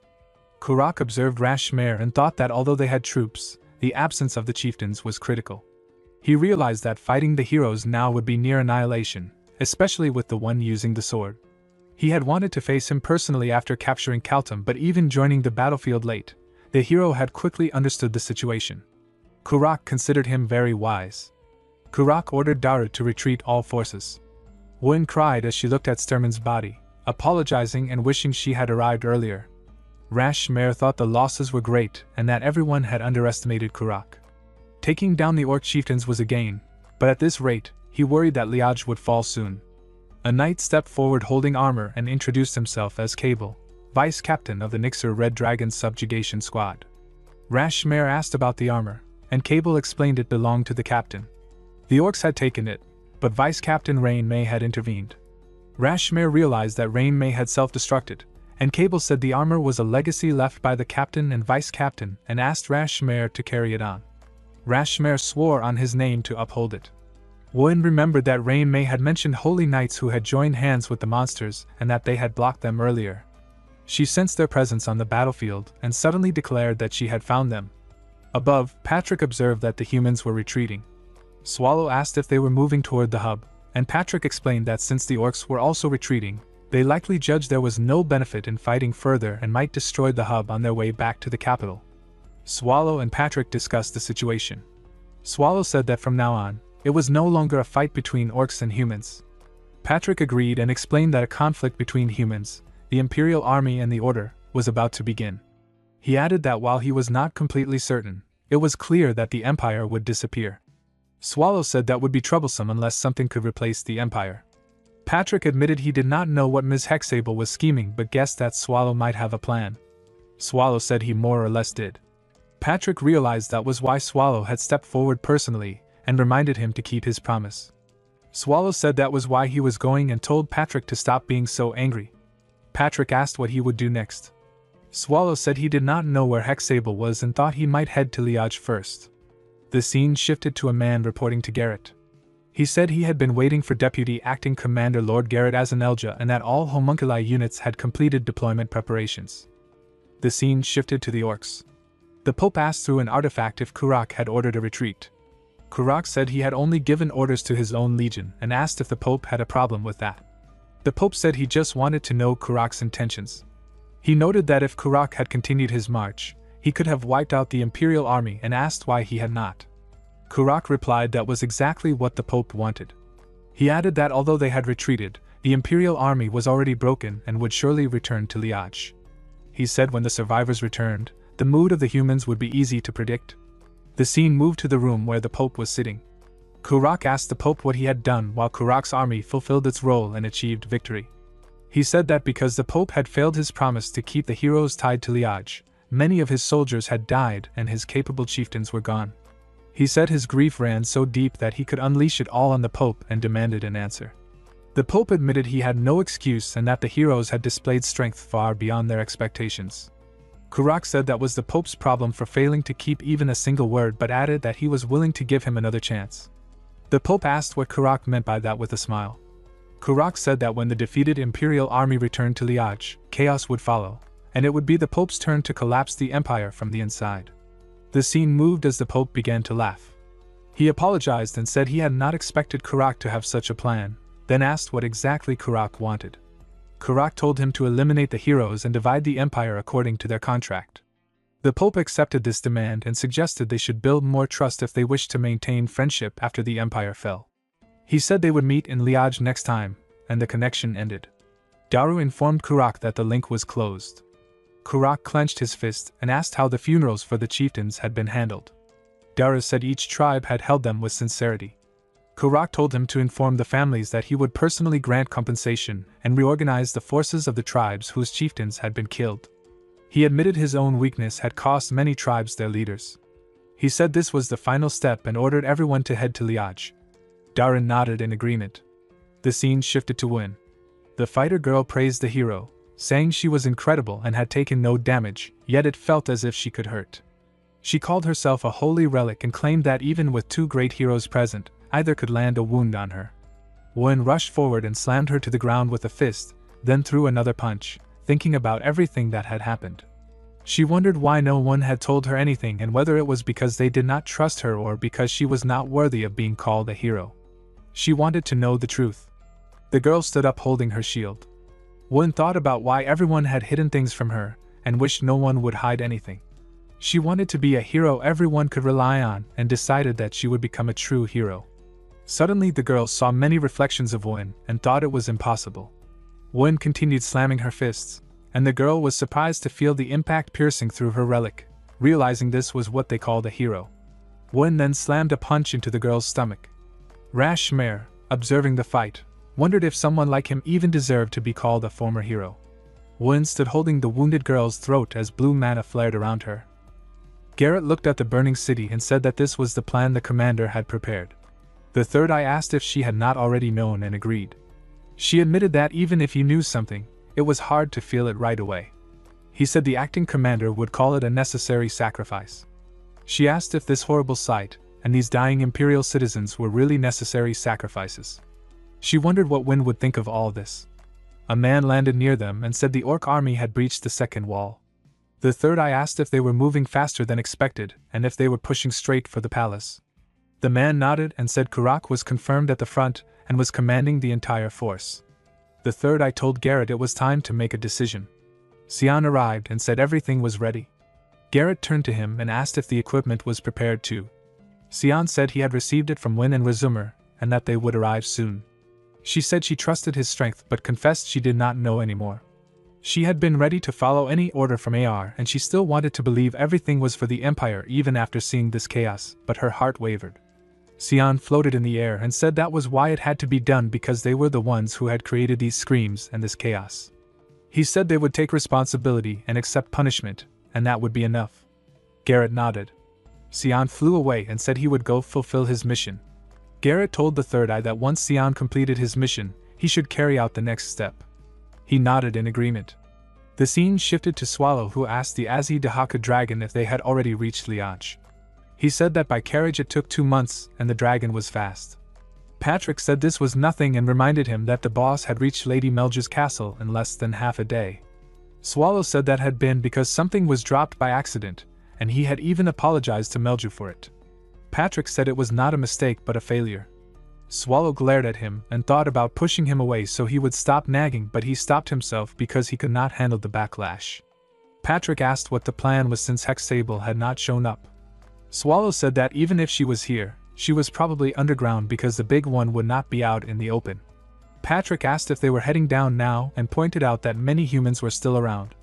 Swallow said not yet and told him to wander around for a bit more since it would take a few hours. Hexable was sharp and would not appear quickly. The scene shifted to the room where the Pope sat. A priest informed him that the orc horde had breached the second inner wall. He said the army was defending from the walls, but they were struggling because beasts controlled the skies. The Pope smiled and praised him. A man nearby laughed and said that when the priest went down, the maid would be waiting so he could rest. The priest thanked him and left. The Pope said he did not need to worry about such things. The man said it was important to stay in the good graces of the clergy because the brothers here were destined to become leaders of the empire. Outside, the Pope hugged a holy knight, and said he had been waiting for him, and thanked him for his efforts. He noticed the knight looked troubled and asked if something had happened again. The holy knight lowered his head and said that during the mission to defend the hub, they had clashed with UN Historia and had lost many brothers. The Pope hugged him again and said it was all right and he was simply glad the knight had completed his mission and returned safely. He said that if the knight had fought that heretic and still returned unharmed, then something important must have happened. The knight said the heroes had all been dealt with and asked if he could not hear the march of the orcs. The Pope said this was good and praised his contribution. He then told the gathered crowd that all the brothers were assembled before the holy war began. He said the orcs were advancing quickly and they needed to move the plan forward, and the knight's role would become even greater. He told everyone to prepare again. The knight asked if this was everyone gathered and if there were no more people. The Pope looked at him with wide eyes and asked if he was implying something. Suddenly the knight transformed into Sion. He said he would take it that everyone was present. The Pope shouted in shock and asked how Sion had arrived. He asked if the acting commander had sent him, then said he had heard the acting commander had lost consciousness. He shouted that Tracker Garop must have noticed. He said he did not know why Sion had come, but the empire was already finished, and he urged him to join their order instead of siding with heathens. Sion slowly rose from the ground and said he was not interested and that this was the end for all of them. A sudden blast shook the ground. The scene shifted to the third eye, who asked Garrett what that was. Garrett said it was the Pope's pendant, and that the acting commander had secretly taken it earlier. She said that his breath had just stopped, and now they could end the war. The scene shifted again. Swallow took a deep breath and said he had actually gone through with it. He looked grim and asked why humans never understood anything. The scene shifted once more. Wynn looked upward with wide eyes and asked what all of that was. Garrett apologized and said she had planned to tell her someday, but she could not hide it anymore. She said this was the truth AR had been hiding. In the sky many dragons appeared. The third eye pressed a button and said that everything had been turned off and now he wanted to see the results of their research. Many flying monsters, the infants of chaos, were released. The scene shifted to the battlefield where Kurak fought against the infants. He said he did not know what these things were. They had no intelligence or reason, yet they acted like living creatures and attacked anything they saw. Dara asked what he would do now. The troop loss was severe, but they could still advance. He said they had no information that the Empire had forces like this, and wondered if it was the work of the Order. Kurak said he did not know, but he needed to make a decision quickly. Suddenly his eyes widened and he roared. Buildings shattered around him as Hexable rose from the ground and began destroying everything. Kurak said there would be no retreat, and the Empire would fall today. The third eye widened his eyes and said it was impossible. Hexable of the Sand Hell, another boss of the Abyssal Cavern, had appeared. He said he had never heard of Abyssal Cavern bosses joining forces. Rashmare told Wynn that everything happening was unprecedented and asked where she was going. Wynn said she would be back and asked them to tell her everything when this was over. Garrett nodded. Rashmare said he felt like he would get sick today. Wynn told him he did not have to come. Rashmare said sending his disciple alone once was enough and that he would go with her to the end. She thanked him, ran forward, and told him to go. The scene shifted again. Patrick asked Swallow what he should do. Swallow told Patrick to handle the rest. Patrick asked if he meant Kurak and asked what Swallow planned to do. Swallow said he needed to talk with Hexable and jumped off the dragon as he Dahaka. Patrick asked the dragon to lower the altitude a bit. She asked if it was safe to send Swallow like that. Patrick said that if the boss were going to die from falling from this height, he would not have had so much trouble with him in the first place. The scene shifted to Garrett when the third eye shouted that if it were only the orcs and Kurak, the homunculi would be enough. But if Hexable became involved, everything changed.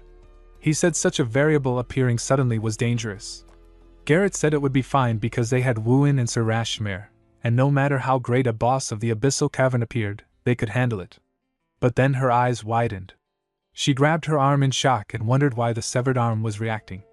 It had never happened before. She asked herself why it was happening now.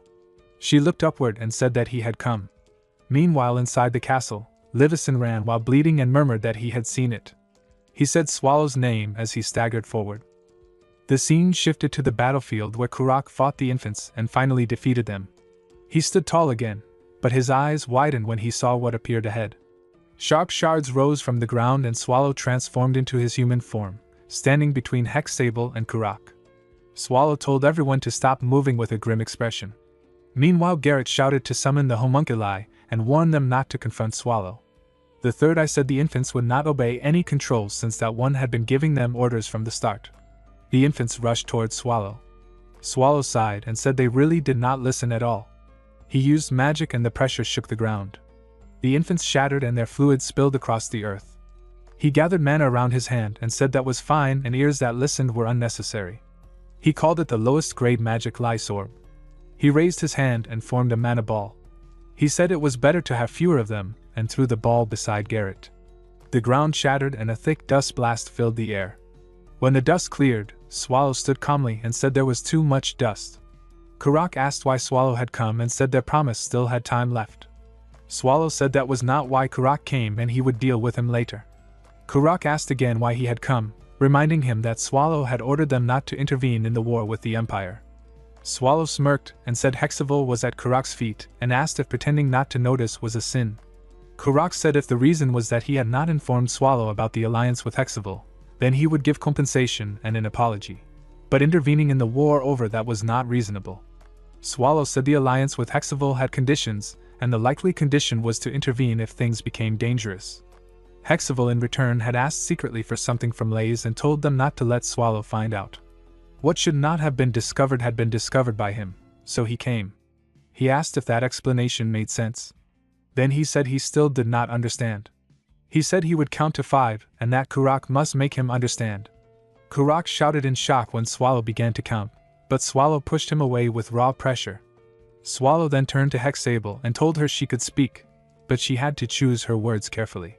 He said he had not killed her only because she belonged to someone, but if she tried anything, he would kill her without mercy and very painfully. He asked how much she had discovered. Karak tried to sit up and wondered what Swallow was planning. Someone arrived and shouted that they were meeting again. It was Patrick, holding his axe. He said Swallow had left it behind and he had picked it up to return it. He said he had not intended to disrupt the plan, but Swallow had seemed worried about something and maybe that was why it had come to this. He said he had no personal feelings toward Karak. Karak said that for a Death Knight, Patrick talked a lot. Patrick said there was no rule that Death Knights had to speak less. He said he liked to talk before fighting because after fighting you could not talk with your opponent. He admitted he had been talking nonstop again and then asked Karak if he had anything to say. Karak took his stance and said he had a lot to say, but they would speak after subduing him. Patrick readied himself as well and said very well, then they should begin. Karak said he would ask only one thing first. He said Patrick was just a gatekeeper of Taigakko and asked if he truly believed he could beat him, the Legion Commander Nokumble. He wondered who had come up with such a foolish tactic. Patrick said he had thought the boss of Taigakko was no big deal. He said it was not really a plan, just something their boss had come up with. Karak said he had lived for more than 200 years and no matter how strong Patrick was, as undead he was weaker than Erebos. Patrick said he did not know since he had never fought Erebos, and that Karak had lived 200 years under their boss. He said he himself had spent more than 150 years in a dungeon, never sleeping and only swinging his sword. They began to fight and their weapons clashed again and again. Each attack was met with a block.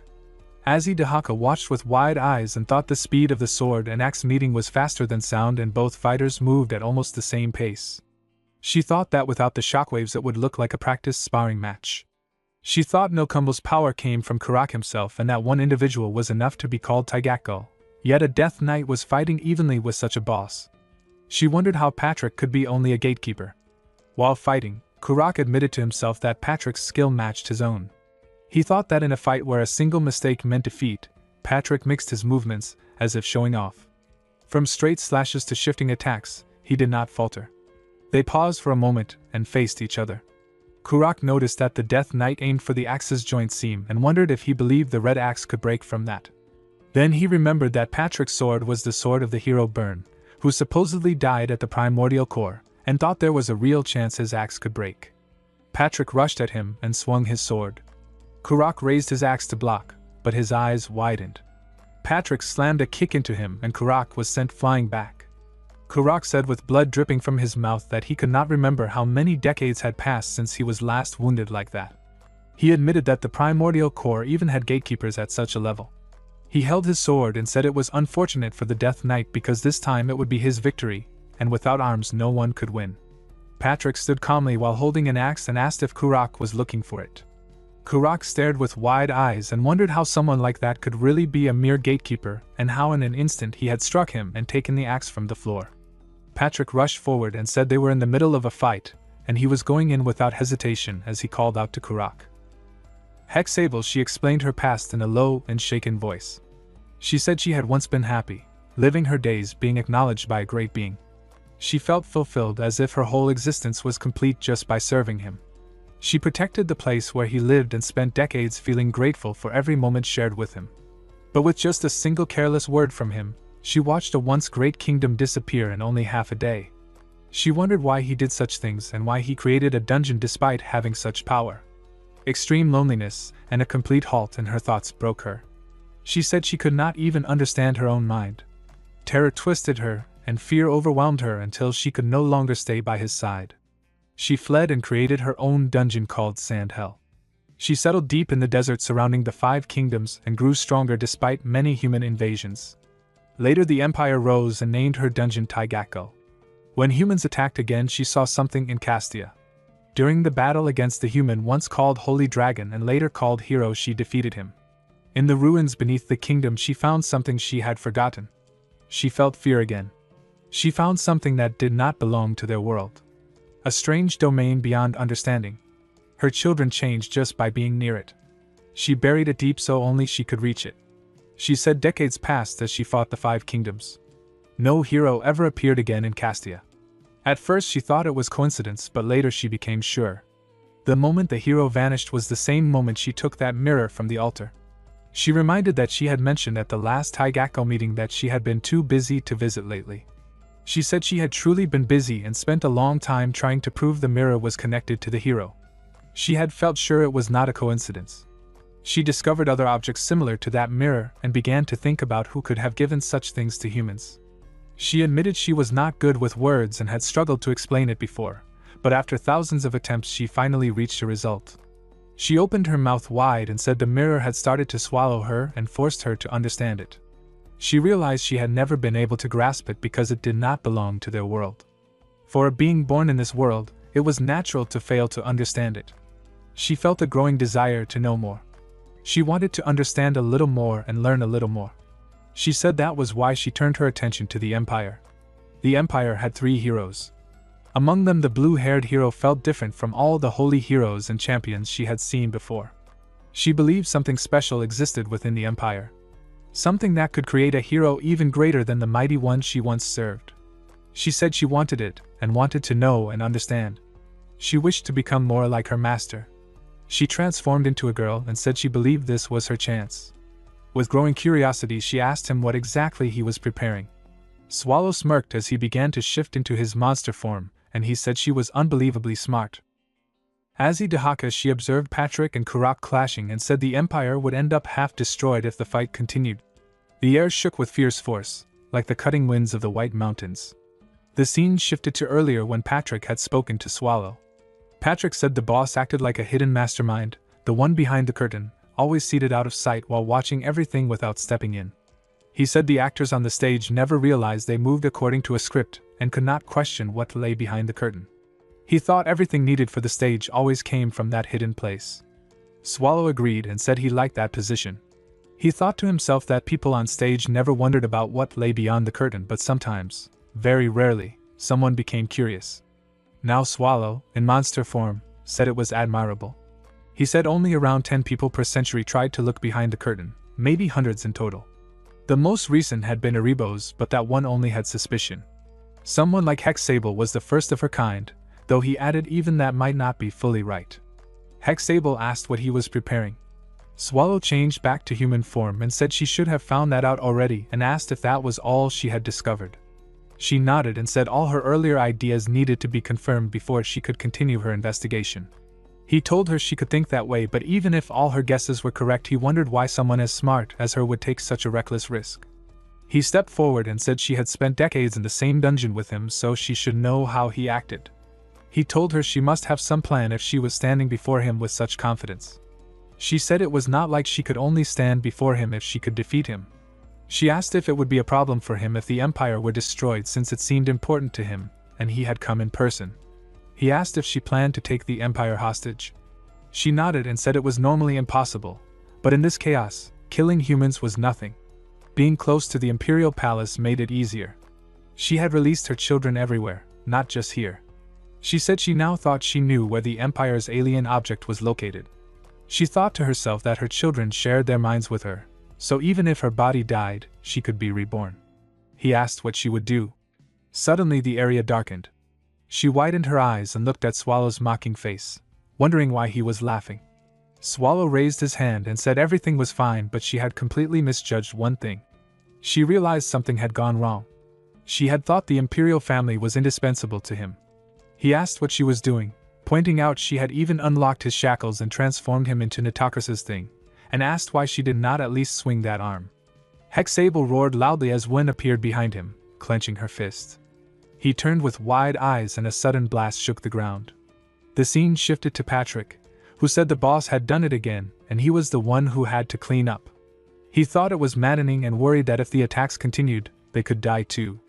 Karak raised his sword and said it was time to finish this. They rushed toward each other. Orcs lay defeated on the ground when Karak thought about their weakness. He realized that being weak as a species did not mean each individual was weak.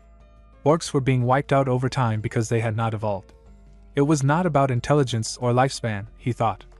Orcs did not learn, and only evolution could ensure survival. While fighting Patrick, he thought humans offered lessons they needed. He wanted to unite the scattered orc tribes and build a nation to survive alongside humans. That was his solution for orc survival, but the Empire had rejected it.